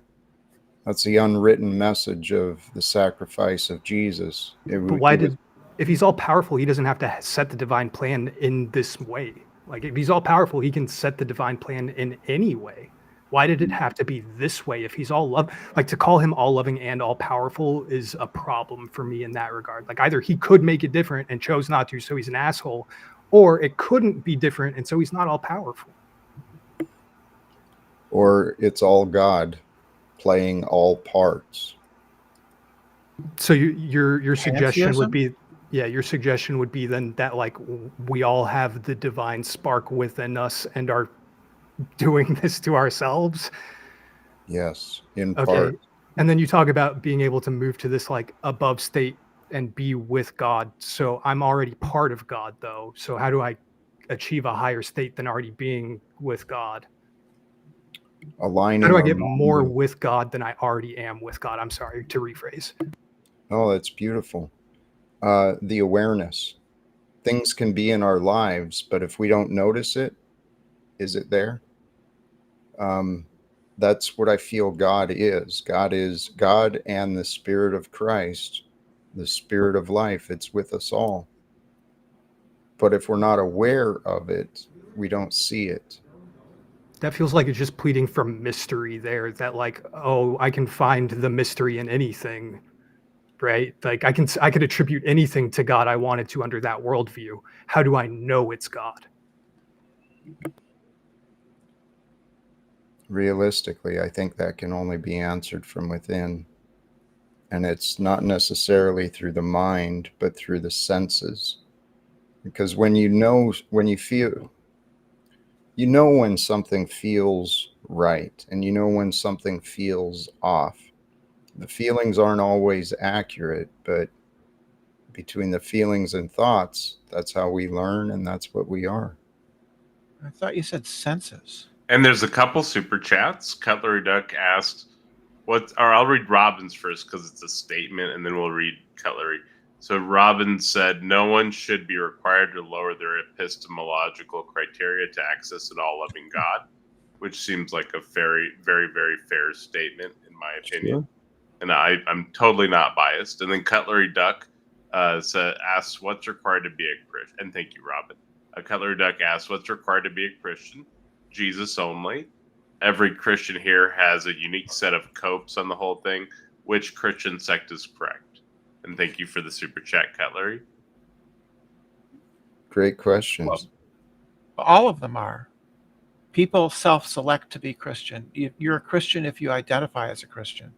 Well, I think this one is for the Christians, the Freak, and Jack. Again, my views on the religion might be a little bit different. For me, to be a true Christian is you follow in the way, as were some of the early followers of the way. Jesus is the way. And many Christians do have different interpretations, but that's what I think is right. The Freak? I think that as long as you believe in the death, burial, and resurrection of Jesus Christ, that he died for your sins and that he's coming back, then you will be saved and you'll have eternal life. And that's the goal. Really, that's the goal. So does that mean Jeffrey like- Dahmer is saved? Well, I mean, without talking to someone, I can like assess their heart and where it was. But in theory, I believe that that it's possible. He'll probably be like the lowest of the low in heaven if he is saved. But like he'll just be the. But you're janitor saying for he would them. have access to eternity with God and eternal happiness. Yeah, Yeah. it's possible. What He might about be the janitor, but yeah, he'll be That in the seems light. pretty vile to me. I don't think I'd want to be a part of that. Well, the What thing about the is, people- it's not about like what we're doing in our morality. That's what we think it actually is. But the thing is, it's about His authority. And if we can't submit to the authority of Jesus Christ, who God has delegated to mankind, then that means that we can't learn anything. And in heaven, we'll just destroy everything again, like we do here. That's all it is. It's His authority. We Where have to does- submit where to does- God's authority and just say that where we're does- not God, Where does Jesus get his authority from? from the Father. But they're the same person. Yeah, it's Him. Huh? Yeah. No, they're It's, the it's same definitely being. They're different persons. Let's be true to what the faith is. If we're going to try and critique them about it, it's different persons. Right. So One God, where does three God manifestations. the Father get his authority then? He is what He is. He is who He is. Is the Yeah, I'm who I am too. So where does the Father get his authority?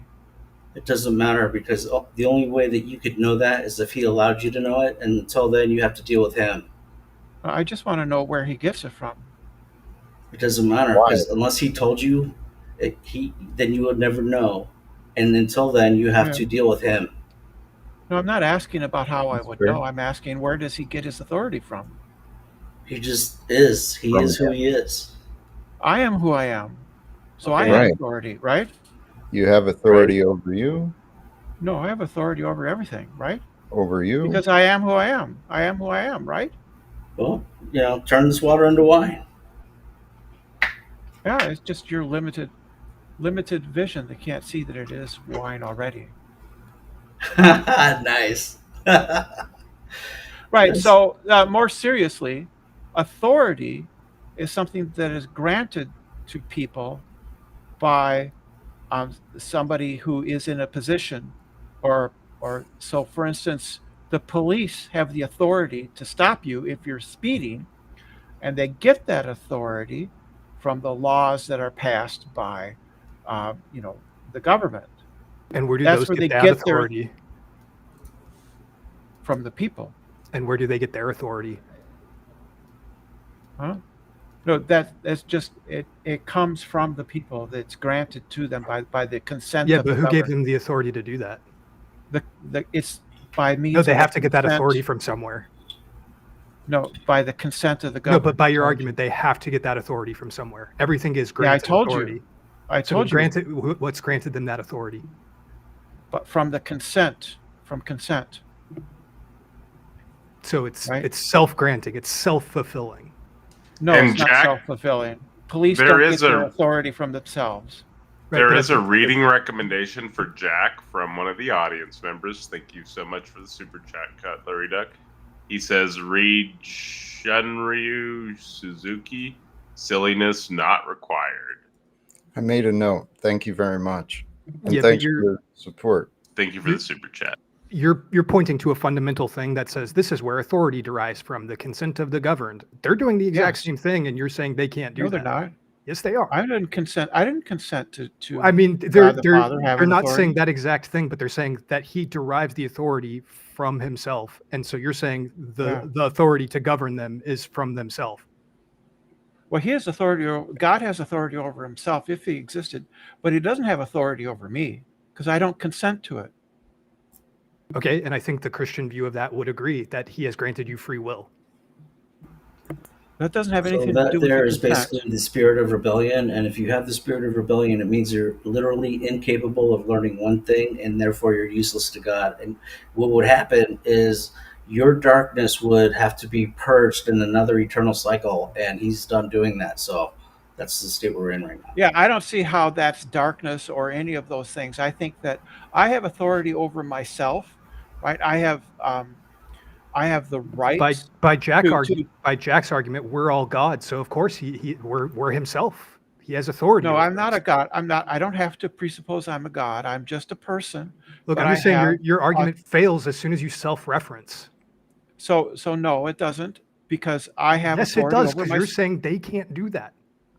So I have authority over myself. God has authority over himself.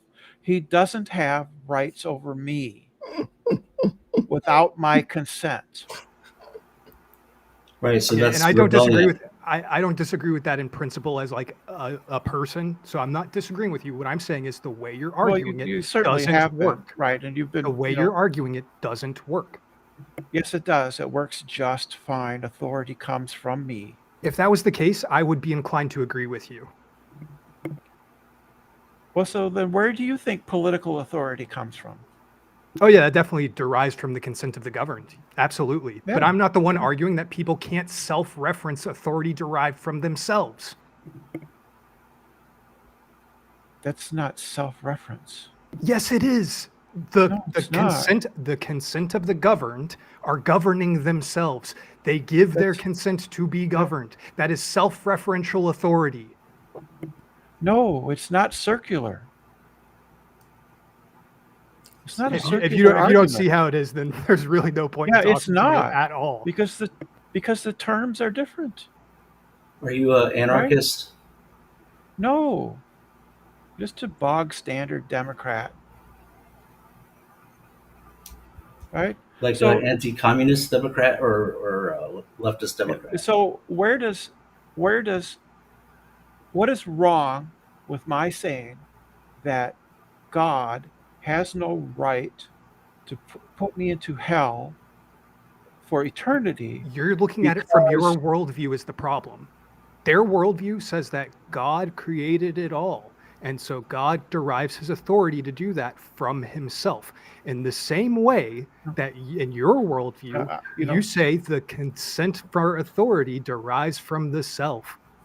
I would like it if you would stop interrupting me in the middle of my sentences, please. Oh man, that would be really nice if you would do the same for everyone else. Yeah, but you've been very rude.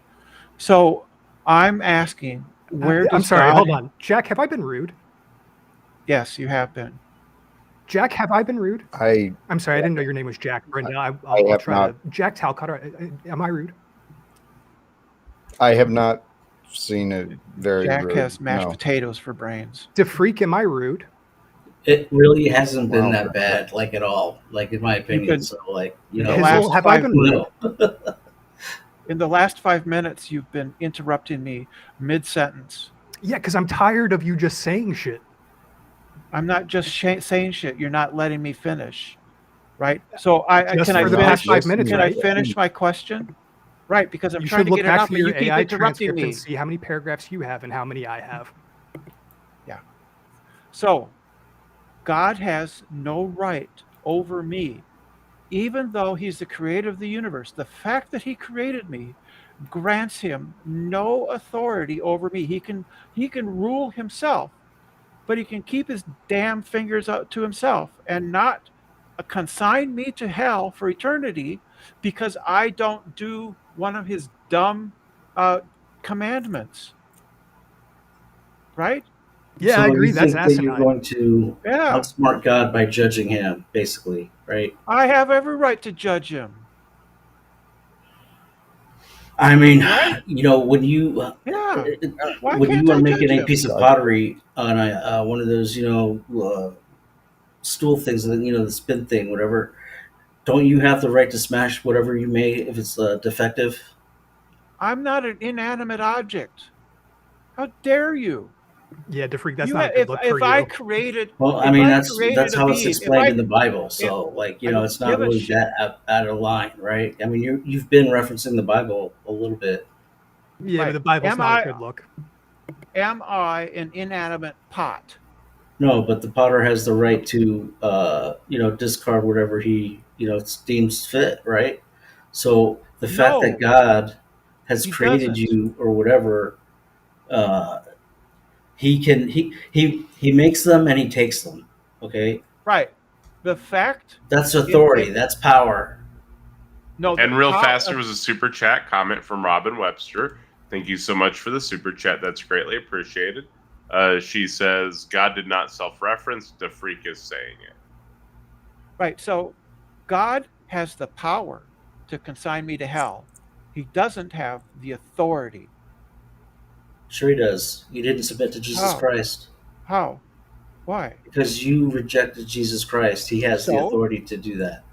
Yeah, so when does you that give him reject authority? when you reject the thing that cleanses your sin from your soul, he's not going to keep your soul around. So that doesn't give him the authority to consign me to hell. Sure. How does that work? If you're not, Why? nothing imperfect can stand before God and not be completely disintegrated. Okay, darkness cannot stand in the light. I'm You not would be talking about darkness that. unless you Right. accept Jesus Christ. You are darkness in spiritual sense. Number one, I am a person with inalienable rights. Even God cannot deprive me of my rights. He could do it through his power, but he has no authority to.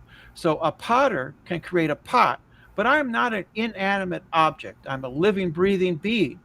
And God has no right, even though he created me under your regime, even though he created me, he has no right to send me to hell. None.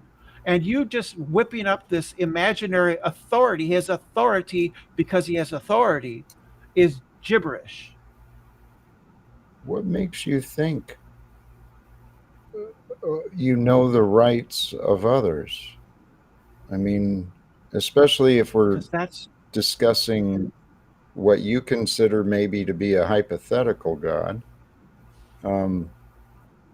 I mean, if there is a God, which I'm convinced there is, for you to claim that that God has no right over you, that which gives you breath, that which gives you the day, that which gives you everything that you are, has no right to you, according to you.